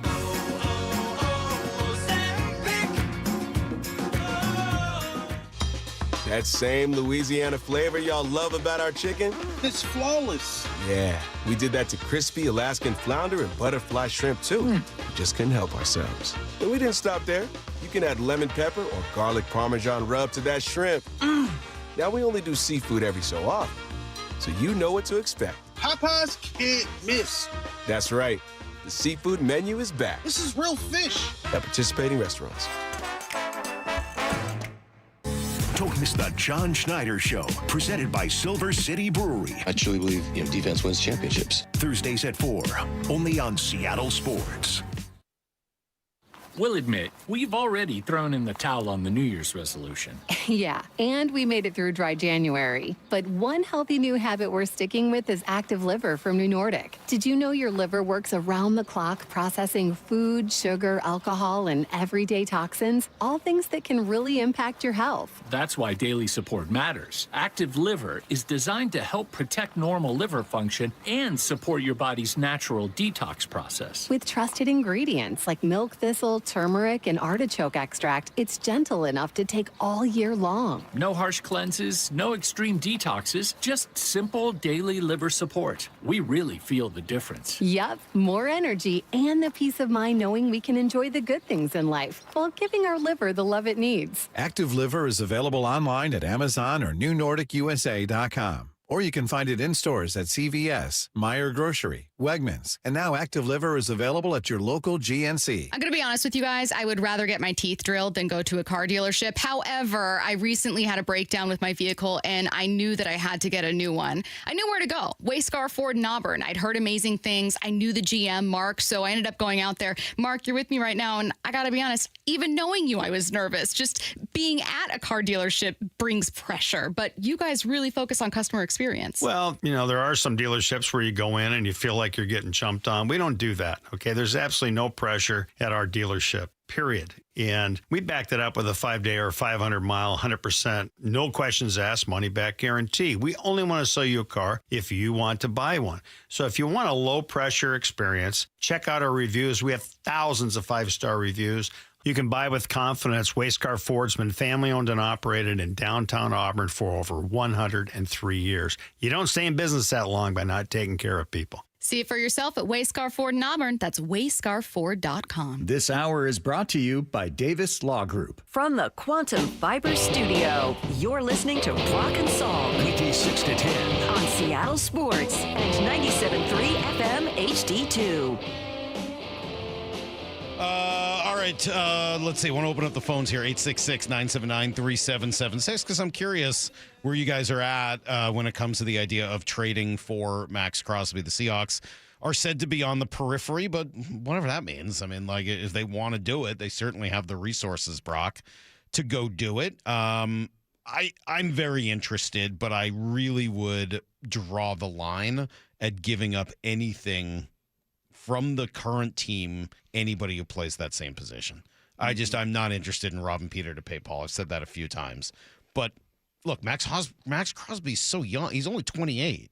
So to bring him in here for the next 3 or 4 years, I think that if there's the opportunity to do that, you almost have to. So we started the show. Technical issues on my end. Yep. Technical issues, but we started the show. And you started the show by asking the question about K9. Mm-hmm. Was it more on him, more on the Seahawks? And I said to you that I think the Seahawks made this decision in many ways last year because this is how they operate. Yep. This is their standard operating procedure. And if it is JSN and if it is Spoon and if it is Charles Cross and if it is Abe Lucas, like the guys they want, they get done. And that goes all the way back in the Wayback Machine to the early aughts. Maybe not quite the early aughts, but that goes back to 12, 13, 14. The guys they want, they get done. Because they folded in, they managed cap well, and they got the deals done with the guys they wanted last year, and that was Abe Lucas and Charles Cross. Mm-hmm. It was not K9, it was not Mafe, it was not Kobe Bryant, even though they talked to a few of those guys. Yeah, the numbers they were very right. much get their priorities in order. They do. They have a prioritization. And so I would then spin this and say a year ago, they really wanted Maxx Crosby badly at the Combine, right? They really wanted him at the trade deadline badly. They've kind of shown you their cards. They really want this guy. Okay. They've chatted with Spytek a few different times. There's a reason they want him because he's not good. He's not great. He's one of the elite edge rushers. Who seems to fit exactly what it is Mike McDonald wants to do on defense. So Yes. let's hear from you guys. 866-979-3776. Got full phone lines. I'll start with Rick in Seattle. Good morning, Rick. Good morning, guys. Hey, man. How you guys doing? Hey, man. Hey, that's a throwback Well, right I agree. there, brother. I agree with you, Sock. I mean, I don't want to give up what we got. I think we're stacked at that. I mean, we might be losing DeMarcus Lawrence anyway. So it's like I kind of want to know what DeMarcus Lawrence is going to do before we go out and get this guy and spend a whole bunch of money we could have used for K9 and places where we're going to need. We're not going to get Charbonnet back until maybe next Super Bowl if that comes. So I don't know. I don't know exactly. I kind of agree with you. So I don't want to give up too much when we're in a position that we already have for something we need. Yeah, I think that makes sense. Rick, this is just for you. Hey, man. There we go. I managed to Colin find Paisley. that. That's since we had Colin Paisley on. Yes, just stirring up all sorts of memories. People Good always job. thought that was me. It's not me. It was a guy who did a commercial that we were able to talk to. You know what's remarkable, Salk? What was his name, Rick? He could remember Hey Man. Yeah. But he called you Sock. Well, that's okay. I don't mind that. That's fine. Hey, man. Yeah, we'll just throw one of those in there for him. 866-979-3776. Okay, folks, it's Salk. It is. There is It's an L. not Brock and Sock. No, there is an Although L. that would be pretty cool. Not really. Wouldn't be that cool. Yeah, there is an L. It's SALK, and there's no U. But So what was Rick? Rick was in, but he needs to know what's going on with DeMarcus. Yeah, and I think that's and he fair. goes, Don't we all need to know that? I mean, that's obviously a key part of this whole thing. I think the Seahawks need to know, and they're probably putting a little deadline on that for him, don't you think? I would think so. Yeah. Come on, man, be a good teammate, be a good pro, and All right.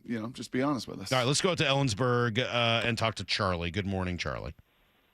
Good morning, gentlemen. How was your day? Charlie, are the winds blowing out there in the Berg this morning? What are we dealing with? Not today. Not today. It's beautiful today. You'd like it out here. It's a great time to get a burger, sit outside. I love it, Charlie. What do you got? What do you think? Hey, listen, there's only 3 players probably in the NFL right now that will make our team better on defense. There's lots of things we can do to maintain. We can take a flyer on a Khalil Mack. But I think if we can't get Micah Parsons, Patrick Surtain, or Maxx Crosby, those are the 3 that really improve you. And our first-round picks are likely going to be second-round picks for the next couple of years. So no players, but I'd say yes to 2 first-rounders and maybe a third in 2028. Bring in Maxx Crosby. Take one of those 3 buttons. You know, the Rams just raised us a cornerback. Let's call them. And, I see your corner. I raise you a defensive end. Mm-hmm. So you're in. So we're over. Charlie's eating burgers in Berg, and he is in on Maxx Crosby because I think he, like me, like John Schneider, at least last year, Salk, for from last March to October, thought that this guy was that kind of difference maker as well. So look, by the way, let's remember one other piece of evidence that you are going to have in the future, and that is a multitude of compensatory picks, depending on just how big that K9 contract and that Woolen contract and that Mafe contract and that Shaheed contract. I mean, if those are all big contracts, and they won't all be, but they're all going to be sizable enough that you're going to be looking at 3rd through 5th round compensatory So help me then, picks. Brock, because you've sort of. I like Maxx Crosby. What have I done? No, I like Maxx Crosby, and I think he's a great player, and I would love to make this deal. Why is Maxx Crosby worth 2 or 3 draft picks when you wouldn't have to give up anything to get Trey Hendrickson other than spending the same kind of money? Well, I don't think you know that. Maxx Crosby's money is very defined and actually goes down each and every year, right? From less than $30 million. But it's still so money. Trey Hendrickson's going to want $45 million. But he might or not. $40 million. Is he going to get that? I don't know. That's what he wanted from Cincy. He got 40 last year. So the money is but not didn't the have same. a great year. Ended up having some injury stuff. What if the That's money right. is 30? Number 2, he is he's got an injury. Now Max has had some too. But he's got some injury, and he just is not as dynamic as Max. He's just not. He's a very good player, but he's not an elite player. He's a guy that the Rams, I think, could block with their tackle and with their people. I don't think Max is.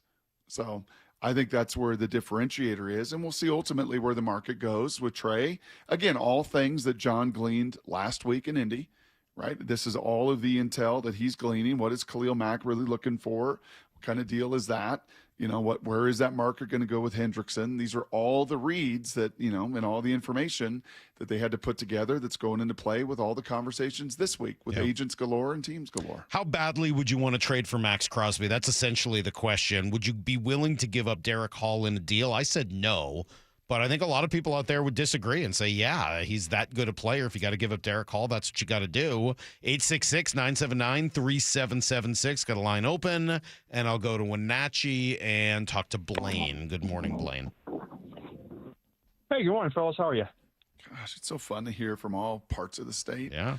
Wenatchee, and very underrated up at Wenatchee. You been up to Wenatchee much? Oh, yeah. I actually really like Wenatchee. I love Wenatchee, too. Pretty. All right, Blaine, bring it. What are you going to do, man? You're John Schneider. What are you doing this week?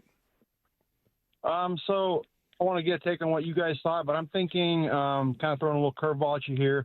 What do y'all think about a first rounder this year, possibly a 6th rounder, and maybe Uchenna Nwosu? Well, I think they just say no to that. Blaine, he just took your hanging cement mixer right in the middle of the plate. Why would the Raiders want a guy in Chenna that is even older? I mean, I just don't see that as being something they would want. They're trying to build something for the future, they're not trying to win right now. Otherwise, they just keep Maxx Crosby. Sure. So how about two Understandable. firsts? You do. How about two firsts? You doing two that? firsts? I think the most I would do is a first and a third, maybe a first and a second round next year. But what would y'all think about going out and getting Khalil Mack to pair with Maxx Crosby as a kind of a duo? Well, I'd be surprised if you could do both. Yeah, that would feel a little unrealistic. But let's say, thank you for the phone call, Blaine. I like the way you try to tee those things up for us. Yeah, A, I don't think you do both. And then B is like, okay, if the market just gets too crazy, if Jerry's kind of crazy, right? And Jerry's chasing a ring and Jerry's going to throw two firsts in a player and he don't really care about perception or reality or any of that stuff. So sorry, you're out on that. Is Khalil Mack on a 1-year deal? Probably of those other kind of veteran guys, the most appealing to me. I think so. Now, are you going to have Khalil Mack, Uchenna Nwosu, and DeMarcus Lawrence? And Derek Hall? That starts to probably get to be a reach. So do you want... Just out of curiosity, is it? Are you sure? I don't know. Maybe not. I mean, last year you had Boye Mafe with those three guys. You did. But they were... Five. You're not going to do five. No. You could do four. And it, again, depends on what Khalil's market ramps up to and what kind of incentives. And does he want to try to win and play in Mike's system specifically, which that's he exactly right. may very well want to do. I mean, I think that's always a part of this is like Mike has something that especially veteran pass rushers seem to excel in. Yeah, that cannot be. I mean, what DeMarcus Lawrence did was so similar to what Jadeveon Clowney had done, Kyle Van Noy had done. Like the names, just you keep going one after another after another. It's not an accident. Like those guys are having their success in his system. Aiden Hutchinson became a top 10 pick, and had another DM become a high second-round pick, and yeah, it's a system that those edge guys are set up for success. And the D linemen as well, right? I mean, we saw it with Leonard Williams the last couple of years before Madubuike in Baltimore. Like, yeah, it's and no by joke. the way, U12s play a role in that too, because all these D linemen love to play there in the field now. Let's go. All right. Oh, our friend Shonda is here in Chicago. Good morning, Shonda. What do we think today? Good morning, Salk. Good to talk to you guys again. It's been a while. I'm for having Maxx Crosby because I feel like you got to be aggressive and successful in your division in order to win a Super Bowl. I mean, we had to beat the 49ers 2 out of 3 times. We had to beat the Rams 2 out of 3 times. And the only time our defense looked a little vulnerable was against the Rams. And so if getting Maxx Crosby continues to keep us on the same level of being able to compete against the Rams, I'm for it. But my question for both of you is just, what is your opinion on what GMs think? Would Vegas be would they be inclined to give us, if many teams gave or a couple of teams were willing to give them what they asked for, what would make them choose Seattle based on the fact that we just won a Super Bowl? Do GMs think about why would they want to help Seattle continue? I think there's two things. Yeah, Shonda, I think a good question. Great points. I would say there's two things. Number one, they're in the other conference. So, you're not going to have to face them for the next 2-3 years. And we see this in the NFL, right? You can go from New England, win 4 games, and be in a Super Bowl. Like those things, especially if you have cap space, which they do, and draft picks and the right leader and the right da-da-da-da-da. Like they believe it. This isn't baseball that takes 5, 6, 10 years. You can turn it really, really quick, and you have that evidence. So, number one, being in the other conference. Number two, previous relationship. Spytek and Schneider have talked a lot, and even about this guy in particular. So you have time on task. And then I do think that Clint Kubiak and Rick Dennison and the guys that are coming over from that program that just won a Super Bowl and know these personnel and know these guys inside and out and what they want, I think that also is a positive if something were going to get done. Do you think that there is an offensive line? Thank you for the call, Shonda. Your questions and thoughts are always awesome. One of my favorite callers, so thank you for jumping in there. Is there? I know they really like Mason Richmond. Well, that's what I was going to say. Bryce Cable do. Could one of those guys be a part of a deal? Possibly. So instead of, if you're the Raiders, as Jason Horowitz, the voice of the Raiders, said yesterday, they got to fill 3 or 4 spots realistically on that offensive line, and you can do 1 in the draft, you can do 1 via trade, and you could do 1 in free agency. I would think that would be an opportunity, kind of like the Patriots did. Right now, they did 2 in the draft and spent really high capital. There are some tackles, there are some guards, first, second rounders that I believe DJ thinks can be starters in this league with Mendoza. So, yeah, I don't know how that doesn't help, right? That a Rick Dennison and a Clint Kubiak know this personnel so well. Yeah, I don't want to be thinking about, giving your trash and hoping to get back Maxx Crosby, because I don't think that's the way it works, and it's certainly not going to work that way in this situation. But if there are young players that they might want that are the equivalent of 5th or 6th round picks that you can add to that in order to try to get it done, like I would think that would be something that I think what you might saw hold some here, value. Yeah, and I think what you saw in Seattle, and we got to see this year with Clint Kubiak and all of his people coming along with him, and guys that have been in the system. Shahid had been in the system. Sam Darnold been in the system. Cooper Kupp have been in the system. These guys have been in the system, so they could assimilate pretty quick. You go out and get free agents that have not been in the system. You go out and draft guys who've not been in the system. Usually not going to hit the ground running the way the Seahawks did this year. So we got some texts. Isaac in Everett says, last time I checked, didn't we win the whole freaking thing last year? How about in John We Trust? Well, that'll make for a pretty boring radio show there, Isaac. I don't think that's something you'd want to tune into very often. Isaac heard what I did, Salk. You misspoke. You're fighting through some illness today. You've had me? You've had 3 or 4. What did I say? You said to get over the top. Get over the top. Oh, well, they're already over the top. Yeah, of course they are. Well, then I say didn't that. Yeah, all right. Don't frame it that way, or you're going to get texts like that shown in your face. Just trust John. Okay, well. Hey, guys, what do you want to do? Well, whatever John wants. By the way, we'll see you guys tomorrow. Bump and Stacy up next. There's nothing else to say. We'll just go with what John wants. Did I see over the top 40-year anniversary last weekend? Did you see what I saw? I hope not. Not on purpose. What a great movie. Let's see. I had another one here. Well, you've not seen Over the Top, right? Sylvester Stallone. Never heard of that. Arm wrestling movie. Never saw that. Not my thing. No? Okay. All right. 425. Does Jalen Milroe have any trade value, and would the Seahawks trade him in a deal like this? Oh, interesting.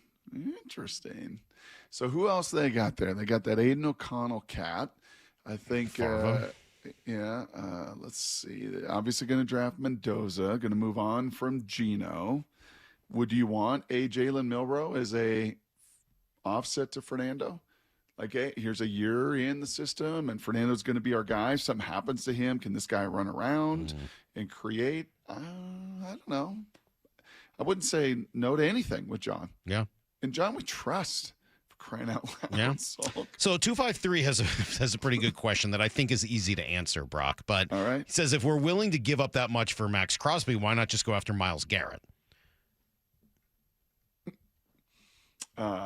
Yeah, because I don't think Myles Garrett's going to get traded. Right, it's just not as tradable a contract. And again, that's you think, well, it's about the same money. No, it's not. $29 million to $45 million is a pretty big difference. Big difference. It's a pretty big difference. Big difference. All right, well, let's go. I want to hear the other side of this. John, I'm sorry, hold on, wait, that's the wrong one. John is in Normandy Park. Good morning, John. Good morning, fellas. Hey, so I'm in a little different take here. I love Crosby, but I think that the price is too steep. I am in the belief that they should go after someone like a Kayvon Thibodeau. You get him for a lower round pick. He's young. He's hungry. Still on his first deal. I think we could get the most out of that guy for pennies on the dollar. So I know you don't really want to go budget fill here because, we do need to fill that spot. But I think that he is just untapped of just monster potential coming out of the draft. So happy Wednesday. Thanks, guys. That's a good call. And again, that's as John and the staff does, like every option's on the table. What strikes me about covering him at Oregon and then watching him professionally is he will flash. There's no question. And his skill set is elite.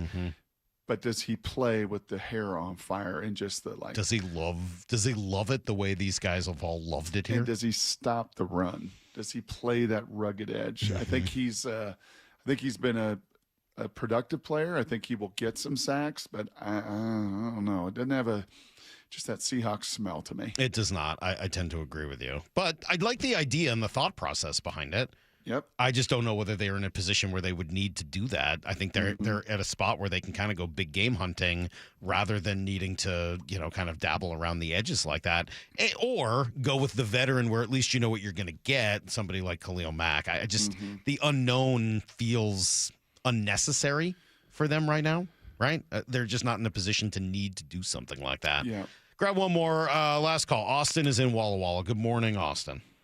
Hey, good morning, guys. So I want to trade for Crosby just because, like all the callers have said, the NFC West, it's the best division in football, and you kind of have to just keep on working to be the best team. Now, what I would give up is, since they want a player, I'd give up a first, a fourth, and Riley Mills. I think everybody got to see a little bit of a flash with that first sack in the Super Bowl. He's got club control. Unlike Derek Hall, he's only got 1 year. Riley Mills has 3 more years. So I think that would be probably maybe enough to sweeten the pot, because I don't think any other team really wants to give up players. And I think Riley Mills could potentially be a good piece, but he's not the defensive end that we would have to give up. I think he'd be a decent piece, and I think that could work. Yeah, or it might be one of those other guys. It might be Jared Ivey. It might be Connor O'Toole, right? Guys that are younger in that same boat with 3 years of control that may not have all the name recognition and didn't flash and didn't make any big plays, but were on the Seahawks active roster all year. They didn't put them out to practice squad where they would have gotten picked up. But the name Riley Mills did come up to me. I thought about that one as well, that if you're not willing to give up a Derek Hall, and I would not be, yeah, absolutely. If that was a type of player that they valued and said, hey, we think we could build something around him and it would give us some part of the replacement. Yeah, okay. Yeah. Like I'm willing to go down that road. I appreciate you today, Song. I appreciate you fighting through a little bug, just not that fighting. bad. I'm fine. And then I also appreciate the fact of you protecting Ryan Clark today. You didn't want to do trash takes because you didn't want to hear Ryan Clark's I'm shocked. Most ridiculous take ever. What was that? What did he say? I'm just shocked your trash take is Ryan Clark. What did he say? No, but I know that Brock must be sad we didn't get to it because this is like catered to Salk. Oh, really? He knew he had a winner in his pocket, and we didn't. Well, we have get like to 2 it. minutes. We won't get a full trash takes, but let me at least hear it because I haven't. Do you heard think it. this one would have won, Salk? Wait. You think this one? Do you have it more? We're or not going no? to do it tomorrow. Okay. We got Here's the Thing. We have so many things. We got this baseball thing. All right, here you go. I got some more calls tomorrow. Yeah, here was our buddy. Yeah, let me Ryan hear it. Clark. I think this would have won. If Kyler Murray right now was the quarterback of the Baltimore Ravens, we'd have much more confidence in them to win the Super Bowl. Period. We would. It wouldn't be a discussion. We wouldn't be sitting here talking like, you know what? Yeah, they can because the quarterback's really good because the team. Is he confusing the Ravens with another team? No, he's not. No. Well, that's just ridiculous. Yeah. No. That's just dumb. Thank you for the multiple people that sent that to me on my Twitter. That it felt like I needed a win in trash dumb. take. That it's What? been a while. If Kyler Murray was there instead of Lamar Jackson. Check notes. Lamar Jackson? Yes. Come on. Oh yeah, That's really dumb. You should have seen his co-host on that. Oh my gosh, he about fell out of his chair. Well, who could blame him? Like, Ryan, what do you do? Like, legitimately. Yeah, CTE? Lyle Moore, whatever you could have come up with, probably wasn't going to I beat agree. that. Yeah, that was probably a Although winner. I did find a really crazy clip from Ben Davis, the Phillies color commentator on Whip, talking about cutting down trees outside of his house. He accidentally chainsawed his knee. Says it probably needs stitches, but he hasn't gone to the hospital yet. He's like, it reopens every time I don't keep it straight, but it's fine. Don't worry about it. I'm good. Is that the same Ben Davis that used to be here as a catcher with the Mariners? Pretty sure. He was a So third I don't know baseman. if it's a trash take, but it's a crazy take. Was he a catcher? In my mind, he was a third baseman. Yeah, that was probably the same guy. All right. Well, there you go. That's crazy. That's a day for today. That's That's in a different category of insanity. But that Ryan Clark thing is just flat out dumb. That's Tyler, ridiculous. You better try to win the Super Bowl than Lamar. What's wrong with that guy? Hey, you know what? That's all right. I don't have an answer for you. Salk, to each their own. To each their own. Yeah? Can we have some great Here's the Things tomorrow? I hope so. I asked for them a few times today, and we didn't do it last week. No, it's been a couple weeks. Let's do it. Yeah. Come on, Zane. Step up. There's Step already up, a few Zane. targeting you, though, Brock. What? That's For fine. being creepy last week? Not even, no, they're different. Creepy last week? Hey, What are you man. talking about? How was I creepy last week? Come on now. What about Quadzilla? That wasn't creepy. I mean, 3 questions in a row A little about his creepy. quads. Yeah, that's a bit little, much. like, Hey, man. All right, we got to go. I do see Stacy, Bumpin' Stacy coming up next. We'll be back tomorrow morning at 6 a.m. And until then, Brock the Hay is in the bar. See you, everybody. Get to the chopper! ESPN senior baseball writer Buster Olney with Bumpin' Stacy. Can you remember a season with this high of expectations for the Mariners? No, nothing like this. Starting the season, a World Series appearance seems totally reasonable. If you pick any other team from the Dodgers to win, given their strength. You're kind of inventing a reasons, but I'm picking the Mariners. I've got them on the record. I just don't want to be like everybody else and pick the Dodgers. The full interviews on the Seattle Sports YouTube channel. Earning it takes years. Losing it takes 5 seconds. Lee Johnson Auto Family. It's funny how you get used to things in not so ideal condition around the house. It's Dave Wyman here, and for me, it was old windows. After 20 years in our home, virtually every window had a broken seal. We got used to cold drafts, outside noises, and condensation. And if you're in the same boat, use this spring to say goodbye to the old, dreary windows and hello to your new exclusive windows from Harley Exteriors. Right now, they're having a spring cleaning sale to complete your home makeover. If you buy 10 windows, you can choose between 20% off your entire project or get a free door. On top of that, make 0 payments and accumulate 0 interest for up to 12 months for qualified buyers. Harley Exteriors windows are a massive upgrade, manufactured right here in the Pacific Northwest and exclusive to Harley Exteriors. Call 833-HARLEY, that's HARLEY, or go to harleyexteriors.com. Schedule your free consultation today at harleyexteriors.com. For over 113 years, Pacific Lamp and Supply Company has been your #1 lighting specialist in Washington, from the Space Needle in Seattle all the way to the Riverwalk in Spokane. With the largest lighting inventory in Washington, Pacific Lamp's knowledgeable and experienced staff can assist with any lighting issue, including intricate lighting and control designs. Plus, they work with all utilities in Washington to get you the best available lighting rebates. Pacific Lamp and Supply Company, Washington's lighting experts since 1912. Visit pacificlamp.com.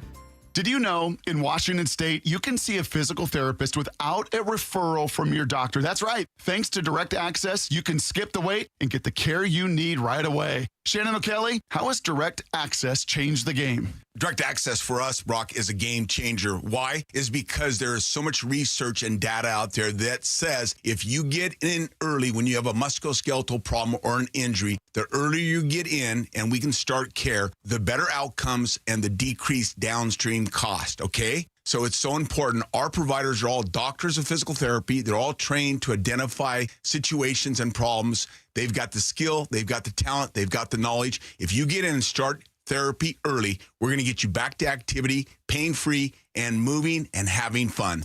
Fast, easy, effective. Direct Access is your path to better movement, starting with a single step. Visit irgpt.com to schedule your appointment today. irgpt.com.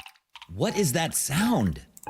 Ugh, that sounds like a plumbing sound. Luckily, there's a company that fixes all the plumbing sounds across Puget Sound. That's All Sound Plumbing. Puget Sound's plumbing experts. Have a sound? Visit allsoundplumbing.com. Every season is a little bit different here in Washington, but I'll tell you what, the amount of rain never seems to change in the winter, and we have sure gotten a ton of it this season. All that rain, all that water, it's all got to go somewhere. And if it makes its way into your crawl space, that's when it can create all sorts of problems, including real structural damage, which could really affect your home. But more importantly, for the health of your family, the water in that crawl space could create toxic mold, and that has serious health repercussions. Thankfully, we have Crawl Pros. They can come in and keep your crawl space dry, install a sump pump and drainage, and reroute that water back out and away from your home. They'll also take care of any mold that may have been created. Don't take the risk. It's too important. The best way to learn if you have any water is to ask Crawl Pros to visit your home and inspect your crawl space for free. Crawl Pros will go where you don't want to. So if you're worried about water damage, mold, insulation issues, or anything else related to your crawl space or attic, call Crawl Pros or visit crawlpros.com. So my friends over at Pure Talk have been sending me customer feedback from consumeraffairs.com, where thousands of people rate and review the top wireless providers. Here, for instance, is a nice note from James in Raleigh, North Carolina, who writes, quote, "After hearing Micro's ad, we made the switch to Pure Talk, and we couldn't be happier. We went from spending $1,200 a year with T-Mobile to $420 with Pure Talk. Thanks, Mike. Switch today!" Exclamation point. Pure Talk is saving James $820 a year. And because he literally wrote the words "switch today" in capital letters with an exclamation point, I'm going to go ahead and dedicate this commercial to him. So folks, take it from James. in Raleigh, North Carolina. Pure Talk can give you unlimited talk, text, and plenty of data for just $25 a month on the same 5G service the big guys are overcharging you for. Just dial pound 250, say Mike Rowe. You'll also save 50% off your first month. That's pound 250 to save an additional 50%. Thanks, James. Let's go! This is Seattle Sports. Streaming through the Seattle Sports app. KIRO AM Seattle. KIRO FM HD2 Tacoma. Home of the Seahawks.